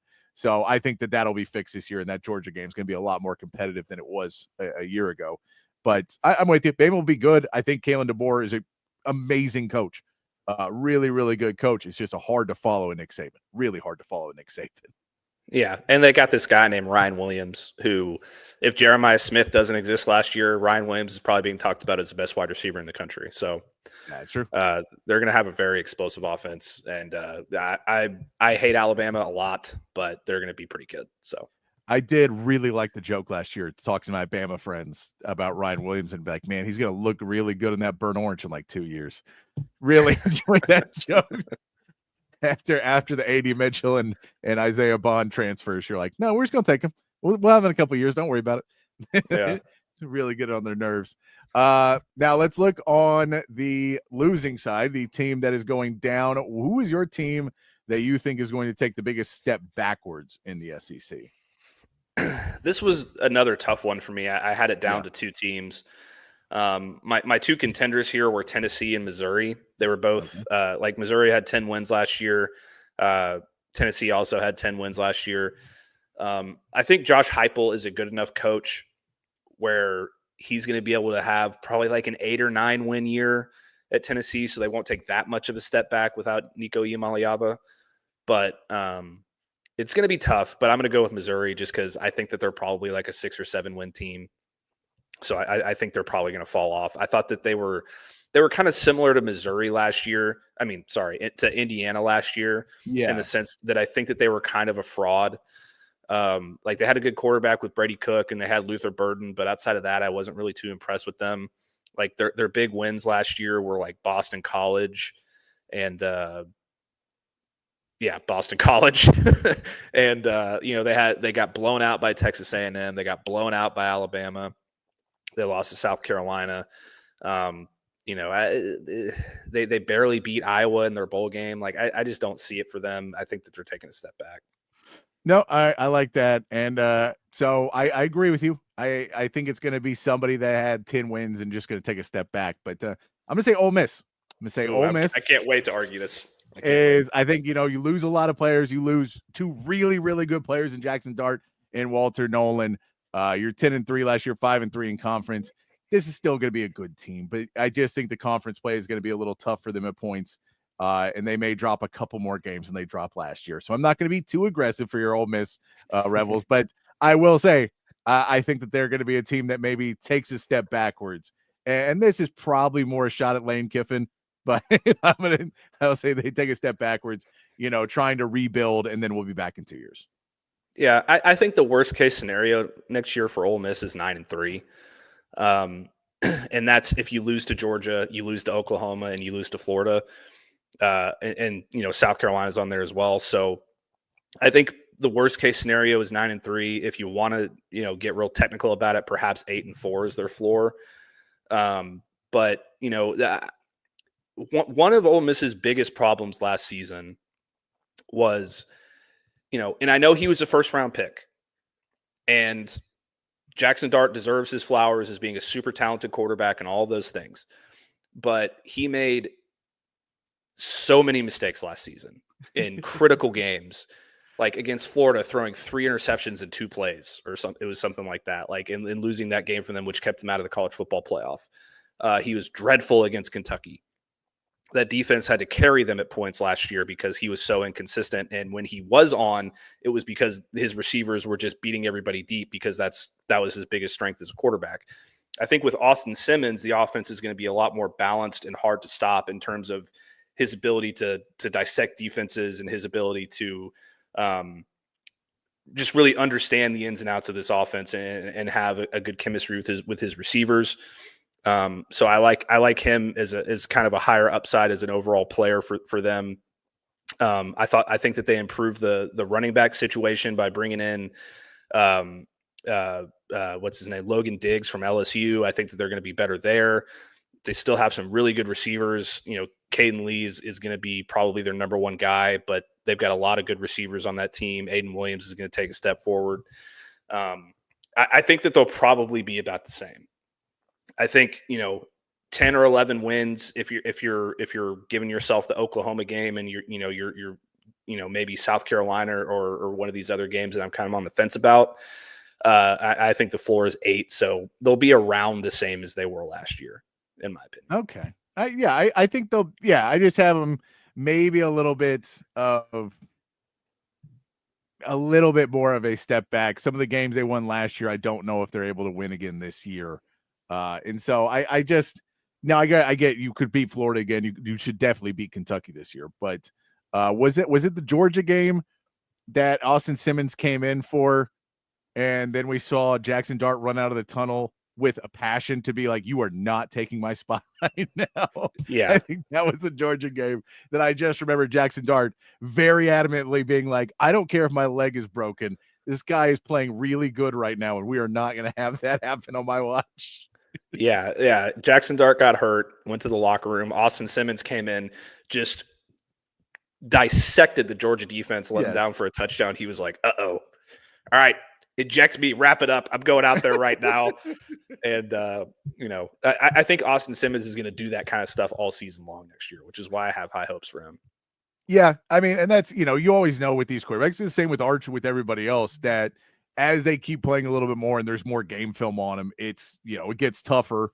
And so Georgia was prepared for Jackson Dart, and then a guy that doesn't just throw it deep all the time stepped in and really let him down. But it'll be a tougher season for them this year with some new guys. But I just, I want to throw a little jab there into you at the end. I appreciate it. Any chance that I get to talk about Ole Miss, I will take. So, all right. Well, why don't we take our second break? We'll take this. We'll come back. We'll get into our meathead of the day. Maybe mention a little Derek Carr in the first game of the NFL schedule, as well as we got about 11 minutes till the Spurs get the number 1 pick in the draft. You know what? Maybe number 1 and number 2. We got 2 picks in the lottery, so number 1 and number 2. If we're gonna be greedy, let's be greedy. So we'll take our break. We'll come back. We'll say all our prayers to try and get that, and we'll continue on and wrap up the show here on a Monday afternoon here on Open Hi, Gym. I'm Hayden Covert. Welcome to Covert Buick GMC of Bee Cave, your home in the Hill Country for new and pre-owned Buick and GMC vehicles. With beautiful inventory arriving daily, including the GMC Yukon, Sierra 1500, and Buick Enclave, you'll be certain to find the perfect vehicle at an incredible deal. Our service department is also open for all your vehicle maintenance needs. Visit us today for a test drive. Covert, born and raised in Austin. We are professional grade. Altstadt Beer, the best beer that you can find all throughout the great state of Texas. Y'all know I've been a fan of Altstadt for years now, and if you try it, I think you will be too. If you've already tried it, you know exactly what I am talking about. Altstadt is brewed locally in Fredericksburg, but available all over the state of Texas. So if you're tuned in Austin, San Antonio, Dallas, Houston, it does not matter. You can find Altstadt at a local grocery store or liquor store. They've got a bunch of different brews, something for every beer drinker out there. The lager, the Kolsch, those are their 2 flagship beers, both award winners. They are fantastic. The Altstadt Light sacrifices on calories but does not sacrifice on the taste. They've got a great pills, tons of great seasonals as well. I'm telling you, one sip and you won't go back to the other beers you've been drinking in the past. It is the official beer of BK. It should be the official beer of you as well. It's Altstadt Beer. No impurities, no regrets. Hi, this is Tom McKay with Audiovisual Consultations. Today's home electronics can be a bit daunting. My company has spent the last 36 years making sure they are not. For those of you who have not experienced our services yet, we'd like to invite you to give us a try for all your home electronics needs. We carry all the major brands of televisions and stereo equipment at prices you can't find in stores. And we come to you. There's no need to leave your home to find great pricing and incomparable service. No traffic and experienced sales geeks or pushy showroom tactics. We believe in having some fun and dreaming big. You have a dream for your home entertainment? Let us know. We can make it come true. And we are always there to help after the job is done. We cultivate clients for a lifetime by treating everyone like their family. No, not those family members. I'm talking about the ones you actually like. So relax, hug your kids, make love to your wife, and smile. Then, when you have a moment, give us a call at 255-8678. That's 512-255-8678. Or online at avconsultations.com. Back here on Open Gym, wrapping up the show on a Monday evening. Patrick Davis here, alongside Matt Galatzan from Texas Longhorns on SI. So we get into 8 minutes till the Spurs get the number 1 pick in the NBA drafts. I'm hoping for you, Patrick. I really am. I'm gonna be pulling for it. You root for it? Let's get into it. We did see our NFL schedule. 1 game has been announced for sure so far, and that is that the Dallas Cowboys are opening up your season against the Philadelphia Eagles. Matt, are you excited about a Dallas Cowboys Philadelphia Eagles first game of the season? Look, Dak will be healthy for it. That's good. No, I was hoping they'd open with the Giants again so they'd get a guaranteed win, but they're going to start 0-1, so that's pretty unfortunate. The Eagles are going to run through them, I think, but I'll be interested to see how George Pickens plays in his first game. So I'm glad that it's against a good team. All right. Derek Carr announced his retirement this weekend. It felt like some problems within the Saints organization. Basically, the start of it was that they said he had an injury and he did not feel like he was going to have to take the full season off for the injury. He wanted to get a second opinion. They were going back and forth. It really felt like they were trying to get out of this contract in one way or another. He went and, during his church sermon, went off on a rant about the Saints. At 34 years old, though, he announces his retirement. What are the odds he stays retired? Not very good. I think he'll probably come back at some point. He gets out of his commitments to New Orleans. I think he might take the year off, or later in the year, somebody's going to have some quarterback issues with an injury, and good old Derek Carr will be there to save the day. He's gonna get up off his couch and come in and save the season for the Pittsburgh Steelers or something. It does feel like this is a year off thing, and be like, okay, I'm enjoying. But you know what, guys? I thought I fell out of love with the game, but I still love it, and I want to come back as long as it's not for the New Orleans Saints and Kellen Moore and a franchise that clearly didn't want me after that trade. They traded me and they paid me all this money and then realized that I wasn't getting it done and that none of the receivers want to play with me anymore. So he has moved on. But it's an interesting poll because now Tyler Shuck is your front runner to be there. I know people will be like, why not Spencer Rattler? I'm like, you watch Spencer Rattler play football? Tyler Shuck is your front runner to be the quarterback of the New Orleans Saints. But, I mean, he's going to announce his retirement in a couple of weeks anyway. He's getting up there. I think he's older than Derek Carr, right? Yeah, I think he probably is at this point. He's like 40. I don't feel good for the Saints next year with that quarterback room, but we'll see what happens. We did have a bit of breaking news, though, here, Patrick. What you got? Not exactly breaking. I feel like this was already probably set. It's just a matter of them officially announcing the details. But Texas and Ohio State in week 1 has officially been confirmed for airing on Fox television, which probably means they're going to get big noon kickoff, which is the Fox version of College Game Day. So, oh, come on. Nobody wants a Fox noon kickoff. Nobody likes it. No, I hate that. That means 11 a.m. for us here in Central Time. So if it's a Texas home game, I'm all about those 11 a.m. games. But if it's one Make that it a night game, yeah, it should be a night game. But come on. At least we get A&M on a Friday night. That's good. So we'll take our victories where we get them. Let's get to our meathead of the day today. First off, I will show you the video that Matt was talking about earlier. We were talking about Jonah and his being people getting on him for being a little too excited in a game that they were losing. Here's A&M earlier this season. Episode of Psycho Pitchers in the Midweek. Watch this kid for Texas State. Alex Valentin, who is just straight up tweaking against Texas A&M. This game was chippy all game. I mean, I don't know if this kid's got something against Jason. Like a little shimmy there. Boop, just dots up. Look at him. Head nod. Let's fucking go. Let's fucking go.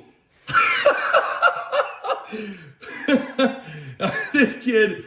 It's 7-2, Texas State. I mean, what's probably going to be the number 1 draft pick is in the box. And this kid don't give a. There we go. There's Texas State showing that was not big news. That was a viral tweet that went around, but it was not necessarily as big of news as Jonah going off on all of that. So there's one of our meatheads of the day, but we've got another one for you as well. Here is our other video. If I can pull it up real quick, if I can do our video and do things and use computers. This is a lacrosse broadcast, and you can hear in the background in the crowd, the person, I guess, reporting in the crowd or where the crowd mic is. In mini camp today. Oh, wait, wrong video. Guys, we hit the wrong video. We're trying to figure it out here on the show. I don't know why that one played. In mini camp today. I don't know why it is playing the wrong video. I don't know why it's playing that one. I am clicking the right video. It is playing the wrong video. I don't know why we break the stream so much. I think the stream's just been, it's been watched by so many people because so many people are very big fans of Texas Sports Unfiltered that, maybe it's just the bandwidth, of the YouTube's just getting overwhelmed and it just needs a break or something like that, I don't know. I don't know why we keep breaking. I keep trying to not break it, and yet somehow I continue to break this stream at the end of the year or at the end of the shows. Luckily, we keep breaking it at the end of the shows. So that's better than the other way around. Let's see if I can find it again. Well, just while you're doing that, to talk about the Texas A&M one a little bit. I mean, people were calling that guy a legend for talking all that smack to Jace Laviolette. And but no, Jonah Williams is a knucklehead because he had a few things to say to the to the Florida pitcher, while this Texas State pitcher, who has a massive lead on Texas A&M, is a legend because he's talking smack. Be consistent about your issues with players. Don't pick and choose. All right, let's see if we can make this work now. All right, if I can do this. This is great broadcasting, by the way. This is everything I've learned. My 15 years doing this. Back home, a lot of people saying this doesn't go anywhere. For those lucky enough to listen, let's go shoot. Sacred Heart has diarrhea. And now we'll get our penalty. We hear a little in the crowd mic there. So Sacred Heart to the man up, trailing by 2 at the beginning of this fourth quarter.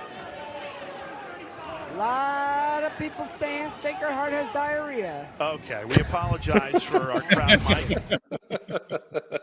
The crowd mic there. Somebody, I guess, got a hold of the crowd mic and tried to get the sounds. And the first time you hear is Sacred Heart has diarrhea. And you kind of hear it and you're like, what was that? And the second time it goes, a lot of people saying Sacred Heart has diarrhea, which I never heard as a taunt for another team. But solid stuff there from whoever was playing Sacred Heart there. Yeah, you talk about great broadcasting here on Open Gym. That is great broadcasting for whatever network that's on. I don't know how you let that happen. Oh, that's solid stuff right there. All right, we got to take off. Spurs about to get the number 1 pick, so I'm going to turn that on. All your well wishes are going to the Spurs right now, I hope, for everybody. We'll be back to talk about it and the impact on the league when the Spurs have the number 1 pick tomorrow and other sports stories here on Open Gym. But until then, be kind, be safe, keep your underwear clean. We'll see you right here back.